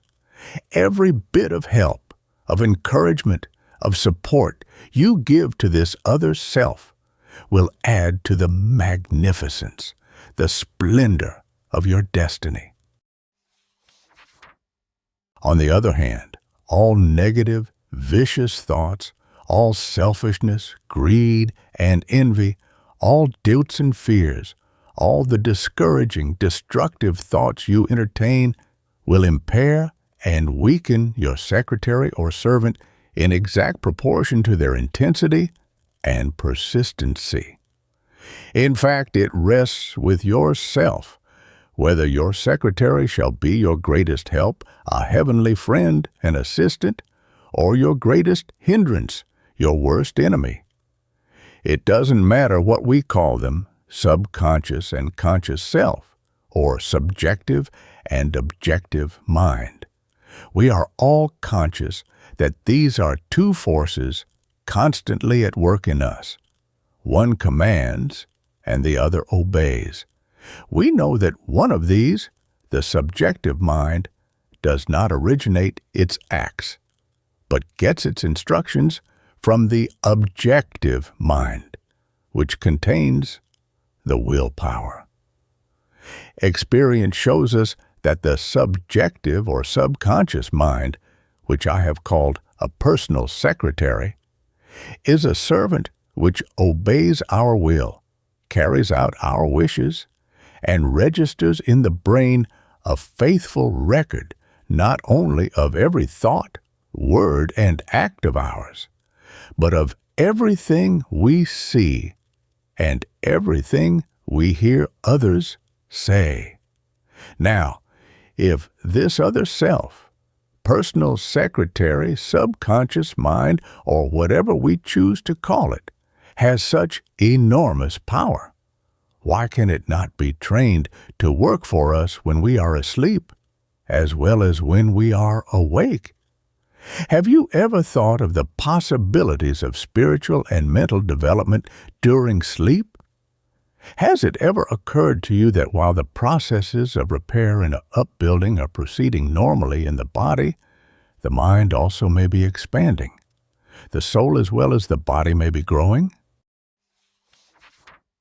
One of the deepest mysteries of nature's processes is that of putting a part of the brain and nervous system and most of the mental faculties which were in use during the day under the sweet ether of sleep while she repairs and rejuvenates every cell and every tissue, but at the same time keeping in the most active condition a great many of the bodily processes, and even certain of the mental and creative faculties. These are awake and alert all the time, while the sleeper is in a state of unconsciousness. Most of us probably have had the experience of dropping to sleep at night discouraged because we could not solve some vexing problem to our satisfaction. It may have been one in mathematics during our school days, or later on, a weightier one in business or professional life. And behold, in the morning, without any conscious effort on our part, the problem was solved. All its intricacies were unraveled. And what had so puzzled us the night before was perfectly clear when we woke up in the morning. Our conscious, objective self did not enter the mysterious laboratory where the miracle was wrought. We do not know how it was wrought. We only know that it was done somehow, without our knowledge, while we slept. Some of our greatest inventions and discoveries have been worked out by the subconscious mind during sleep. Many an inventor who went to sleep with a puzzled brain, discouraged and disheartened because he could not make the connecting link between his theory and its practical application, awoke in the morning with his problem solved. Many people attempt to explain these things on a purely physical basis. They attribute the aperneiad phenomenon to the mere fact that the brain has been refreshed and renewed during the night, and that, consequently, we can think better and more clearly in the morning. That is true so far as it goes, but there's something more, something beyond this. We know that ideas are suggested and problems actually worked out along lines which did not occur to the waking mind.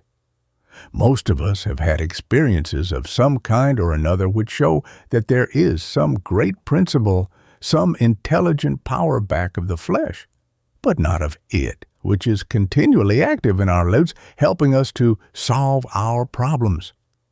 One of the most interesting instances of this kind is given in the biography of the great scientist, Professor Louis Agassiz, by his widow. He, Professor Agassiz, the writer says, had been for 2 weeks striving to decipher the somewhat obscure impression of a fossil fish on the stone slab in which it was preserved. Weary and perplexed, he put his work aside at last and tried to dismiss it from his mind. Shortly after, he waked one night persuaded that while asleep, he had seen his fish with all the missing features perfectly restored.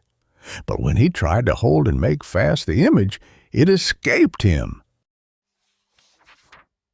Nevertheless, he went early to the Jardin des Plantes, thinking that on looking anew at the impression, he should see something which would put him on the track of his vision. In vain, the blurred record was as blank as ever.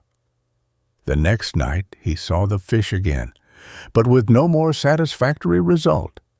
When he awoke, it disappeared from his memory as before. Hoping that the same experience might be repeated, on the third night he placed a pencil and paper beside his bed before going to sleep. Accordingly, towards morning, the fish reappeared in his dream, confusedly at first, but at last with such distinctness that he had no longer any doubt as to its zoological characters. Still half dreaming, in perfect darkness, he traced these characters on the sheet of paper at the bedside. In the morning, he was surprised to see in his nocturnal sketch features which he thought it impossible the fossil itself should reveal. He hastened to the Jardin des Plantes, and, with his drawing as a guide, succeeded in chiseling away the surface of the stone under which portions of the fish proved to be hidden. When wholly exposed, it corresponded with his dream and his drawing, and he succeeded in classifying it with ease. The subjective mind is not only capable of carrying out orders, but, as has already been shown, every impression made on it is indelible. How often we say, when we cannot recall a well-known name or the details of some important event or experience, "Well, I cannot think of that now, but it will come to me. I shall think of it later." And how often have the forgotten details flashed into our mind when the occasion had passed and we were thinking of something else?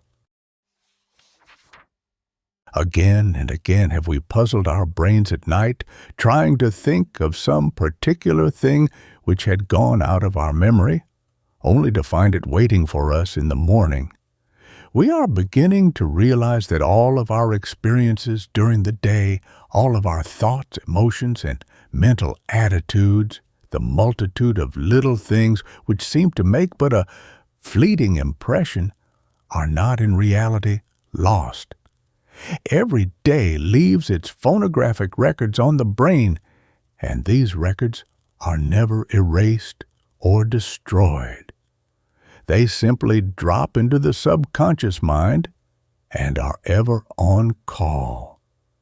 They may not come at once in response to our summons, but they are still there and are often many years after they have dropped into the subconscious mind, reproduced with all their original vividness. Now, if, as we have seen, the subconscious mind can perform real work, real service for us, why should we not use it especially during sleep? Why should we not avail ourselves of this enormous creative force to strengthen all our powers and possibilities, to piece out, virtually to lengthen our time, our lives? Think what it would mean to us in a lifetime if we could keep these sleepless, creative functions always in superb condition, so that they would go on during the night, working out our problems, unraveling our difficulties, carrying forward our plans while we are asleep. We have sufficient proof already to show that they do actual constructive work. It is now established beyond a doubt that certain parts of the brain continue active during the night when the rest of it is under the anesthetic of sleep. But we have hardly begun to realize what a tremendous ally this sleepless creative part of the brain can be made in our mental development. It is well known that most of the growth of the child, of its skeleton, muscles, nerves, and all the 12 different kinds of tissues in its body, takes place during sleep, that there is comparatively little during the activities of the day. It is not so well understood that our minds also grow during the night, that they develop along the lines of the ideals, thoughts, and emotions with which we feed them before retiring. All the analogies go to prove that the mind is always awake, says Geoffroy. The mind during sleep is not in a special mood or state, but it goes on and develops itself absolutely as in the waking hours. As a matter of fact, we never awake just the same being as when we went to sleep. We are either better or worse. We changed while we slept. While our senses are wrapped in slumber, the subjective mind is busily at work. It is either building up or tearing down. It is my firm belief that by an intelligent, systematic direction of this sleepless faculty of the brain, we can actually make it create for us along the line of our desires. As it is, most people, by not putting the mind in proper condition before going to sleep, not only do not intelligently use this marvelous creative agency, but they destroy all possibility of beneficial results from its action. It is as necessary to prepare the mind for sleep as it is to prepare the body. The following chapter offers some suggestions on this point. Chapter 14. Preparing the mind for sleep. The way we feel when we awake in the morning depends on how we were feeling or thinking when we went to sleep. If we retire holding a grudge against a neighbor or go to sleep nursing hatred or jealousy, we awake in a depressed, exhausted state. The destroyer was at work all night, furiously tearing down what beneficent nature had taken such pains to upbuild. But when we take pleasant, kindly thoughts to bed with us, we awake refreshed in a happy frame of mind. Our sleepless faculties spent the hours performing friendly offices for us during the night. Few people ever think of preparing the mind for sleep, yet it is even more necessary than it is to prepare the body. Most of us take great pains to put the latter in order. We make sure our sleeping room is properly ventilated and our bed is comfortable. But to the matter of preparing our minds, we don't give a thought. Instead of making our subconscious mental processes build for us in the night, we allow them to tear down much of what we have built during the day. Many of us grow old, haggard, and wrinkled in the night, when nature herself has ordained that night should be the renewing time of life. I know men whose lives have been revolutionized by adopting the practice of putting themselves in a harmonious condition, getting in tune with the infinite before going to sleep. Formerly, they were in the habit of retiring in a bad mood, tired, discouraged over anticipated evils, worrying about all sorts of things. The melancholy, black, ugly pictures of the misfortunes they feared, vividly exaggerated in the stillness of the night, became etched deeper and deeper on their brains, and did their baleful work, making real rest absolutely impossible when they reformed their habits, changed their thought, and retired in a peaceful frame of mind. Their business straightway began to improve. They were stronger, fresher, and better able to cope with difficulties than when they were depleting their resources by robbing themselves of nature's restorative. Many people tell me they cannot stop thinking after they go to bed. Of course, you cannot stop all thinking the first night you begin to form the new habit, when you have practiced the old night thinking habit for years. But if you persist and make it a cast iron rule to allow no anxieties or business troubles to enter your bedchamber, you will succeed. Think of your chamber as the one place sacred to rest, where the things that trouble and harass and vex during the daytime shall find no entrance. Put this legend over the door: "This is my holy of holies, the place of supreme peace and power in my life, from which all discord must be shut out." When you undress and lie down, say to yourself, "I have done my best during the day. Now I am going to drop thinking, drop worrying and planning, and get good, refreshing sleep." Clear your mind not only of all worrying business thoughts, but also of all ill will toward another. Resolve that you will wipe off the slate of your memory everything you have ever had against anyone. Imagine that the words harmony, peace, and love are emblazoned in letters of light all over the walls of your room. Repeat them over and over until that personal secretary just below the threshold of your consciousness becomes saturated with the ideas they convey, and you will drop into slumber with a serene, poised mind. Until the new habit is fixed, thoughts will intrude themselves, but you needn't harbor them. You can, if you only persist in the new and better way, fall asleep every night like a tired child, and awake in the morning refreshed and happy. Your subconscious self will, after a while, carry out your behests without any conscious effort. Insomnia, which is the curse of so many, may be entirely overcome by its aid If you go to bed every night with the thought firmly fixed in your consciousness that you are not going to sleep, you are the victim of your belief. The conviction in your subconscious mind that there is something the matter with your sleeping ability is largely responsible for the continuance of your trouble.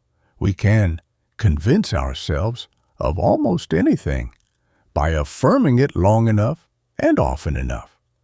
It is perfectly possible by means of affirmation to regain your power to sleep normally. Your subconscious self, that side of your nature which presides over the automatic functions during sleep, can be made to obey your commands. Say to this inner self, "You know there is no reason why you should not sleep. There is no defect in your physical or mental makeup which keeps you awake. You are going to sleep soundly tonight." Repeat similar affirmations during the day. Say to yourself, "This sleeplessness is only a bad habit. You are simply the slave of a senseless obsession, and you are going to break it up." Nothing keeps you awake but your fear that you are not going to sleep. Prepare your mind for sleep by emptying it of all worry. Compose yourself with the belief that you will go to sleep easily and naturally. Relax every muscle and say to yourself in a quiet, drowsy voice, "I am so sleepy, so sleepy, so sleepy." The subconscious self will listen and automatically put your suggestion into practice. It is needless to say that if insomnia is a result of bad or irregular habits, the victim must first change his habits before he can expect relief. System and order are imperative for our health. We must keep regular hours, be systematic in our habits, or our sleep is likely to suffer.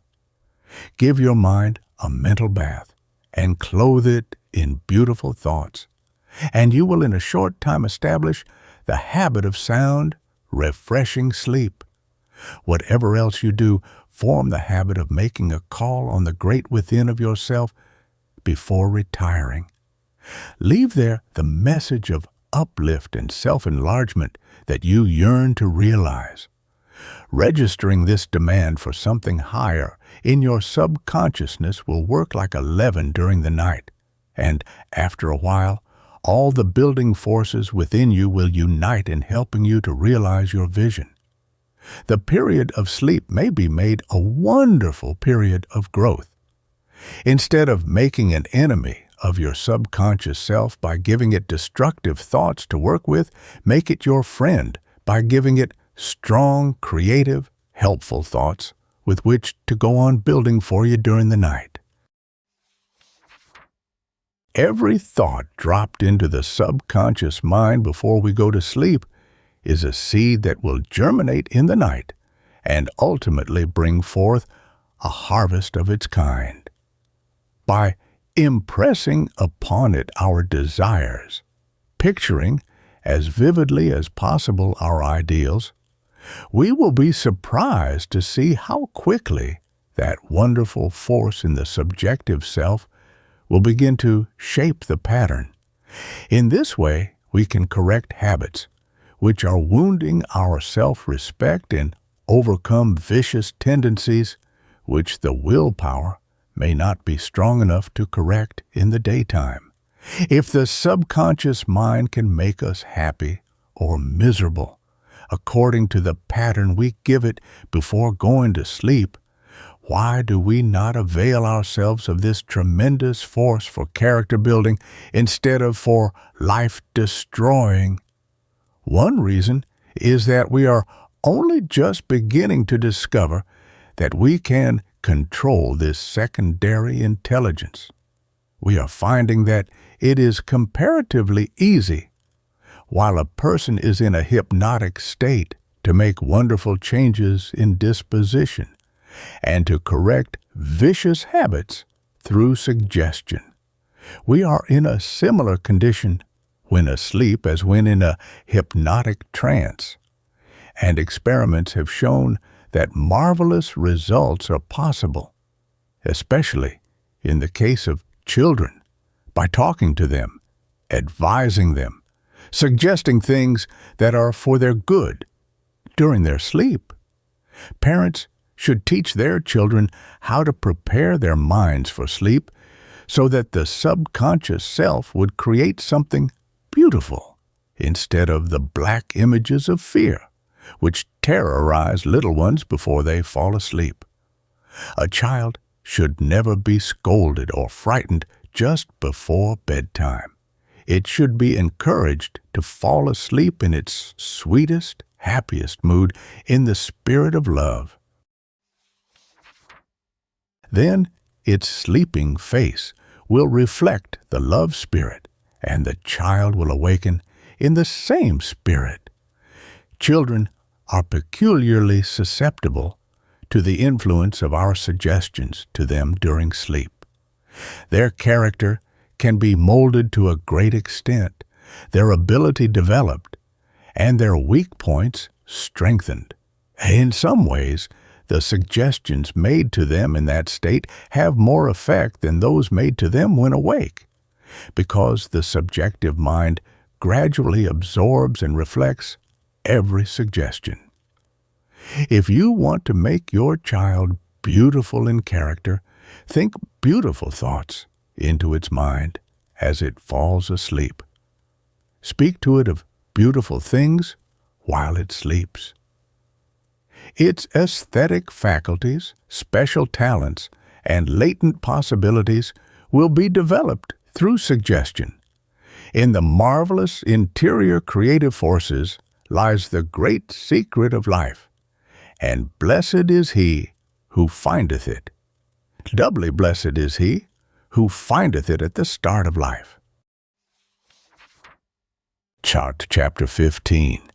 How to Stay Young. We do not count a man's years until he has nothing else to count. The ability to hold mentally the picture of youth in all its glory, vivacity, and splendor has a powerful influence in restraining the old age processes. Old age begins in the heart. When the heart grows cold, the skin grows old, and the appearances of age impress themselves on the body. The mind becomes blighted, the ideals blurred, and the juices of life congealed. Many people look forward to old age as a time when, as a recent writer puts it, you have a feeling that no one wants you, that all those you have borne and brought up have long passed out onto roads where you cannot follow, that even the thought life of the world streams by so fast that you lie up in a backwater, feebly, blindly groping for the full of the water, and always pushed gently, hopelessly back. There is such a thing as an old age of this kind, but not for those who face life in the right way. Such a pathetic, such a tragic ending is not for those who love and are loved because they keep their hearts open to the joys and sorrows of life, who maintain a sympathetic interest in their fellow beings and in the progress and uplift of the world, who keep their faculties sharpened by use, and whose minds are constantly reaching out, broadening and growing in the love and service of humanity. A dismal, hustless old age is only for those who have not learned how to live. Growth in knowledge and wisdom should be the only indication of our added years. What we have a horror of is the premature death of the faculties, the cutting off of power, opportunity, the decay of the body many years before the close of the life on earth. We shudder at the giving up of a large part of life that has potency of work, of action, and of happiness. This horror of senility increases because life continually grows more interesting. There never was a time when it seemed so precious, so full of possibilities, when there was so much to live for as in this glorious present. Never before was the thought of old age as represented by decay and enforced inactivity so repugnant to man. But why should anyone look forward to such a period? It is just this looking forward, the anticipating and dreading the coming of old age, that makes us old, senile, useless. The creative forces inside of us build on our suggestions, on our thought models, and if we constantly thrust into our consciousness old age thoughts and pictures of decrepitude, of declining faculties, these thoughts and pictures will be reproduced in the body. If you have arrived at an age which you accept as a starting point for physical deterioration, your body will sympathize with your conviction. Your walk, your gait, your expression, your general appearance, and even your acts will all fall into line with your mental attitude.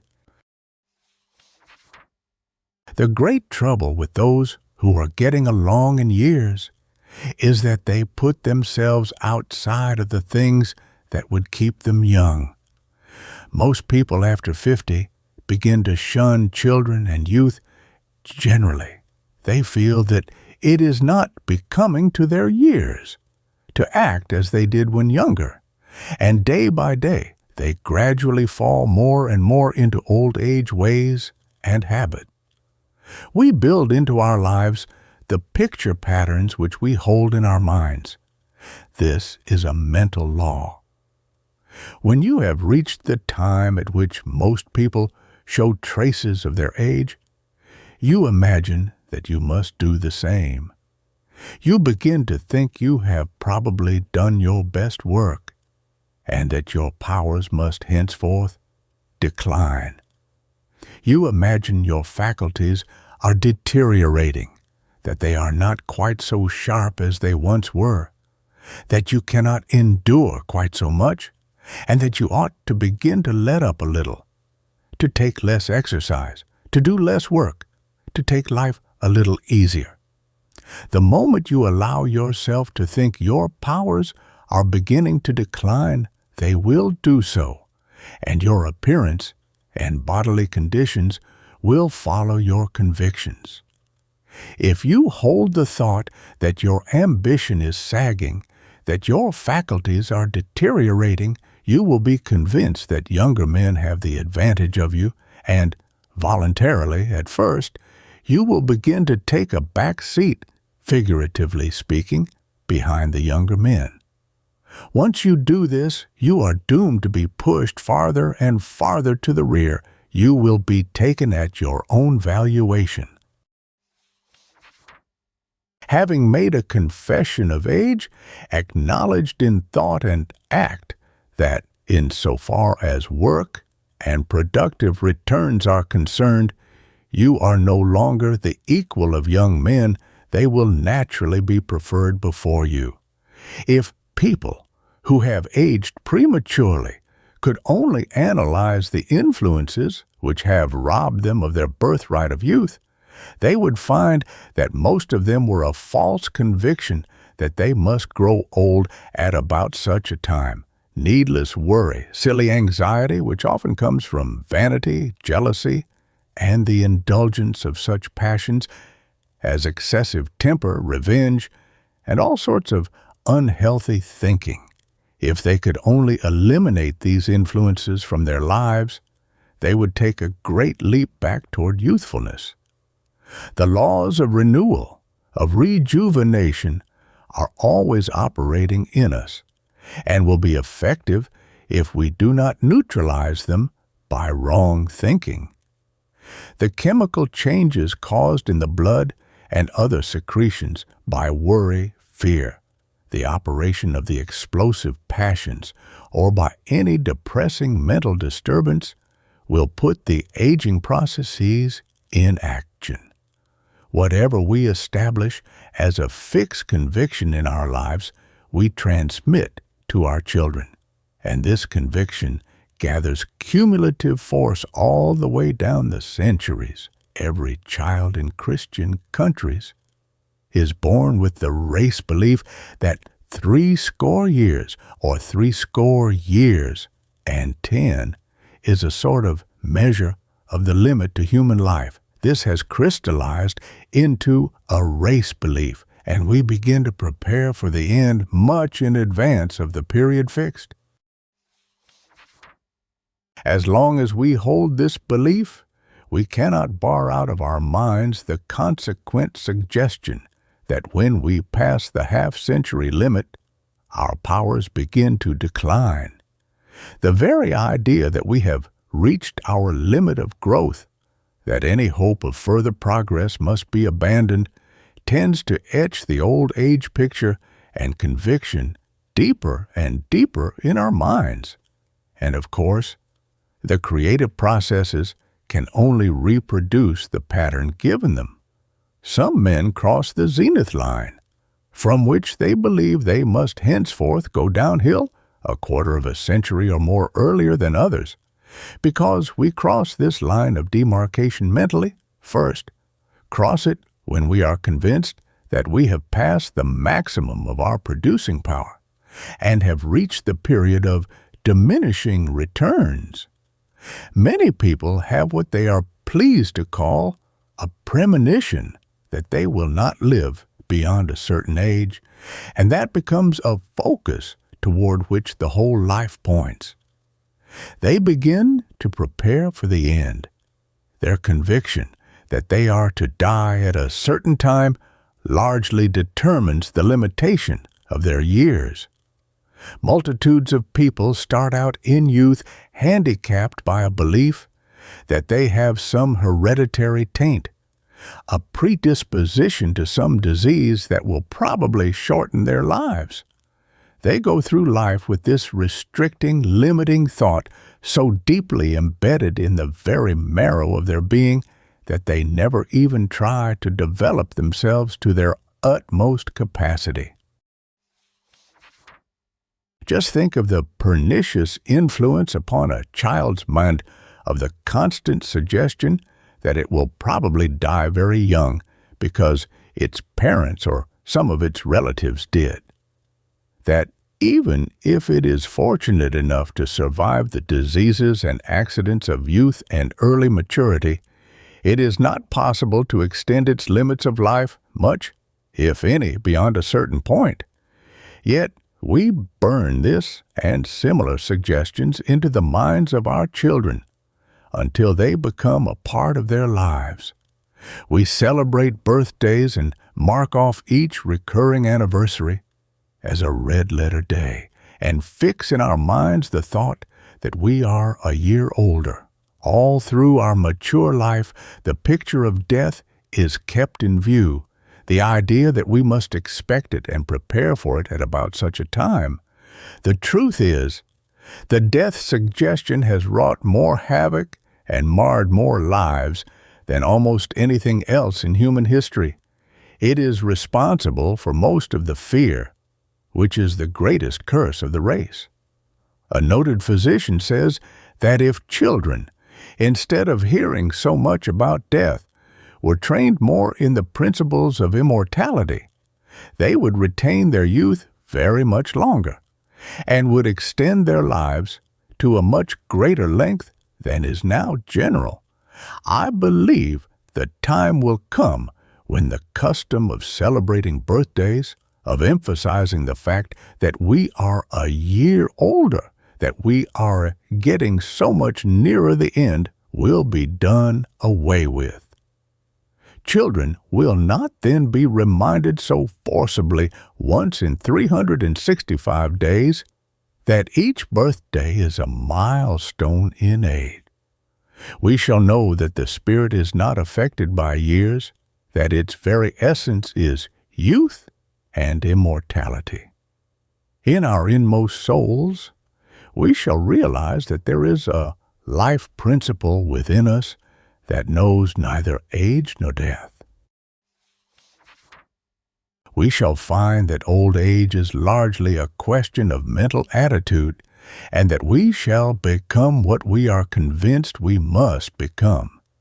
As a matter of fact, the average length of life is steadily increasing, because science is teaching men how to live so as to conserve health and youth.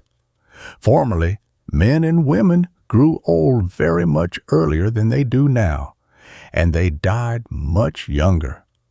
We do not think so much about dying as they used to in the early days of this country, when to prepare for the future life seemed to be the chief occupation of our Puritan ancestors.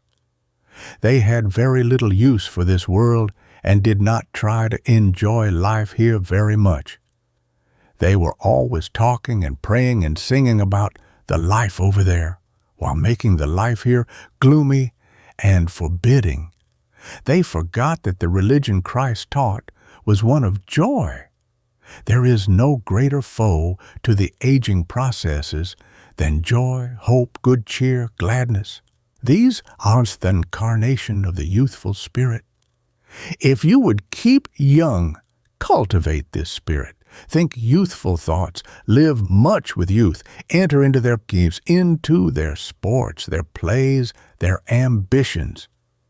Play the youthful part, not half-heartedly, but with enthusiasm and zest. If you want to stay young, you must act as if you felt young.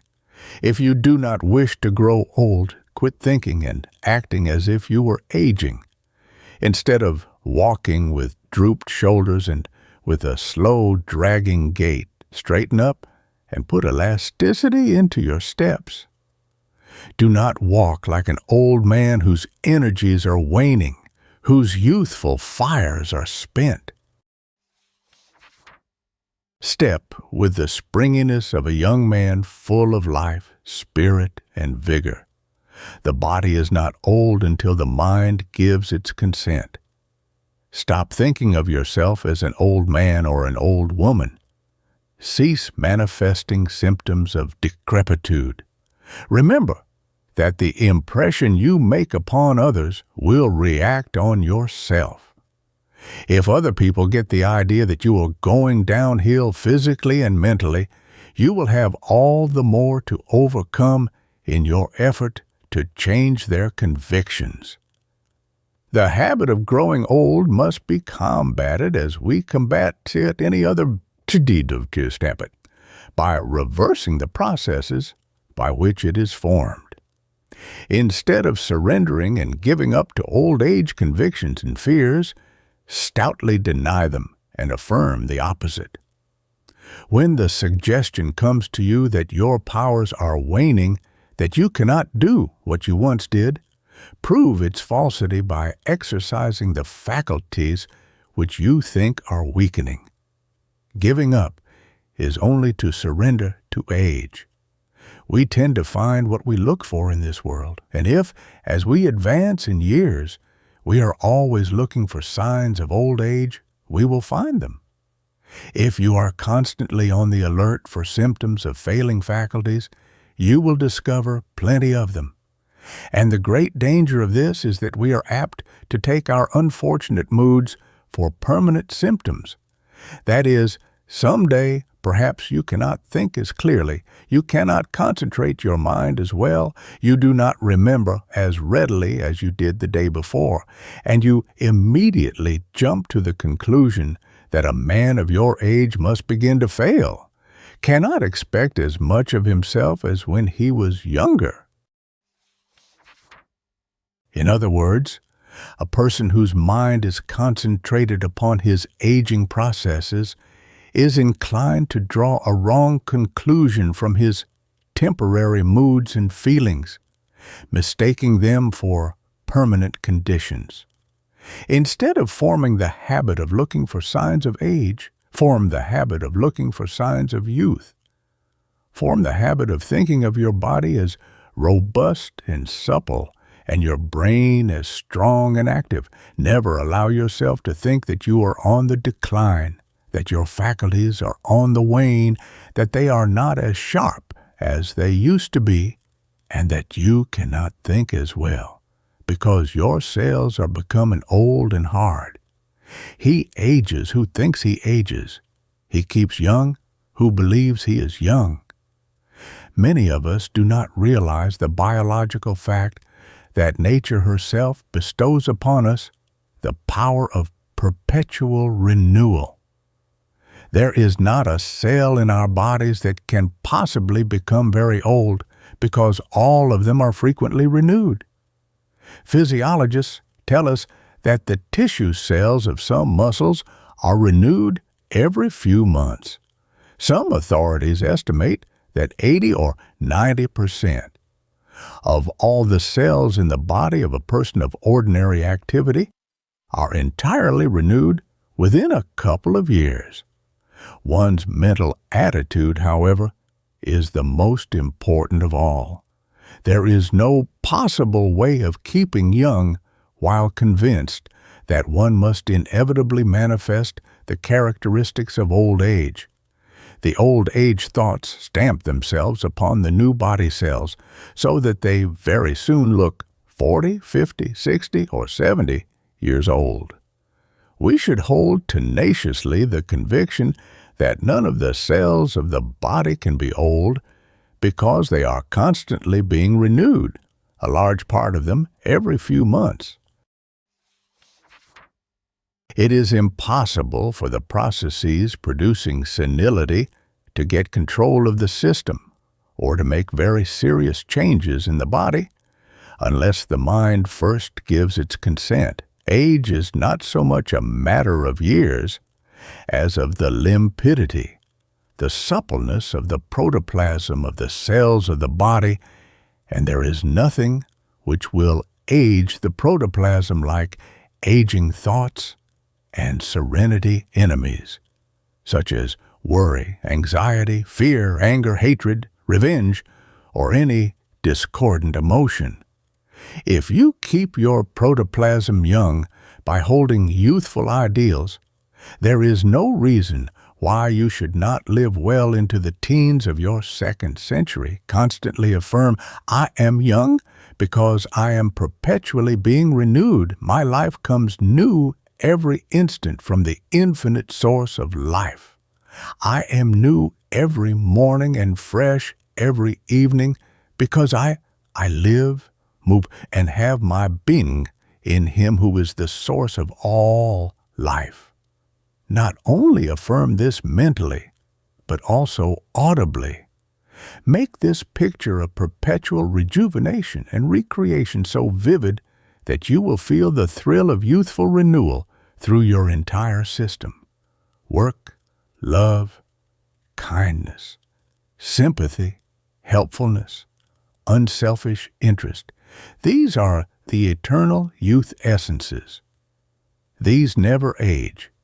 And if you make friends with them, they will act like a leaven in your life, enriching your nature, sweetening and ennobling your character, and prolonging your youth even to the century mark. We are learning that the fabled fountain of youth lies in ourselves, is in our own mentality. Perpetual rejuvenation and renewal are possible through right thinking. We look as old as we think and feel because thought and feeling maintain or change our appearance in exact accordance with their persistence or their variations. It is impossible to appear youthful and remain young unless we feel young. Youthful thinking should be a life habit. Chapter 16. Our oneness with infinite life. He lives best and most who gives God His greatest opportunity in Him. If we only knew how to live and move and have our being in Him, to be conscious of this every instant, we should then know what true living means. We should be satisfied, for we should then awaken His likeness. Deep within every heart that has not dulled the sense of its inner vision is the belief that we are one with some great unknown, unseen power, and that we are somehow inseparably connected with the infinite consciousness. In the early days of the Great European War, a Jewish soldier in the first line of a Russian battalion engaged in a man-to-man fight with an Austrian in the opposing battalion. In their desperate encounter, the Russian Jew drove his bayonet through the breast of his opponent. As the latter, an Austrian Jew, fell mortally wounded. With his dying breath, he gasped the Hebrew prayer, which begins, "Hear, O Israel." The Russian, realizing that he had killed a brother Jew, overcome with horror, fell fainting on the battlefield. When he regained consciousness, he was a raving lunatic. When will men realize that we are all brothers, that we are all members of the same great human family, children of the same great Father, Mother God? When will we see that though oceans and continents divide us, though we may speak different tongues, may differ in race, color, and creed, yet we are so closely related in thought and motive that our deepest, most vital interests are identical? Time and again, despite all outward differences, has that invisible bond of union which binds mankind into one great family manifested itself even on the battlefield. There, men who have sabered or shot at and wounded each other have become fast friends and learned to feel their brotherhood. Many and many a time has it happened that soldiers who had been bitter enemies in battle and had tried in every way to kill each other have found while convalescing side by side that they were really one in sympathy and feeling, brothers at heart, and did not know it. If these men had known and seen into one another's soul before the battle as they had afterwards in the hospital, they never could have been induced to fire at or to try to injure one another. Scientists are piling up proof after proof of the unity not only of mankind, but of everything in the universe, of the oneness of all life. They are demonstrating that there is but one substance, one eternal force or essence in the universe, and that all we see is but a varying expression of it. Everything about us is merely a modification, a change of form of this universal substance, just as electricity is a manifestation of force in various forms in its unchained power in rending giant trees and destroying huge buildings, and as harnessed by man in moving trains, in lighting our homes, in furnishing heat for cooking, and in many other domestic and industrial devices. The lesson of lessons for us to learn from this is our inseparable union with the Creator of life, that everlasting, eternal unity of spirit, that oneness with the Father which Christ came to teach. I and the Father are one. I am the vine, ye are the branches. We are as closely united one to the other, and all to the Father as are the branches to the parent stem. When we are conscious of our union, of our co-partnership with the infinite, we feel an added power, just as the branch feels the force of the life currents flowing into it from the vine. Severed from the parent stem, the same branch would not feel so confident. It would soon find that of itself it could do nothing, and in a short time it would wither and die. My experience has shown that people who, from different causes, feel cut off from connection with the divine source of things suffer intensely from fear. They are filled with a vague but overmastering terror, which presses upon them with greater force because it is unseen, unknown. They dimly feel that, like meteors in the sky which have passed beyond the controlling gravity governing the other heavenly bodies, they are separate, unrelated human atoms without assurance that they are under a protective, guiding, sustaining power. Our individual strength comes from our conscious oneness with omnipotence, just as our national or corporate strength is derived from union with one another. Each human being is like a drop of water in the ocean. He is not independent. He cannot work alone. Consciously or unconsciously, he is a part of the masses all around him. He is touched by other water drops on every side, and his existence, his success, is largely dependent upon his union with the others. Even if a drop of the ocean could separate itself from the mass and should try to live its own life in its own way, it would soon cease to exist as a drop. A man cannot accomplish much alone. His success depends on his union with other men. His dignity and strength are reinforced by the organization or association of which he is a unit, as a cable is reinforced by the sum of the strength of its separate wires. The greatest minds of all ages have drawn their strength from the invisible source, from their vital connection with the power which creates and works through every one of us. They have also believed in the great mission of the race, believed in a divine plan running through the universe which works for righteousness and shapes the destiny of the race. Their belief in the divinity of humanity has been a strong factor in their character and the root source of their power.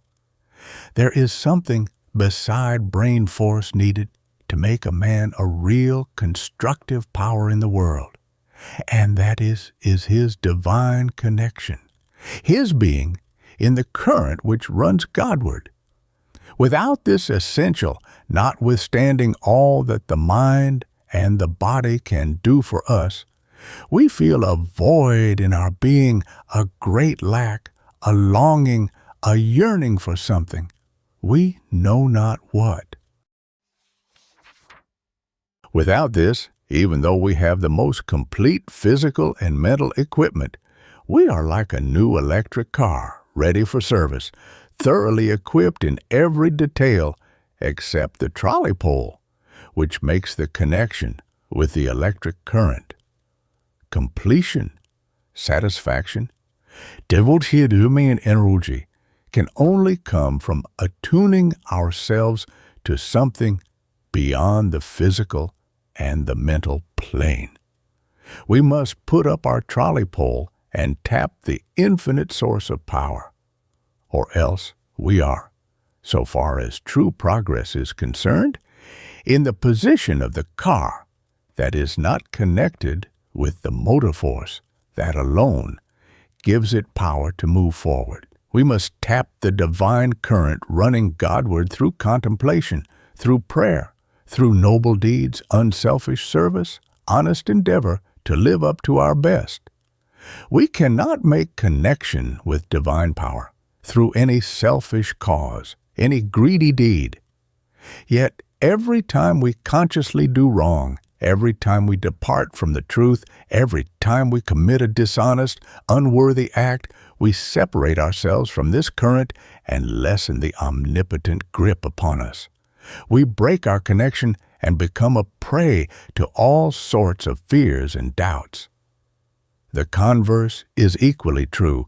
Let a man do a good deed, commit himself to a noble work, and all the creative, uplifting forces will rush to his aid. He will be reinforced by the added power of all others working in the same spirit, on the same plane. At one time it was thought that we could get no knowledge or impressions excepting through the five senses. But we know now that there are many other avenues by which we communicate with one another. There is a mental, a spiritual communication which is more intimate, more real than any we can make by physical contact or expression. We can sit beside those who are in sympathy with us for hours without touching them, without a word being spoken, without a look, and yet enjoy the sweetest and most delightful converse. The mind sees beauties which the physical eye never beholds. The mental ear hears harmonies, melodies which the auditory nerve is too gross to perceive. The soul, through its closer union with God, receives perceptions which even the mind cannot comprehend. It was intended that man should live in perpetual contact with the power that created him, that would keep him in tune with all that is healthful and good and pure and true. But unfortunately, we are constantly losing our connection and thus making ourselves impotent, weak, when we might be potent, strong, creative. To live in wireless communication with the divine current that runs through all creation is to be in touch with divinity indeed, is to be divinely successful. No power outside of ourselves can cut us off from communication with this current. Even the worst criminals may still be one with their source if they choose. The Creator has not cut them off. They have broken the connection themselves. The great love of the Father would still sustain him, feed him, permit the same beautiful sun to shine upon him as upon the greatest saint. If we could only grasp this superb truth, our oneness with the great creative principle of the universe, it would transform the race. It would bring peace and harmony into our lives. It would give us a sense of security and satisfaction and happiness such as we never before knew. Until we realize our unity with God and one another, we can never grow to our full stature. We can never utilize the manifold powers at our command. Nor shall we ever reach that glorified manhood which matches the Creator's pattern of the possible man until it is ingrained into every child's nature that he was not only created by his Father, Mother, God, but that he is forever after vitally connected with him, that he is nearer to him than his own hands and feet, closer than his own heartbeat. This oneness of the child with his Maker is the principle which must ultimately mold the race into perfect beings.